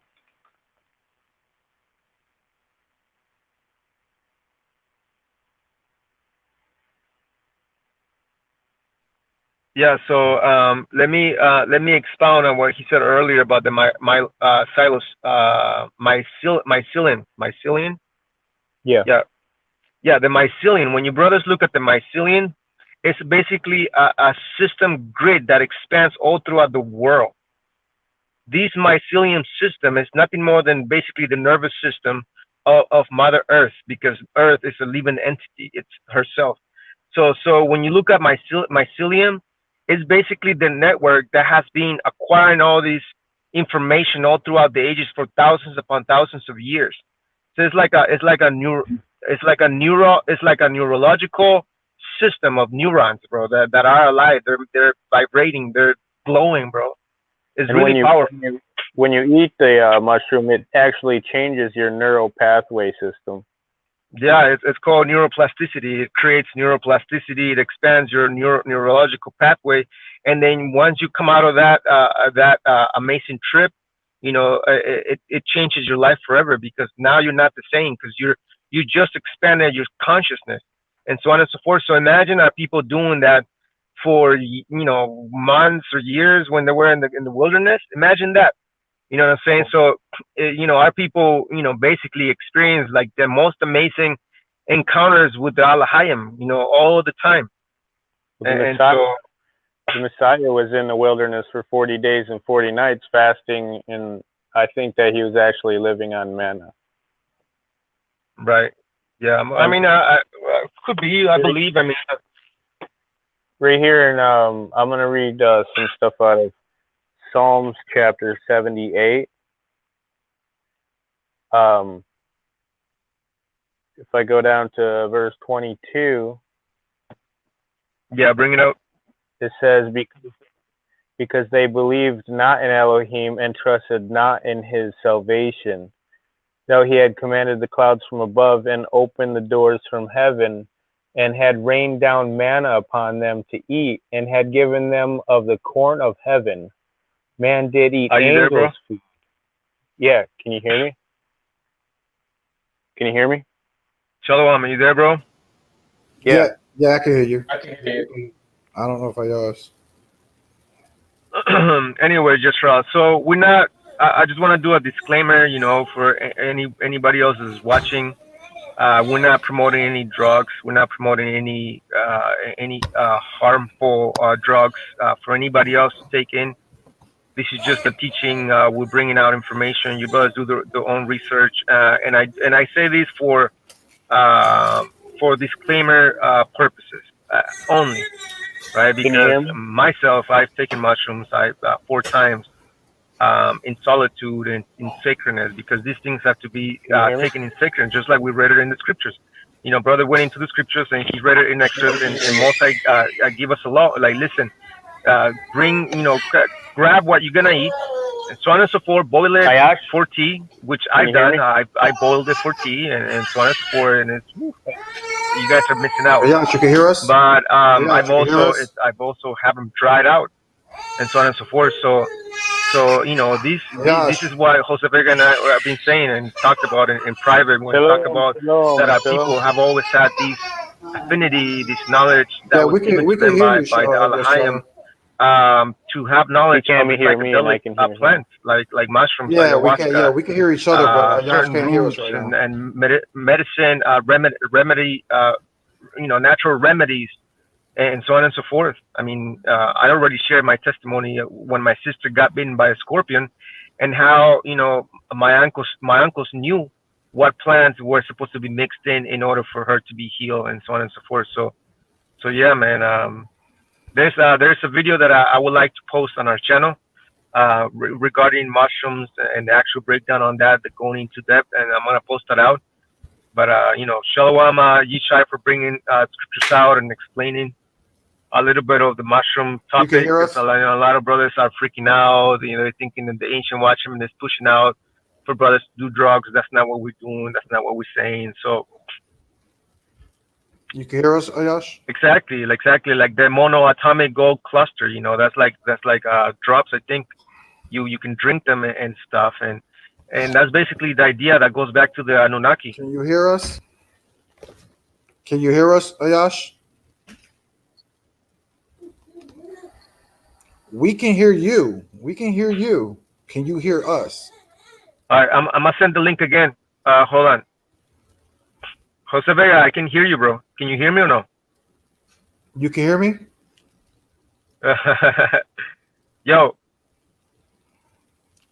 I can hear you. You can't hear us. I wonder if the Yahad is here listening, bro. I think the Yahad is here listening. It's okay. I have a feeling. Can you hear us, Ayash?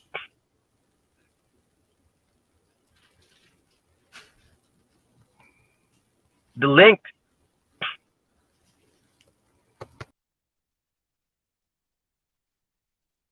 I have a feeling that the Yahad is watching, bro. There is Yahadians here watching, taking notes, bringing the report to Pona. You know who you are. You know who you are. Yishai, I send the link, bro. Click on it. Yeah, and see.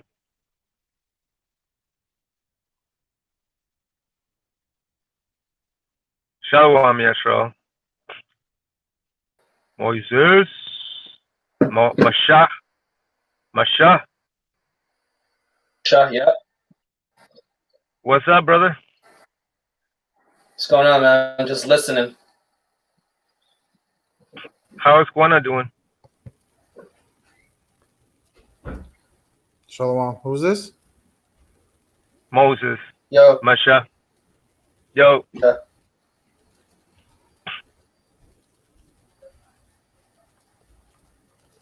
All right. In Hawaii, it's Moikiki. Yeah, Melissa says, yeah, that's it's an interesting thing. Brothers need to start learning how to take medicine. Because a lot of things that brothers are taking in today, like neurodepressants or antidepressant stuff, like medicine and pills and all that stuff. That's garbage. That's all garbage. There's been a lot of research regarding the mushrooms, psilocybin mushrooms. They call it psilocybin mushrooms. Which has the capacity, the ability, the healing properties to rearrange your neurological pathways in order for you not to be depressed all the time. So there's a lot of research. There's a lot of scientists that have researched the properties of mushrooms. They can't understand. They don't understand like what properties do mushrooms have that make the human consciousness travel to various dimensions and stuff. And where is this place? Like their minds are boggled with that information. They can't understand those things.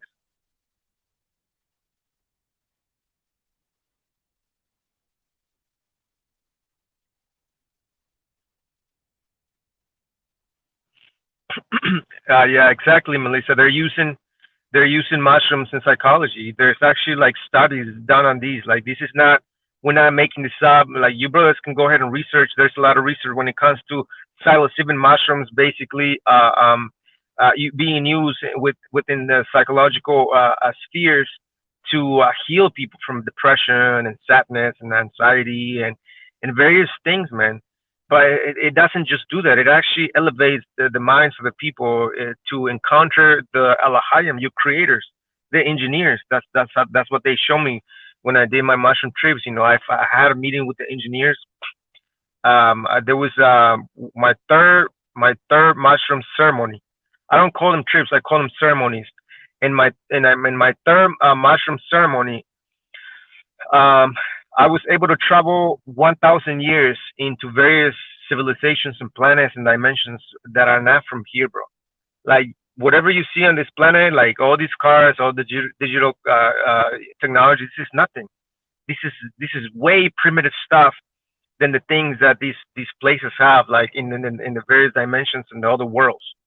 So it's crazy, man. What do you mean by other worlds? Like there's more entities out there that are not human? Yeah, the angels. The angels are not humans. They're very very key entities that are not from this plane of existence. That's why they're in the book of Psalms 104 or 106. It tells you that they're basically sentient beings made of light, right? They're made of light. Right. They're made of fire. I mean, they can travel to and fro at the speed of light. That's what I believe even doesn't even like the Owaspy Bible talk about like 4 different dimensions or something like that, or 4 different like 4 different levels. Yeah. I mean, there's in the book. I forgot the scripture, but in the book in the New Testament, it tells you that the love of the Most High is basically measured according to the 4-dimensional plane of existence, meaning the width, the length, the height, and the length thereof. You know what I'm saying? So it's basically symbolizing the temple, like the Solomon temple, but it's basically letting you know that these it's a 4-dimensional plane of existence in which we can't operate because we're trapped in time. Time is basically the enemy of humanity, because when you're born, you're basically working against the clock all throughout your life. That's basically what it is. So basically we don't have time on this planet. This is why we read in the book of 2 Corinthians chapter 4 verse 4, I think, that we are groaning, right, to be clothed with celestial clothing, right? Because we're not from this plane of existence. We belong in a different place. This is why Jose Vega and I did a class on predestination, how we were predestined to come to this place way before this place was even created. Meaning that you and I were basically spirits roaming the other realms, the other kingdoms on the other side of this plane of existence, this planet. So in those planes of existence, we don't move according to time. We're not trapped in time. We're not limited. We're like, that's why Christ said that when this whole thing is set up and this whole thing is ended, this system right here, you guys are gonna become like the angels, right? Like the angels, meaning what? That we're gonna be like photons of light. We're gonna be like the angels. Like the angels move to and fro fast, like at the speed of light. So that's basically and it goes into So there's various dimensions, other worlds that are not terrestrial. They're not like the things that we see here, like the kingdom of God, like the celestial realms in which the Most High abides in. It's not like this place. You know what I'm saying? Even it describes it in the book of Revelations. Like, it's a golden city. The streets are like, they look like glass. It's so shiny and beautiful. It's basically like another world, bro.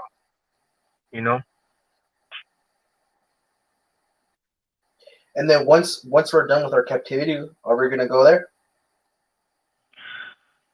Well, no. Christ is supposed to reign on the earth for, I believe Revelation says, for 1,000 years. Yeah. Okay, but when he comes back, are we gonna be alive, or if we're the chosen 144, or we're gonna perish? No, the 144 is what you would call the ruling class. Basically, those are the ones that are going to be ruling certain parts of the earth. But there's going to be billions of us Israelites in that time. We're going to be a number you can't even measure. Oh, okay, all right. Because 2/3 of us are going to die, right? No, that happened back in what was it? The Babylonian after the Babylonian captivity. Yeah. That happened. Oh. No, that 2/3 doctrine is not it's a doctrine from One West, because again, books like Hosea 1 and Revelation 7 and 9 debunk all that, because it tells you that we're going to be like the sand of the sea, which cannot be numbered or measured. Exactly, bro. even that whole one. Hold on. What you said, brother? Oh yeah, sorry about that. I wanted to ask. Can you tell me a little bit what's going to happen when Christ comes back? Because what I've learned from the West. Because again, I learned from the West, and it's sucky, but I'm learning more, and I'm getting educated by you guys, and it seems like you guys are debunking them, and it's good. It's good information. But so you know what's going to happen? You know what's going to happen when Christ comes, man? Yeah. Well, there's a lot of chains of event, bro. Maybe we should do a class on that, like one of these days. But there's a lot of chain of events that need to happen before even Christ comes. I mean, we have the seven plagues. We have the 7 cups of wrath and judgment against the nations. We have the 7 trumpets, the 7 angels bringing down wrath and destruction upon this planet and this and that and the third, and so on and so forth. And then you have, obviously, when that's happening, all the nations are gonna gather themselves in, and they're gonna try to fight the actual angels of the Most High, which will be, again, let me bring this out, right? Because this is where the Hollywood plays a role in this whole thing. Hold on, let me hold on, give me a minute. This is where this whole man, come on, bro. Let's see. Hold on, give me a minute. Yep. All right. Okay, so I got you. All right, so this is where the Hollywood plays a big role on this, right? Why do I say that? Because when you watch movies, alien movies, right? What is the biggest theme, like the general theme all throughout the alien movies? What is the theme? I'm gonna ask you a question. What is the theme in alien movies? Yeah, but go deeper. Demons. No. Try again. Oh, taking over the planet. Close. Okay. Well, the main theme that Hollywood plays in their alien movies is fighting the UFOs. Exactly. Oh, that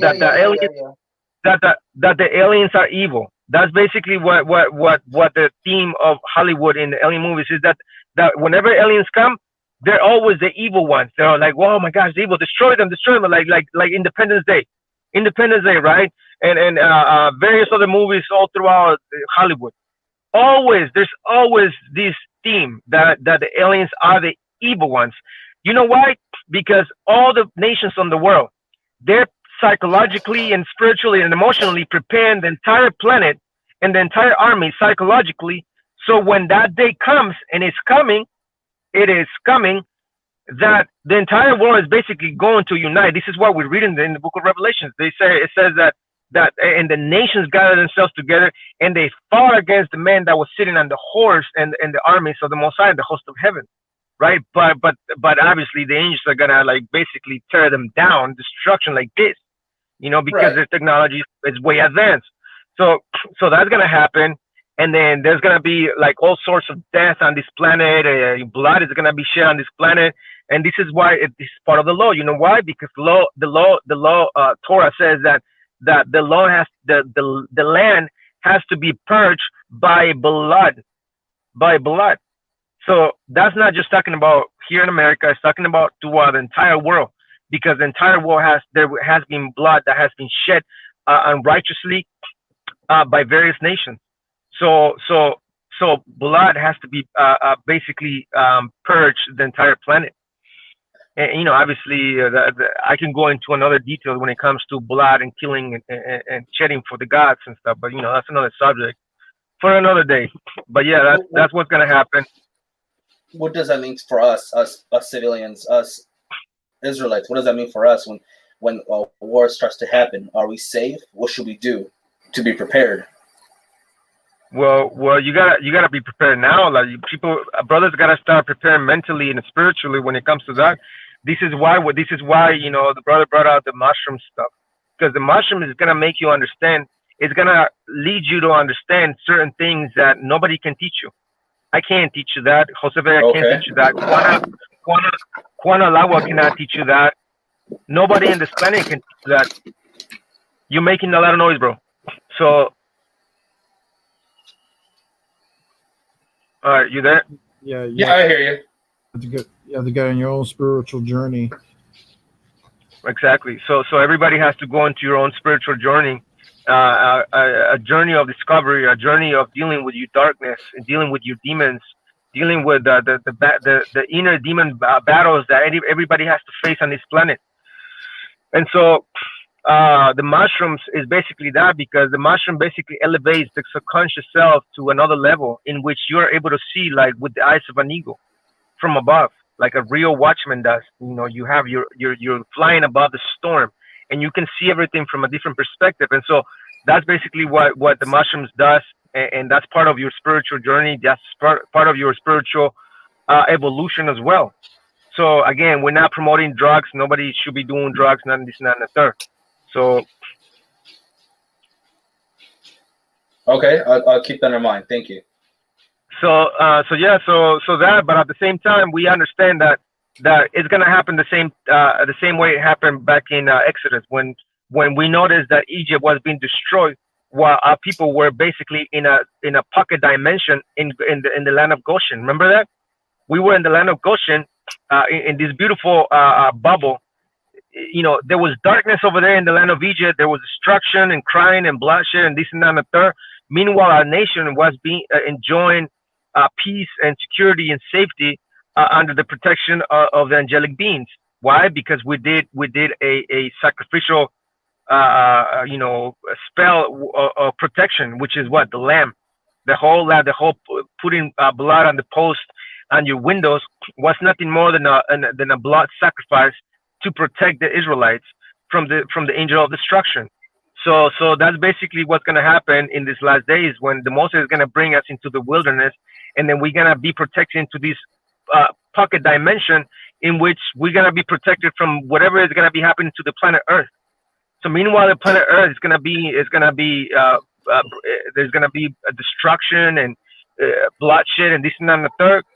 Our people are gonna be enjoying the same thing that we enjoyed back in ancient times after the Exodus, in which we were enjoying a pocket dimension of safety and security under the Most High. And this is what we read in Psalms 91, when it says that he that abideth in the shadow of the Most High shall be, safe, and so on and so forth. So that's basically what's going to happen. I mean, Psalms 91 is a beautiful psalm for what is happening today. The whole So pandemic, pestilences and plagues and this and that and the third. you said that we're going to go to the wilderness?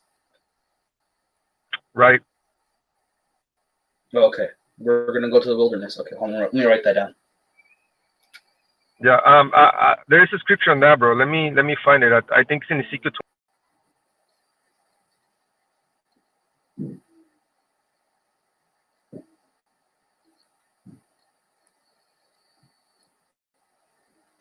Oh, also,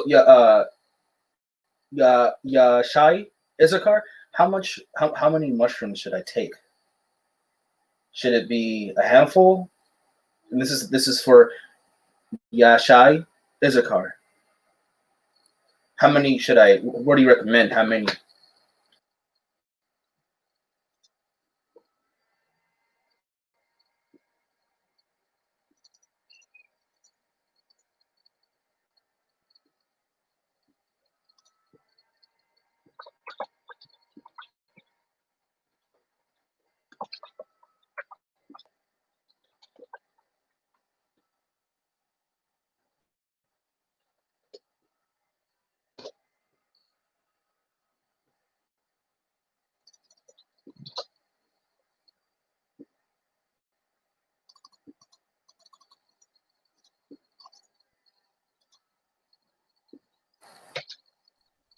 Are you there, brother?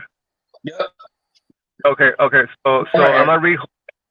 Yeah, I'm gonna read Hosea chapter 2, verse 14. It says, "Therefore, behold, I will allure her and lead her to the wilderness of the nations, where I will enter into judgment." You see that? So that's talking about the northern kingdom. But I'm gonna read for the southern kingdom. It's Ezekiel 20:35. It says, "And I will bring you into the wilderness of the nations," which is saying the same thing. Hold on.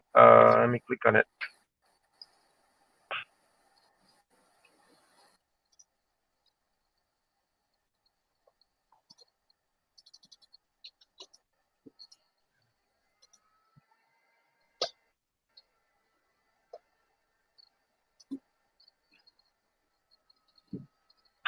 It says Ezekiel 20:35.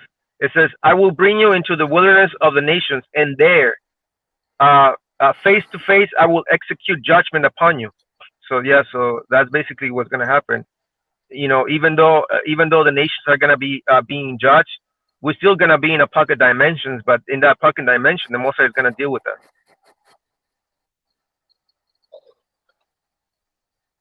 Oh, okay. Yeah, we've been on for like 4 hours. I'm getting kind of tired. I got a headache. I'm gonna let you brothers go. Yeah, man, we should end it too. I'm tired because we usually go over our hours, Brent. At the end of the month, we don't have any more hours left. But Yeah. we have less issues with this one than with the other one, don't you think? Yep, you sure did. It was a lot better. Yeah. But all right, man, Jose Vega, man, thanks for being here.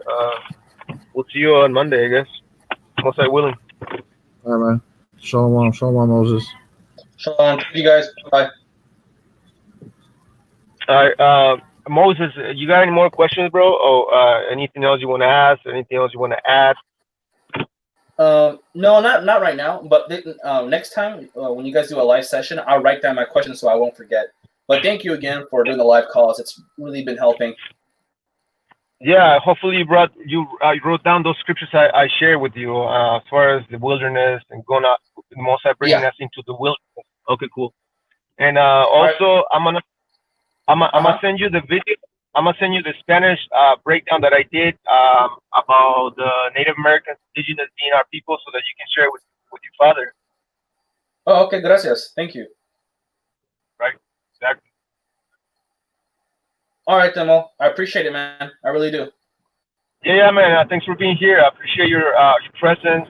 Thanks for keeping us company too. And I mean, we're always growing and we're always learning from each other out and so on and so forth. So we let the Spirit of the Most High lead us in our conversations as well. And you Shai, thanks for being here, bro. Thanks for sharing the scriptures out. A shout out to everybody that's been here for the past 4 hours. Most High bless you, keep you, let His light shine upon you, and keep you in peace and safety all throughout these, whatever's going on in the world and whatever's going to happen. At the end of the day, it's going to be the will of the Most High. Is anybody else that's on the panel wants to join us? You want to say you please? You got 5 minutes to bring yourself in. Other than that, we're gonna close it out. Lord willing, 144,000. The mushrooms are legal in Denver, Colorado. So you can order your mushrooms there. You can find vendors that sell mushrooms and so on and so forth. I suggest, this is my suggestion, like taking mushrooms is not just something that you have to do. This is a sacred thing because these are sacred commandments that are given to us. Jishai went into the scripture. So when brothers do these mushrooms, do it in a sacred manner. Treat those things as heavenly things because that's what they are. They're heavenly food. And one of the sisters posted a beautiful scripture. I'm gonna post it out again. There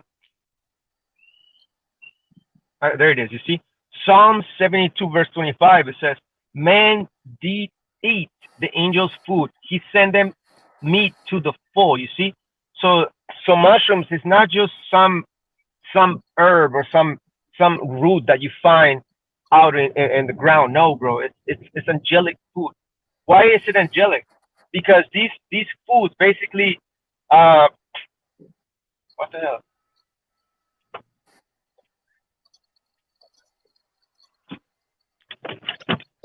Oh, okay, I don't know what's going on, bro. Okay, so I was saying that these food is angelic, and so we have to treat it as a heavenly food, sacred. So what I mean by that is this: if you brothers are gonna do mushrooms, start by doing 4 grams. Don't do 5 grams. Don't do 7. Start by 4 and work your way up. But this is the instructions. You have to fast. Fast when you do the mushrooms. Clean up your house. Clean up your room. Make sure you're by yourself because this is a personal encounter that you have to do with the Most High. What else? Burn incense. burn frankincense, burn Palo Santo, or what do you call it? Copal. I usually burn copal. Copal is basically Mexican incense. So burn copal, prepare your mind, prepare your spirit, send out a prayer, thank the Most High, the Alahayim. When you grab the mushrooms, put them in your hand, send out a prayer to the Most High, thank the Most High for that, and then be fasting, and then be prepared, man, because once you go into that realm, you're gonna become undone. You know what I'm saying? You get ready for the lesson. And it's basically a lot of downloads and stuff. They're gonna go into your spiritual self, your mind, and your subconscious, your brain. So treat it sacred. It's a sacred thing. So it's a spiritual journey. It's sacred. Treat it as sacred. Don't treat it like the white man. The white man just takes mushrooms when they're drinking, when they're at parties. It's not for that, bro. It's a sacred plant given to us, like we read it in Psalm 72:25. Man did eat angels' food. Angels' food. You don't treat angelic food just like any just crap, like a hamburger, or like you drinking a liquor or Hennessy. No, bro, it's sacred.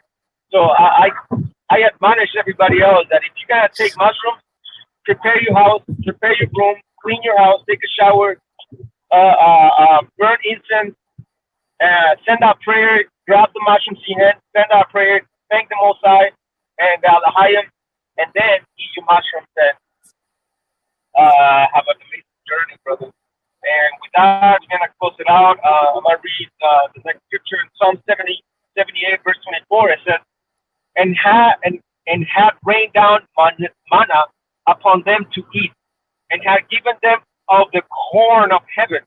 You see that? This is why I call it the cornflakes of Mother Earth. Because this is literally the cornflakes of Most High.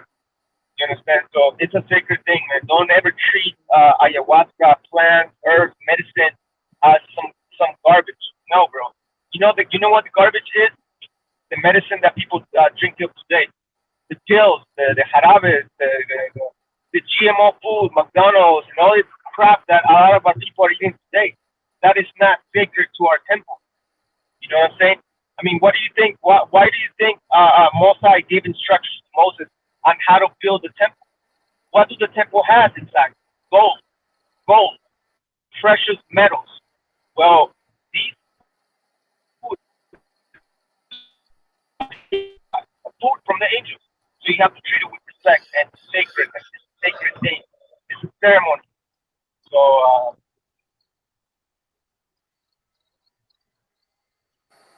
we're gonna close it out, brothers. Thanks for being here. All right, then. Well, thank you very much, man. Appreciate it. Yeah, Moises. Yeah, no problem, man. We'll see you around. Thanks for being here. Appreciate it, man. No worries. See you in the next live. Bye-bye. See you in the next live. Shalom. Good night.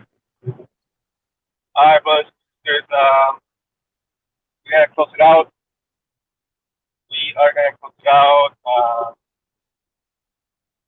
Again, if any of you brothers wanna teach on Fridays, inbox me on Facebook. Let me know if you're interested in committing to spending at least an hour or an hour and a half doing a lesson for our people on Friday night water.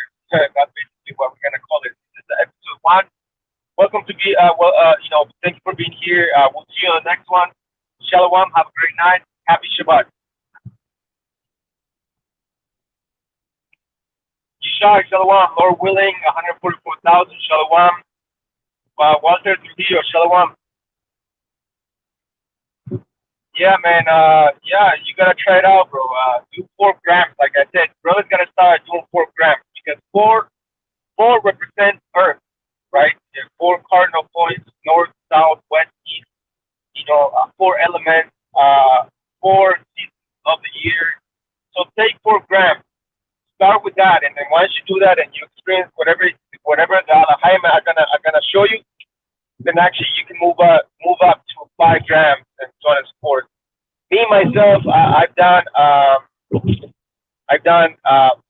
4 grams of chewing, but those 4 grams have been an opening experience for me, bro. Like I've been able to see things that you guys have no idea. Like when you go into that sacred realm, there's no words that you're gonna be able to explain, bro. There's no words. This is why our prophets, our seers, had these encounters. They were able to see like the angels. They were able to see the spiritual realms, and so on and so forth. So that's what's gonna happen, you know. And so every journey, spiritual journey, is different for everybody else. So but be prepared mentally for that. Prepare for that mentally, spiritually. Like I said, when you guys do the mushrooms, fast. You have to fast the previous day. I mean, if you want to drink water, that's fine, but fast. This is sacred. Just fast. That's my only advice I'm gonna give you. Fast. Prepare your home. Clean your house. Take a shower. Burn incense. Have it all ready, bro. And then once you go into the trip, it's gonna be amazing. But other than that, shalom, everybody. Thanks for being here. Thanks for sticking around. It's almost 5 hours. I'm still driving and going home. James Bond, shalom.